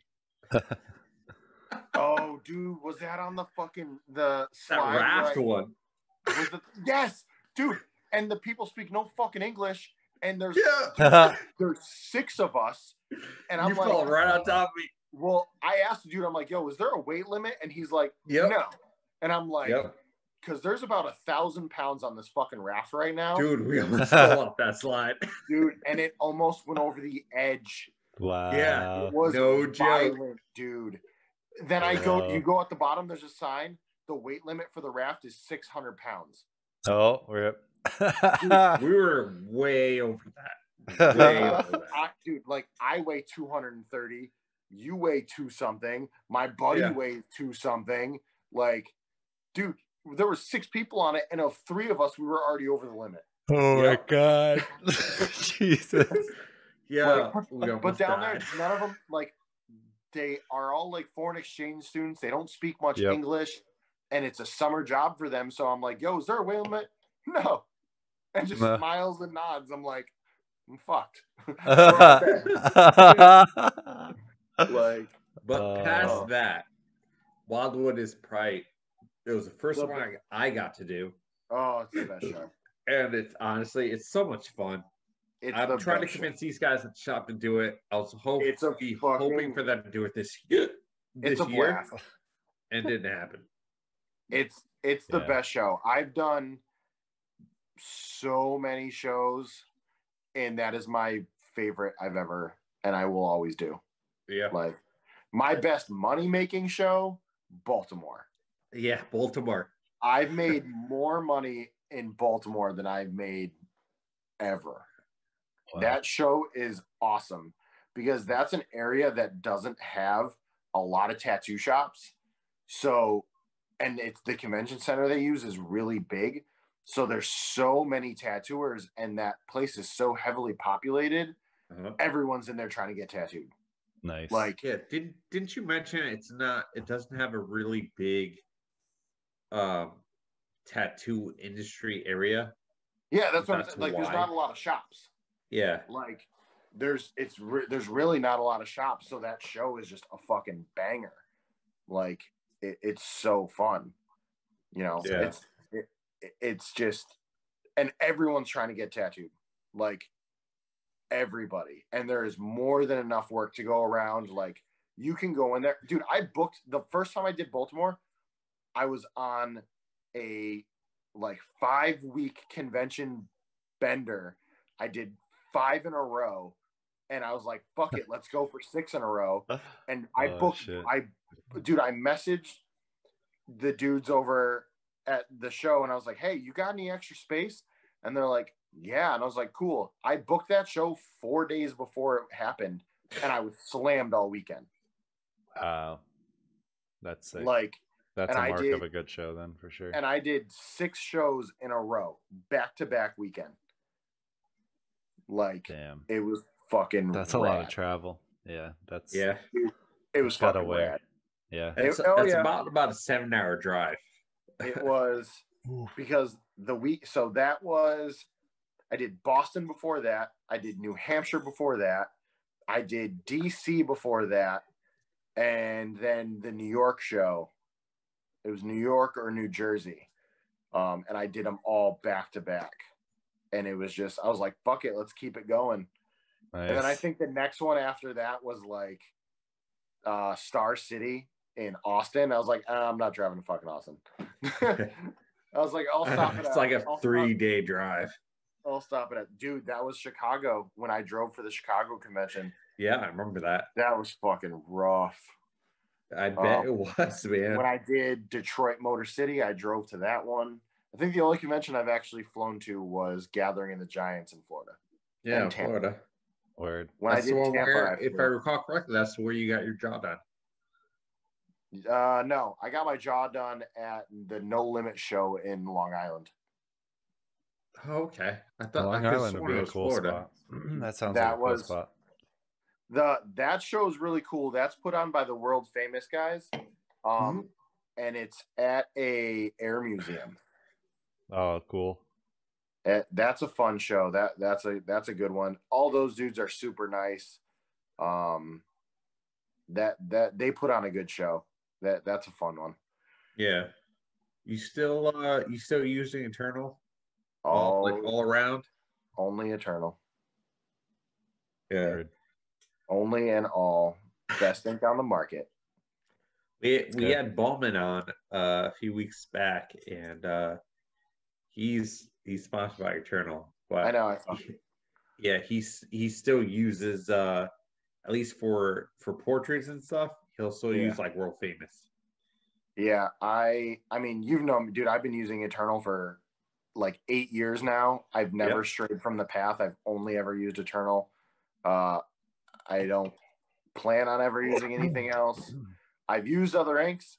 I mean, World Famous makes some really cool colors. They make some really smooth inks. With Andy being sponsored by Starbright, I've used a couple Starbright colors that I really like. Honestly, I mean, it comes down to preference, and it comes down to like brand loyalty. I mean, you know, they've always taken care of me. All the dudes at Eternal are always super awesome. I love them all. They're all the dudes at shows, all the road guys. You know, that company is just really awesome. You know, so I wouldn't, off of that alone, I wouldn't ever use anything else. You know, it's, you know, I could. Someone could give me ink that is like we guarantee you will tattoo better. I still wouldn't take it, you know, because especially in this industry with how many powerhouse like Fortune 500 companies are taking over, to find companies that are still staying like loyal and true, and that's tough. Oh yeah. So it's nice, you know. So I want to stick with something that has that consistency and, you know, keep them going, and they make me happy. So you know, it's tough, but I've met all the dudes at World Famous. They're all super nice. I've tried a lot of their inks. Jackie Rubino, you know, those dudes are all super rad. They make a good product. You know, just comes down to what you prefer. Oh yeah. Like, definitely. I mean, there's inks I would never fucking use, but you know, that's a whole other thing. Yeah, it's just preference. Yeah, I remember when you had some of the World Famous, I had to try, I had to try some of it, and I definitely like them. I like a lot of the stuff that they do. So I love their bottle design. Yeah, I love the flip cap is insane. I think their design is awesome. And again, you know, they have a lot of cool colors. I think they're a great company. I've been using the same for so long. Yeah. If it ain't broken, don't fix it. Exactly. Yeah. Like, especially with tattoo results, like you get to see the longevity of it over time and really get in tune with it. Yeah, you know, that's the big thing. And you get like everyone, you see great tattoos with all kinds of inks. You know, it's the tattooer, it's the execution. Yep. Like, oh yeah, you know, you get people who aren't good and they go out and buy these full ink sets because they think it's going to make them tattoo better. Like, if you can't tattoo, regardless of what you use, you're not going to do a good tattoo. Well, bringing that up, I've noticed there have been tattoo artists who've gotten like machines and stuff from like Amazon and like really cheap machines to prove like it's a matter of not the quality of the machine, but the artist itself. And I know exactly what video you're talking about. There's been a few. So there's a few artists that have essentially like said like, oh, you know, it doesn't matter the type of machine you use, it's just a matter of the artist. Yeah. And I've seen people who've like gotten like machines from like eBay or like Amazon and have essentially done phenomenal tattoos. So what are your feels on that? So, I mean, so it's funny because one of the videos specifically I remember watching bought a whole eBay kit. The only thing he didn't use was the ink because he was like, I don't know where the fuck this came from. Yeah. And he did a solid, clean tattoo. Now, the argument was half was yes, you need to be able to execute a good tattoo. No matter what you're using, you should be able to do a good tattoo if you're a good tattooer. Mm-hmm. But the other half of the argument was you're just showing that shitty tattooers can use this shitty shit and pull off a good tattoo possibly. So I mean, people are going to buy them. They're going to buy them. Mm-hmm. I think using actual tattoo machines built by these companies, they're not the same. They're similar. But those internal workings, like if you buy like a Flux Amazon tattoo machine, it's not going to have the longevity. It's not going to have the warranty. It's not going to have all the things that come with spending the money on that kind of machine. But yeah, if you can't tattoo, I don't give a fuck what you use. You could give a dude down the street the best of the best ink, the best of the best needles, the best of the best machine. If that dude can't fucking execute a solid tattoo, no matter what he uses, he's not going to do it. Yeah. And a big part of tattooing, which a lot of people don't ever think of, it's the art. Mm-hmm. Like, if you cannot draw a good tattoo, you can't tattoo. Like, oh yeah, of course. I've seen people who can saturate a tattoo and kill line work with just bad drawings, and you're like, man, this tattoo looks like shit, but I can't tell why, because realistically everything was done properly. But I've seen shittily done tattoos that were drawn really well, where you're like, man, that design and execution are flawless, but the actual tattoo work sucks. Yep.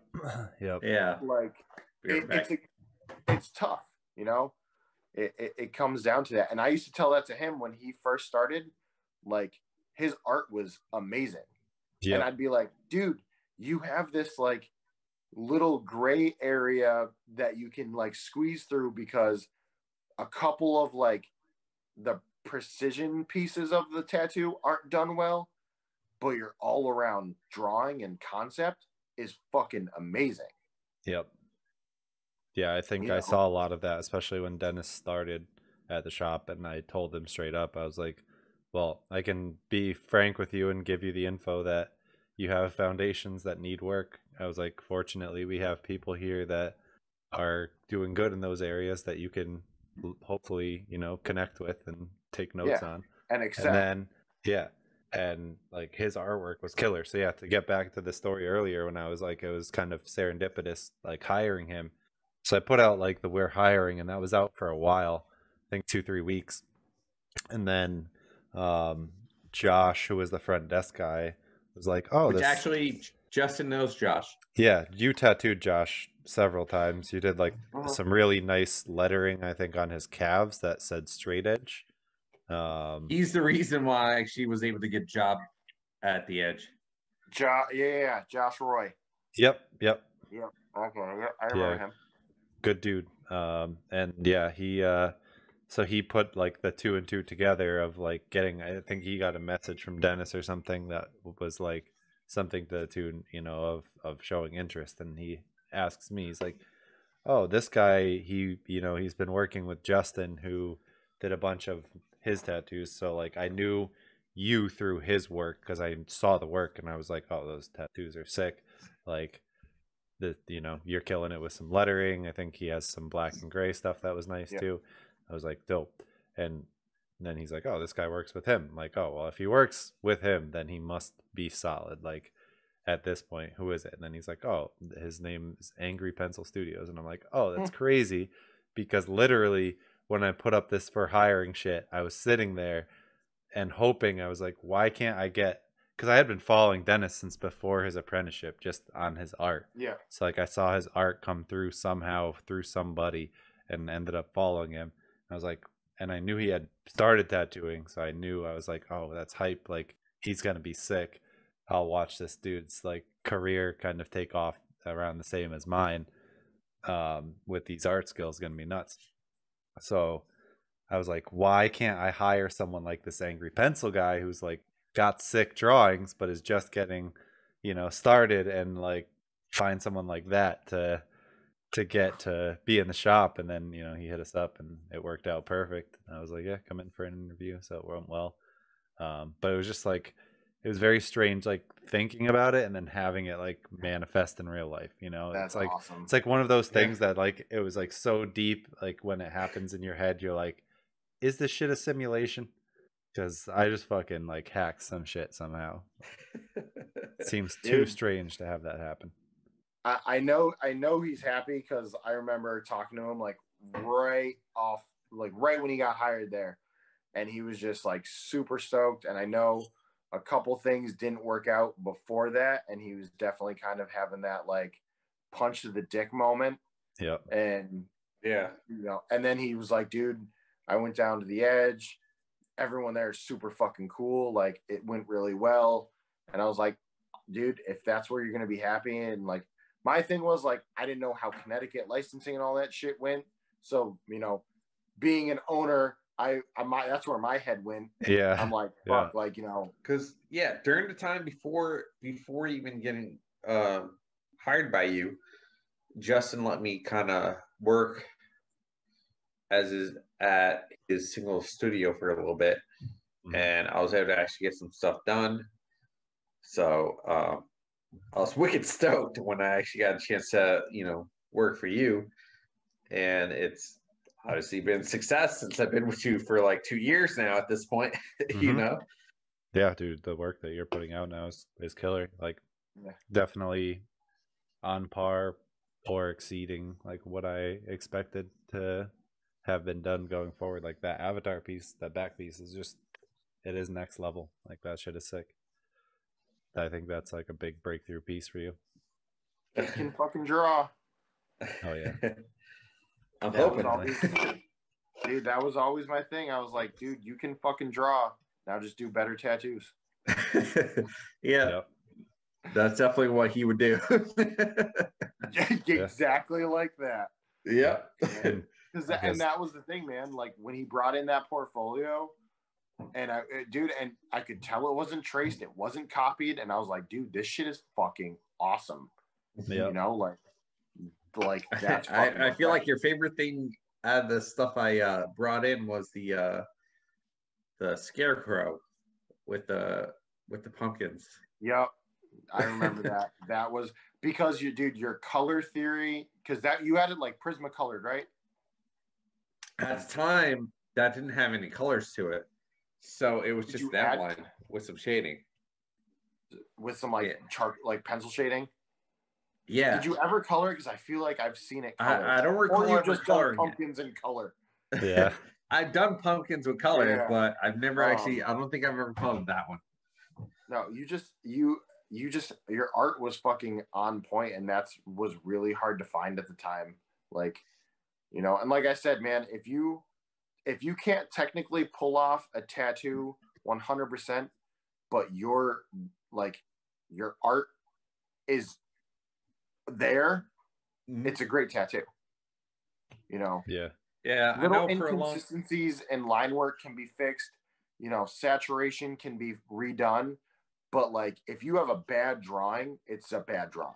Yeah, I know. Like, a big part of my apprenticeship was my line work, and even today, like I've noticed my improvement on my line work, but I constantly keep going back to those days, and I keep like wanting to make sure I improve and make sure my line work's on point. Huh, dude? Of me tormenting you? Yeah, that too. That was like the one thing I would torment him the most. Yeah, he would all the time. His fucking line work. Like, and and I always chalked it up to, which is like kind of like it's a catch-22. I'm like, you're rushing through your line work because you're so excited to color the fucking thing in. Yep. I could Like, see that. I so could it's see like- that. So it's like you shouldn't be rushing it, but at the same time, you're just stoked on the piece. I think know, part of it is just like like- anybody else. It is time when it comes to like line work, and it just takes time.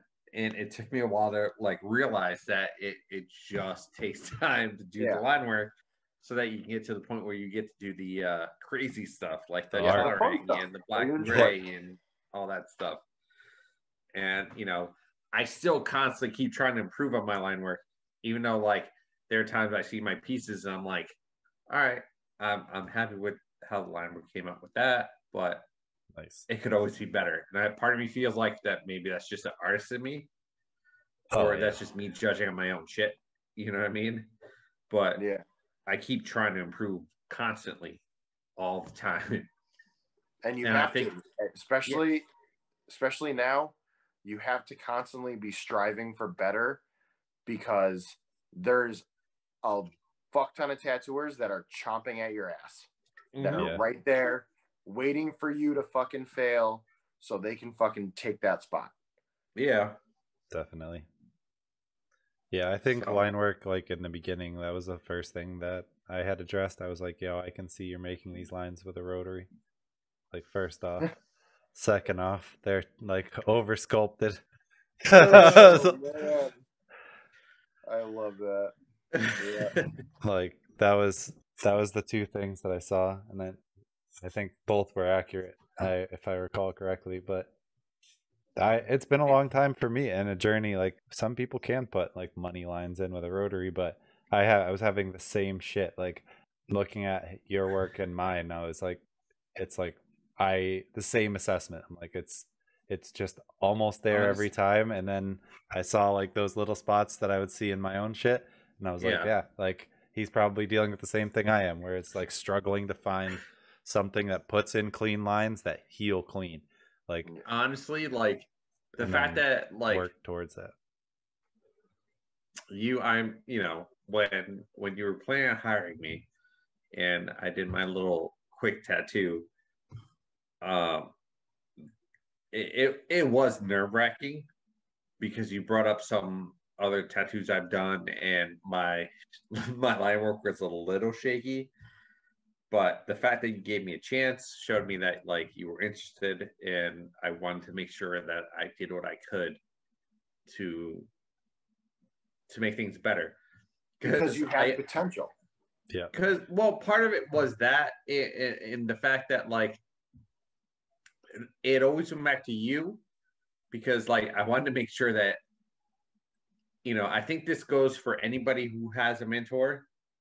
They want to make sure that their mentor is happy with what they do, because of the fact that like they want to get approval. So like like I was always hoping that I get your approval, even though like there are times that you did, and there were times where you would always tell me like, I know you know you've been doing good tattoos, but I gotta bring you down just one notch. Oh, dude, I used to take photos he had, and I would circle in red all the places he fucked up on. Oh yeah, he would. He would do that to me all the time. Savage. He'd be like, what do you think of this? And I'm like, no. But there you go. There were times where you're like, you know what? That's a good tattoo. Absolutely. But you know what? But the thing was, pointing out your inconsistencies and your flaws, then when you would do a solid tattoo, you felt better about that tattoo, because you were like, holy fuck, he didn't find anything wrong with that. Yeah.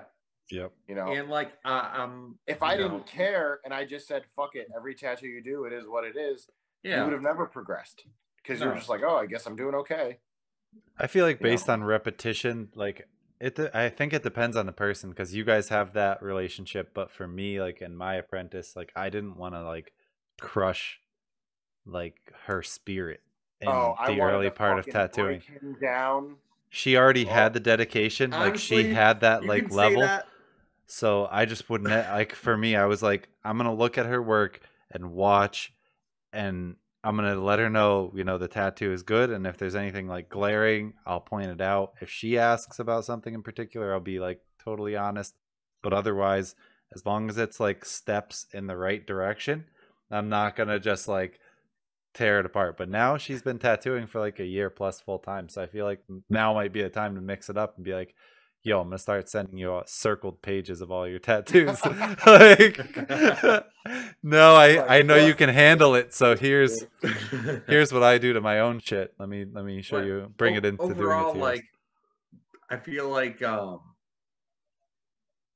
I haven't heard from him in a couple of years, so which means that no news is good news, which means that like he kind of improves a lot of stuff I do. I still watch. I still look. Word. Whether I'll send you he some responds later. Tells me, yeah, I know whether he tells me now or later, but I think it's part of being a tattoo artist is you want your approval of your mentor all the time, regardless. You've been doing it for like 10 years, 5 years, 20 years. If your mentor is still around at that point, it's always that 20. Hopefully, hopefully 20 years. Realistically, like my mentor, I mean, Justin and me were the same age, so like the only difference is he's been tattooing longer than I have, a lot longer than I have, but about 7 years longer than I have. And it does, and I want to see you succeed, and I want to see you grow, and I want to see. I mean, dude, even when we worked Wildwood together, I was still on your ass. Oh yeah, he definitely was. Like, I was like, "Oh, you're doing it like that? I wouldn't fucking do it like that." Even afterwards, like during Wildwood, I'd go up to him and be like, do you have this color? I kind of want to do it this way.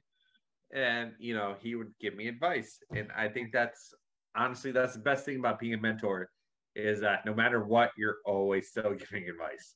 Yeah, it's a lifelong endeavor, hopefully. Yeah. I mean, in the end, like, it's great if you can catch a couple of lessons, from your apprentice. So like, yeah, like it is an apprentice for life, but like, yeah, if you have that chance, like, hopefully you do a good enough job that you end up catching some more information, back from them at some point. Yeah. Like, that's the way I feel about it. It's not like, all right, I'm done with you and fucking be done. Because 10 years, 20 years, whatever, like when you're like pushing towards the end of a career and like your apprentice is like kind of like giving you little nudges and shit like that, like keeping you sharp, like I feel like that's where it all pays off. Just like kids taking care of their parents, like it eventually rotates back around, and just like keep that fire lit under your ass, because you don't want your apprentice catching too close to you. You know what I mean? Yep. Yeah. I still on occasion, I'll hit him up, even like after everything, when he helped me get the job at the other shop, I would still text him like, that's who I did. What do you think? And he would, be honest with me about it. That was the one thing I never sugarcoated. I was always fucking honest with everything.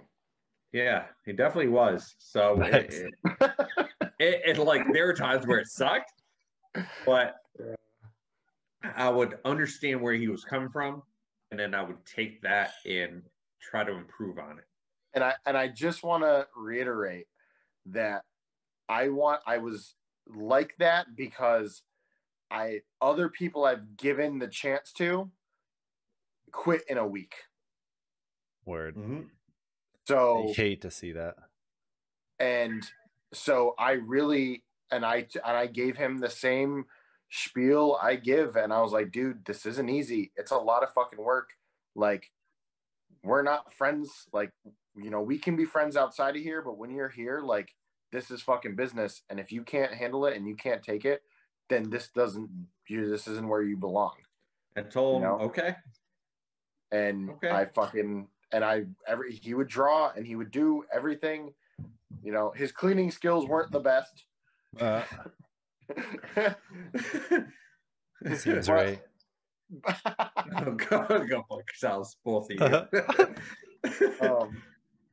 But it was good. It was nice to fucking, you know, and there was times where I saw that he was having a fucking day, or he did a tattoo that he wasn't happy with, and he's very emotional, and he would wear it on his face, and I'm like, dude, like, what's up? And he would tell me, he'd be like, man, I don't know. And I'd be like, yeah, you know, you could have done that better. But I would always explain, like, there's things that you can fix. You can bring that person back. You can do this. You can do that.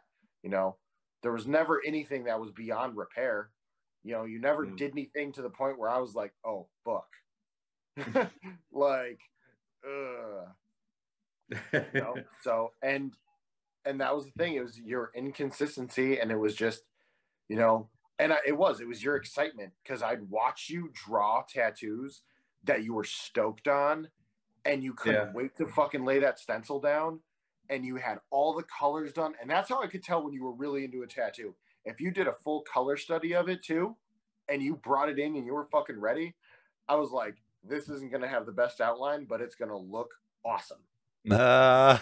Dennis does on occasion still bust out the full color study. I'm like, And what a fucking sweaty tryhard. All you want, Angelo, but I feel like I've influenced some people in the shop in the process. Oh yeah, dude. On occasion, I do colors and shit on mine now, for sure. Yeah, like I like that. I take notes. But dude, that's how I could tell when he was excited about something, because he would like have it all fucking done and ready. I'm like, okay, all right, dude came to play. But then you could tell when it was like the dumb shit that he like couldn't draw first time, got frustrated, and then was just like, whatever, and then did it. I'm like, hey, yeah, it's one of those days, you know, which we've all had. We all, dude. But Justin would always tell me, like, even though you're the one tattooing it, it's still representing the shop. So like, you got to be able to actually like go in it 100% every time, 110%, 150% every time. So I would try to look at that outcome and understand it, even though like there were times where I'm like, fuck, man, I could have done that better. I could have went better with that. And like, rather than him, like, he would encourage me, but then there were times where you're like, yeah, you could have done that better. What was it wasn't in a negative way. Do you remember the one time that I like stuck up for you against a fucking pissed off client? Yeah. What was the tattoo? Fuck. I remember it. I drive by the dude's fucking shop every day. Oh my god. I don't remember it. Okay. I've been tattooing so much. So this girl came in to get her boyfriend's name tattooed on the wrist. Yes. Okay. Daniel. I remember that. Daniel. That's terrible. He drew it. It was drawn. He tried to do like the BJ Betts script out of the script book. Tried. Yes, I remember this now. So he showed her the drawing. She approved the drawing. I was tattooing. I saw it. I was like, yeah, it says Daniel. Like, all right. He tattooed it exactly how it was drawn. Exactly how it was drawn. No inconsistencies. Exactly how it was drawn. She loved the tattoo. She tipped him good. She leaves. 20 minutes later, this dude comes in, slams my door open. He's like, who the fuck just tattooed Daniel on a wrist? And I see him poke his head out of the drawing room. And I hear it, and I'm like, oh, fuck. So I'm like, I go out, and he's like, you think that's passable? You think that's a good fucking tattoo? And then I'm like, what's going on? And he's like, he did this fucking tattoo. And I was like, yeah. We still had the drawing out. He shows me the picture. I'm like, dude, that's exactly what he drew. Well, that's not what she wanted. Well, then she shouldn't approve the drawing. Yeah. Oh, rip. That's the other thing. I'm like, if you don't approve it, that's on you. Like, yeah. I made people double check, triple check shit.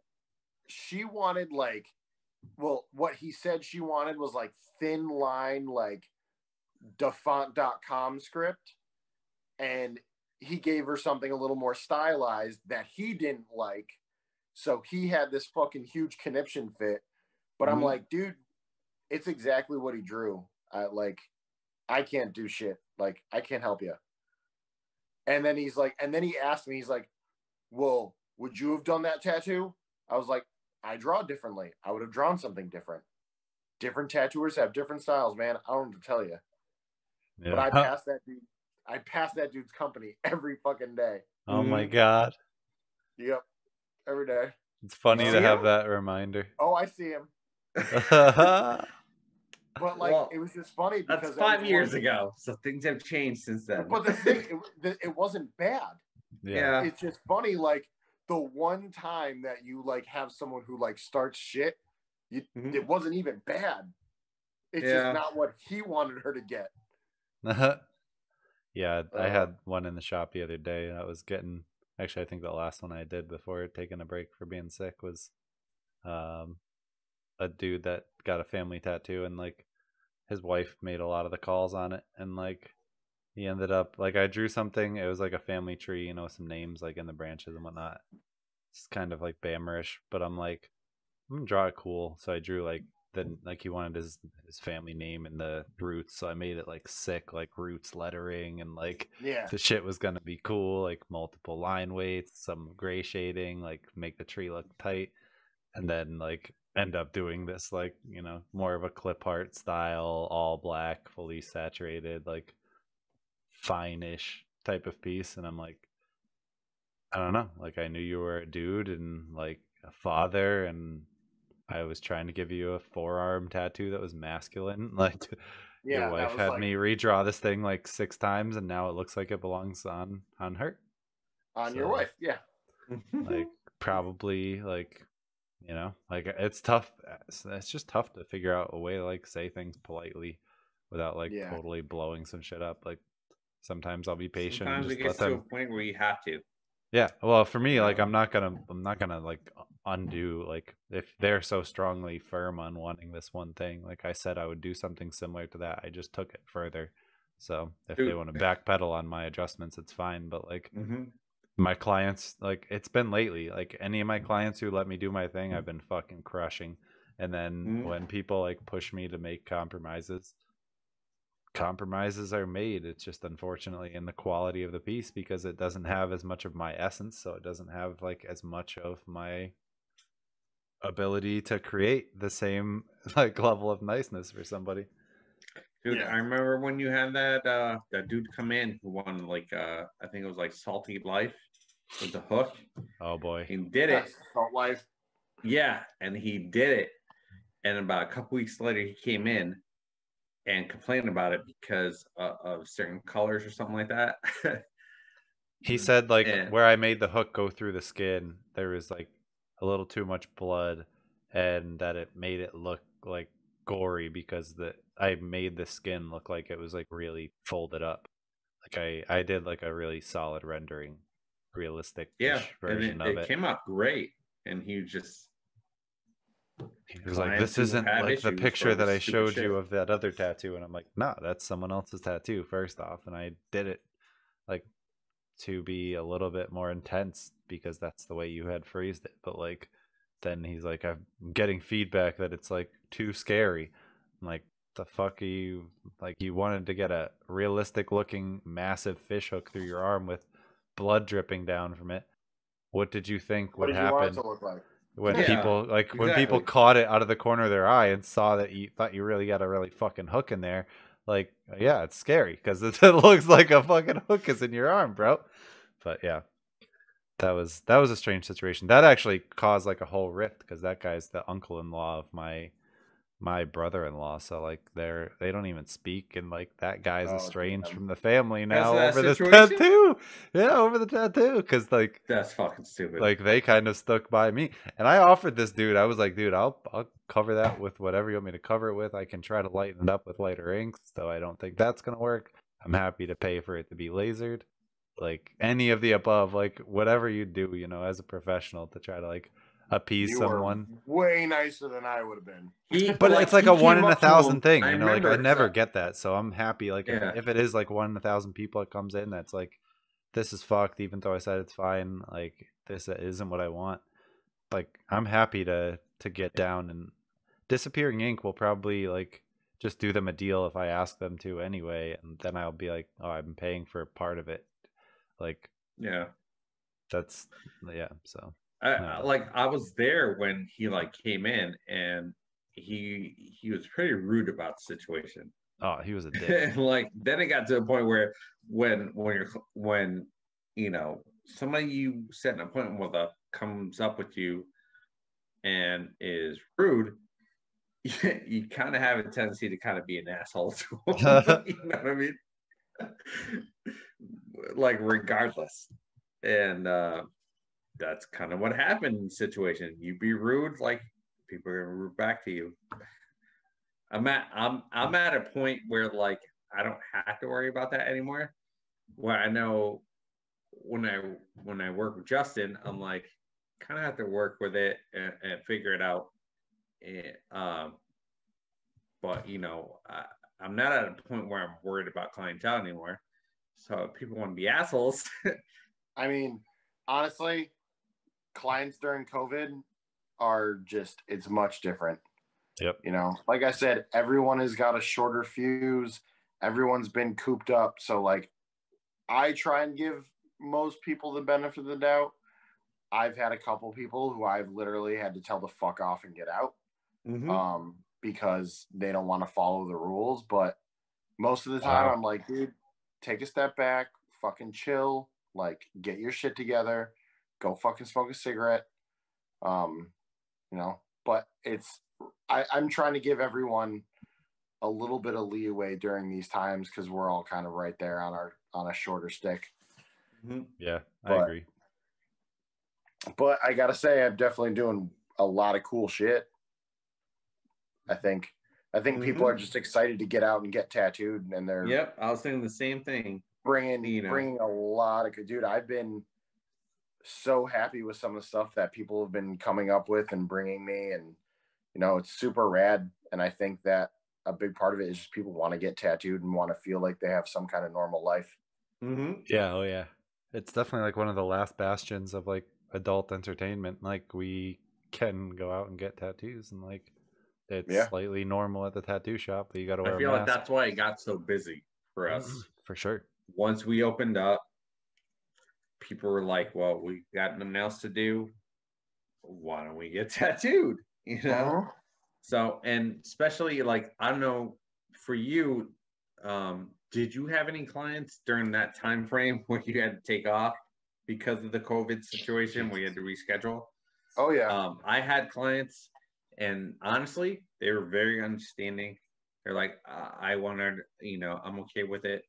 Once you're okay, you know, once you guys are open up, you know, we'll get to it. I had a couple. I had two. One that was like very like, well, it's not my, like, that's not my fault you had to close down. And I was like, wow, I know that, but legally we can't operate. And he was just being a fucking dick about it. Yeah. And then I had another one who was cool with it during, and then when we opened up our books, he had a more difficult style tattoo that I wasn't ready to jump into my first week back. Yeah. So he copped an attitude that I didn't get him in right away. And that his buddy his buddy wanted a more simplistic, just traditional eagle, like nice solid tattoo, you know, just some good whips, some good clean line work. And he didn't even have an appointment with me over COVID, but I got him in first because that was a tattoo that I felt the most comfortable with doing after not tattooing for 3 months. Yeah. So his buddy copped an attitude and was like, why do I have to wait? Like, da-da-da-da. And I explained to him, like, dude, you want a more complicated tattoo that I'm not ready to jump into yet? You are going to be next week. Like, you're waiting a couple days. Like, don't worry about it. You know, I took my time. I didn't jump into anything, you know, wild. I got into things, but honestly, man, I was like riding a bike. I did that first tattoo and it was like, I'd never even stopped. And I just jumped back into it. It was awesome. And that dude who got that first tattoo after COVID actually got tattooed again 2 weeks ago, and the tattoo was fucking amazing. And he's like, dude, best tattoo I have, favorite tattoo I have. And I was like, cool, man. That's not even like my primary style, but I'm glad you dig it. You know? Nice. So it was cool to see that, you know, first tattoo after COVID. Yeah, one of my first tattoos was a saber-tooth tiger, because the client was a client that I had set an appointment up right before COVID. And I had done a neo-traditional bear on him last year. So on his other thigh, he wanted to do a saber-tooth tiger. So Nice. when he came back, you know, when we finally opened, he was my first official tattoo. So I'll admit I was a little nervous at first, but once I started going at it, I felt right at home. Yeah. And when I did it, I was like wicked stoked. I'm like, yo, being out after 3 months and I still produce something like this, I'm wicked stoked about it. I can't wait to do more. Yeah, I definitely set up with like a little bit of a warm-up period too, where I like arranged it so like my rescheduled people were based on like the severity of the quality of their piece. Like if it was like Bammers, whatever, yeah, get them in ASAP. Like portraits, let's give them 2 weeks. Like if it's gonna be some crazy color portrait shit, then like maybe 3. And it worked well because my speed was down for like a month. So like it definitely like I noticed that I was not as fast. Like I had a lot of time, like appointments running over my estimated time and like having to come back and shit like that. So maybe with like 3 or 4 or 5 of those instances in the first month, and then like since then it's been all good, and I'm probably back to as fast as I've ever been again. So it was nice, but I expected to come back less rusty because I've done those months off, but it was a different beast. 3 months took a little bit of that speed away from me. Yeah. Plus, with just like the circumstance of COVID, you know, like you said, you take a month off, but your month off is like you like just kind of like resetting, whereas to a forced 3 months off that you didn't choose, you know, that's a different out of the blue. It's a little bit different. Yeah. Oh yeah. Like you're not prepared for it, and then it's that inconsistency of not knowing when you're gonna go back, because it's like maybe next week. Not next week. Dude, remember when they were like maybe next year, and motherfuckers were preparing, you know? Like, dude, that was the big one. Toward the end, it was like tattoo shops might not open until fucking January 2021. That's when I started panicking. Yeah, I was like, I'm going back. I already had fully committed. I was like, I've been watching the numbers. I don't give a fuck if it's legal or not. I'm tattooing mid-June. So like I was like, that's it. I'm ready to go. We were on at that point. Fuck. Yeah, I panicked. That's when I started panicking. As soon as they started saying tattoo shops closed till 2021, I'm like looking on. I'm like, what places have shops that are open? Like, where am I moving? I am moving to Hawaii. All right. For 6 months. That's where I told my wife, I was like, we might have to fucking do this shit. You know, like at that point, that's what I was ready to do, because at the I was like, we can't do 2021. Yeah. Yeah. 6 more months without working, like it's like nope. We'll be broke. Yeah. Like, no, I couldn't do that. But yeah, that's what they talked about. I remember that they were talking about like 2021. I was like, holy fuck. Yeah, the shit was getting scary. I was like, that was too much for me when it was starting to get really all those unclear. Spikes started happening. Fucking like all those kids who went down to Florida for spring break, and then like 6,000 of them tested positive. Yep. And like all that bad shit, and they're like, oh man. But then I think everyone just kind of gave up. Definitely. I think they were just like, dude, fuck it. They're not listening anyway. Let them go live their lives. Yeah. Oh yeah. And now miraculously, it's not as severe as they told us it was. Yeah, I mean the propaganda machine was strong. Yeah. Oh yeah, I remember seeing like your chance of dying is 68%. Yeah. Now it's like your chance of dying is 0.001. Yeah. It I'm like, really so is. which one is it? It's like, been that the whole time. Like, and honestly, yeah, exactly. That's the problem is like it's so legit, but it's so illegit. Like when my family's sick this week, best believe I'm fucking fretting about every doubt that I ever had about the legitimacy Yeah. of the fucking virus.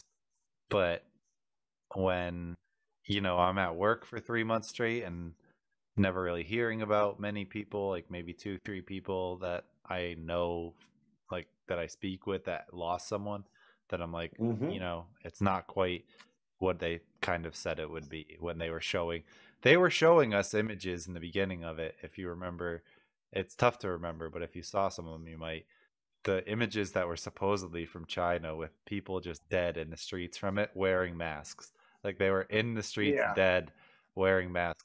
I'm like, those motherfuckers were not dead. That shit was all staged. Like that just did not happen. That definitely, like, that's just not how it worked.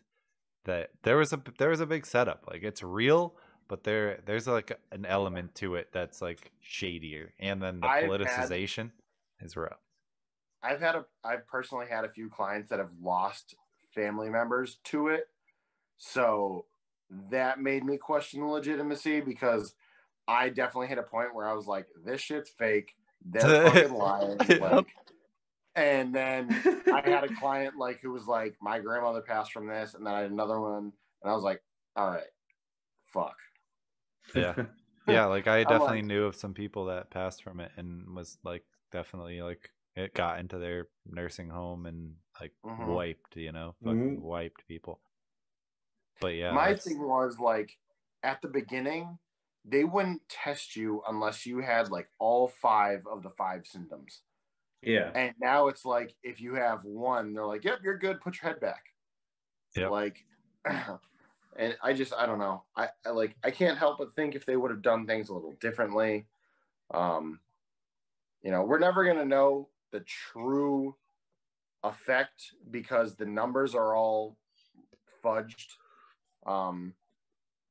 That's like, like that's the big thing. It's like deaths in hospitals. It's like if they had one of the 5 symptoms, COVID related. Yep. So it's like, at one point it was like, dude, fucking 500,000 COVID deaths, and now it's like it might be closer to like 60,000. Yeah. Yeah. Yeah, they put 200,000 in the paper, and I'm like, even still, that was like they put 200,000 in the paper a week after they illegitimized almost all of those deaths. But the CDC came out and they were like 94% of those is bullshit, and we're like 94%, so 6% is the real percent of the lower amount.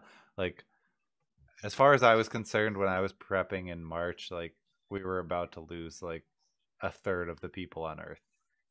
And that's what they made it seem like. They made it seem like if you get this, your chance of living is slim. Yeah. That's how I treated it at first. And then what killed me was all these like millionaires and shit. Like, yo, we can get through this together. Stay in your homes. Like, yo, motherfucker, you have a movie theater, a basketball court, a go-kart, and a McDonald's. Suck my dick. Like, fuck you. Yeah. Fuck you. Like, stay in your homes. We can do it together. But what about the person who lives in like the 1-bedroom apartment with 4 fucking kids? Yeah. I'm pretty sure he killed 3 of them. And 1 window. Yeah. Dude, there's some people that really got put up against the wall. Because think about that same thing, but now the person is a single parent with the 3-4 kids, but is also a nurse. But now they don't want to bring the fucking COVID from their hospital back to their kid, and their only choice is to quit because their boss will never fire them right now because they needed everyone and anyone they could get. So now they get no chance of like benefits or unemployment, no chance of really getting a different job because the job market went to oblivion for the most part. And then like your only opportunity is get overworked even more than you were before while getting paid for that, but also risk all of your children. Like, there's some people put up in some hard situations. They did not prepare good enough. Like, our country failed us in Oh, this in a huge way. Like they came up with all those grants and all those loans and like to bail out cruise companies and airlines. Oh, it definitely got they used the fear to get to print some money, and they gave the money to their homies as usual. They allowed some of us to catch some of the scraps to make it so it seemed like it was fair, but the people, and they've relaxed all the stuff. So like even me, when they were like telling me what I could apply for, they were like, and if you don't fucking put all the numbers absolutely correct and get it this time, you could be in jail forever. Like felony for 5 years, minimum sentence plus hundreds of thousands of dollars in fines. And now there's like all of the things that they were saying have been totally relaxed. So I could have just asked for probably 5 or 6 amount of the money that I had asked for and got it, and gone unchecked the way that all the other fucking small-ish businesses are going unchecked. Like the only ones they cared about are the $1 million notes, which I was nowhere closing it. Like, so yeah, it was fucking crazy. It was fucking nuts. The whole situation was just so wild to me. Like, they're like, oh, we have $800 million to disperse to everybody, but the Los Angeles Lakers got 20 million of that, and United got another 100 million of that, and I'm like, what the fuck? Like the people who don't actually need it. Oh yeah. Like, and investment firms took the money, so they were able to take money and like take crazy amounts, and they got the money, and then what they did was when they reevaluated it, they said, oh, you took too much, so you have to give us that money back. But these investment firms took millions. They took like $10 million and invested into like Bitcoin at 6,000. It went to fucking 10, 12. They got out, they gave all the money back, but they doubled the $30 million or $10 million that they didn't even have in the first place, like on this investment. So yeah, some people played it smarter and better and keener than others and more risky. Yeah, I would say the people who went for the riskiest approach won the most. Yeah, where I usually play things pretty conservatively, so I got mildly rewarded. Yeah, as small business owners and stuff, though, it's like if you take a risk like that, you have potential of losing everything. And we're seeing it now. Like it, we're supposed to be a country that prides ourselves on like growth and like giving everyone an opportunity. And even in my area, like I'm seeing so many small businesses that are independently owned by families that are being forced to close down because they got no help, they got nothing, and then by the time shit does go back to normal, everything we liked is going to be fucking gone. Yep. Yeah, it's just going to be corporations left. Yeah, for the most part. Like my wife and I, like we've supported, like if we order out from somewhere local.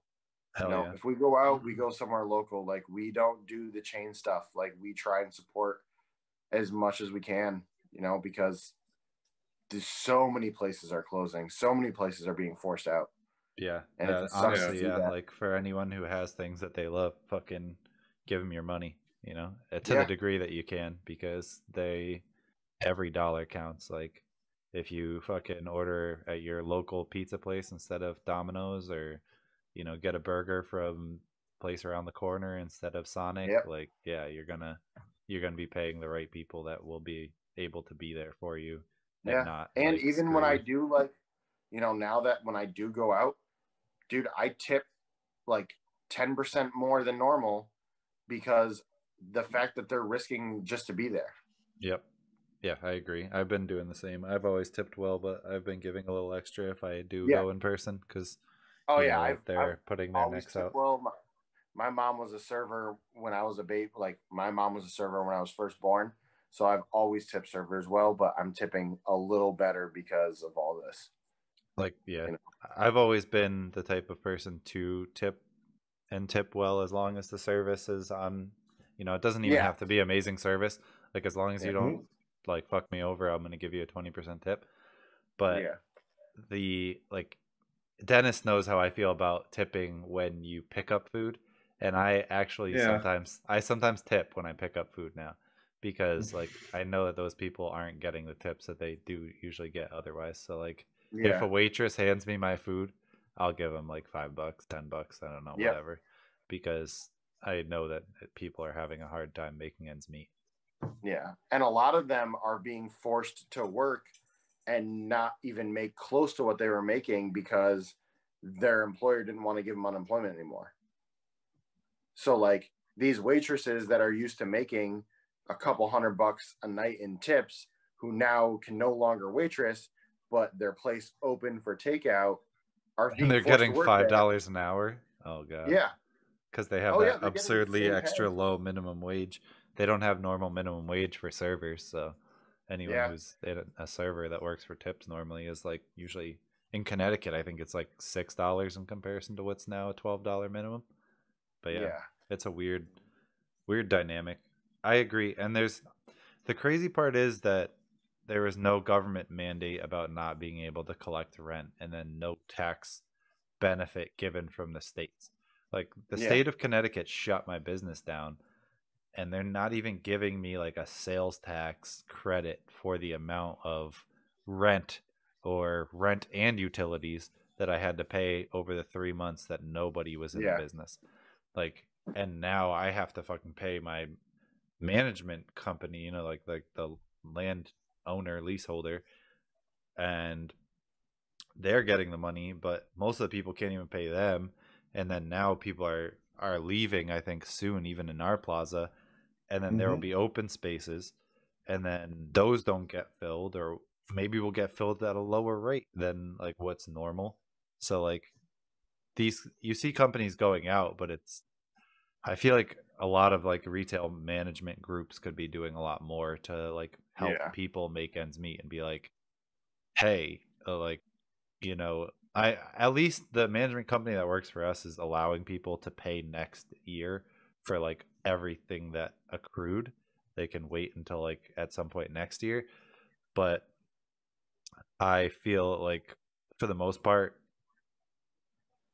commercial space isn't worth what it once was already so quickly, and they should probably be giving like discounted rent rates and like any incentive to keep these businesses in business Well, for that was any what amount of was time longer. they proposed that at one point. They were like, all rent and mortgage and all payments will be frozen. No one has to make anything for like 3 months. Yeah. And then it turned into you just can't get evicted.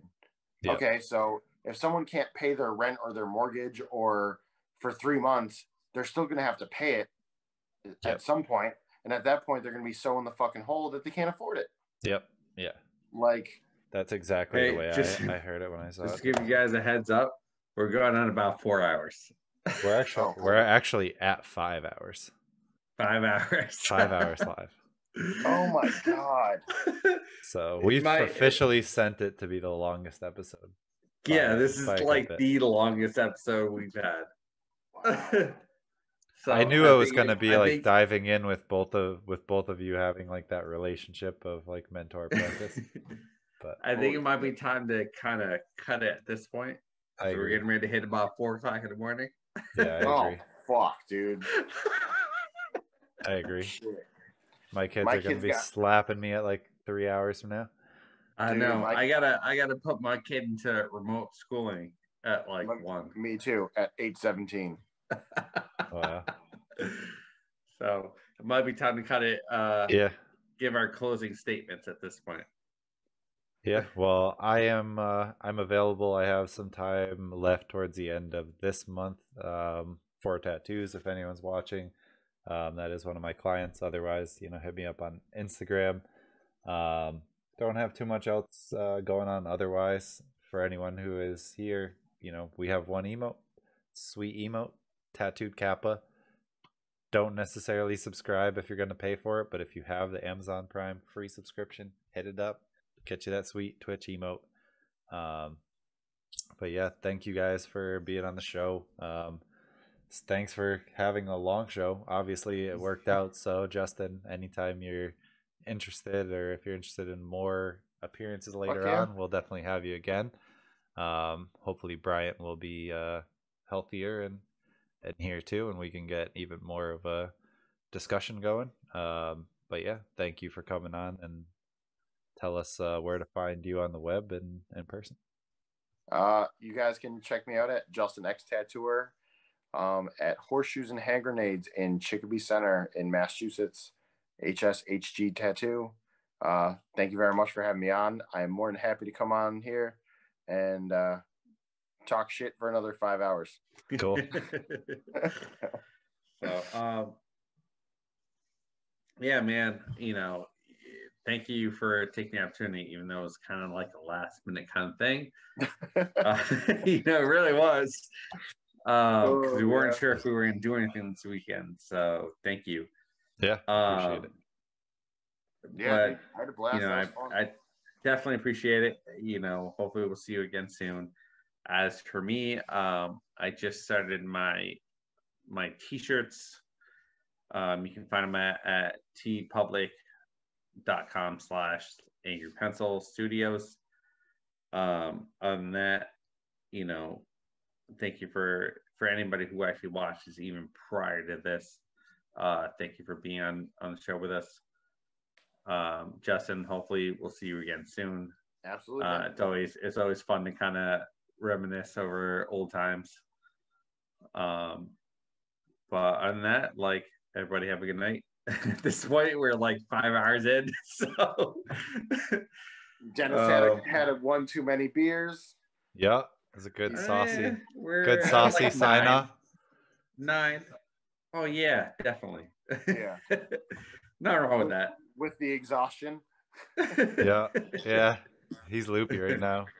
Oh yeah, we gotta start playing some stand up and get him laughing. I gotta stop drinking so much while we do these. Dude, I wish I knew it was that kind of party. I would have brought some beers. Well, next time I'll do it. I had to be sober today too because I can't be fucking getting sick by depleting the immune system. But usually I'll have a drink or two. Yeah, responsibility achieved. All right. Well, have a good night, guys. Enjoy your night, guys. Peace out. Later.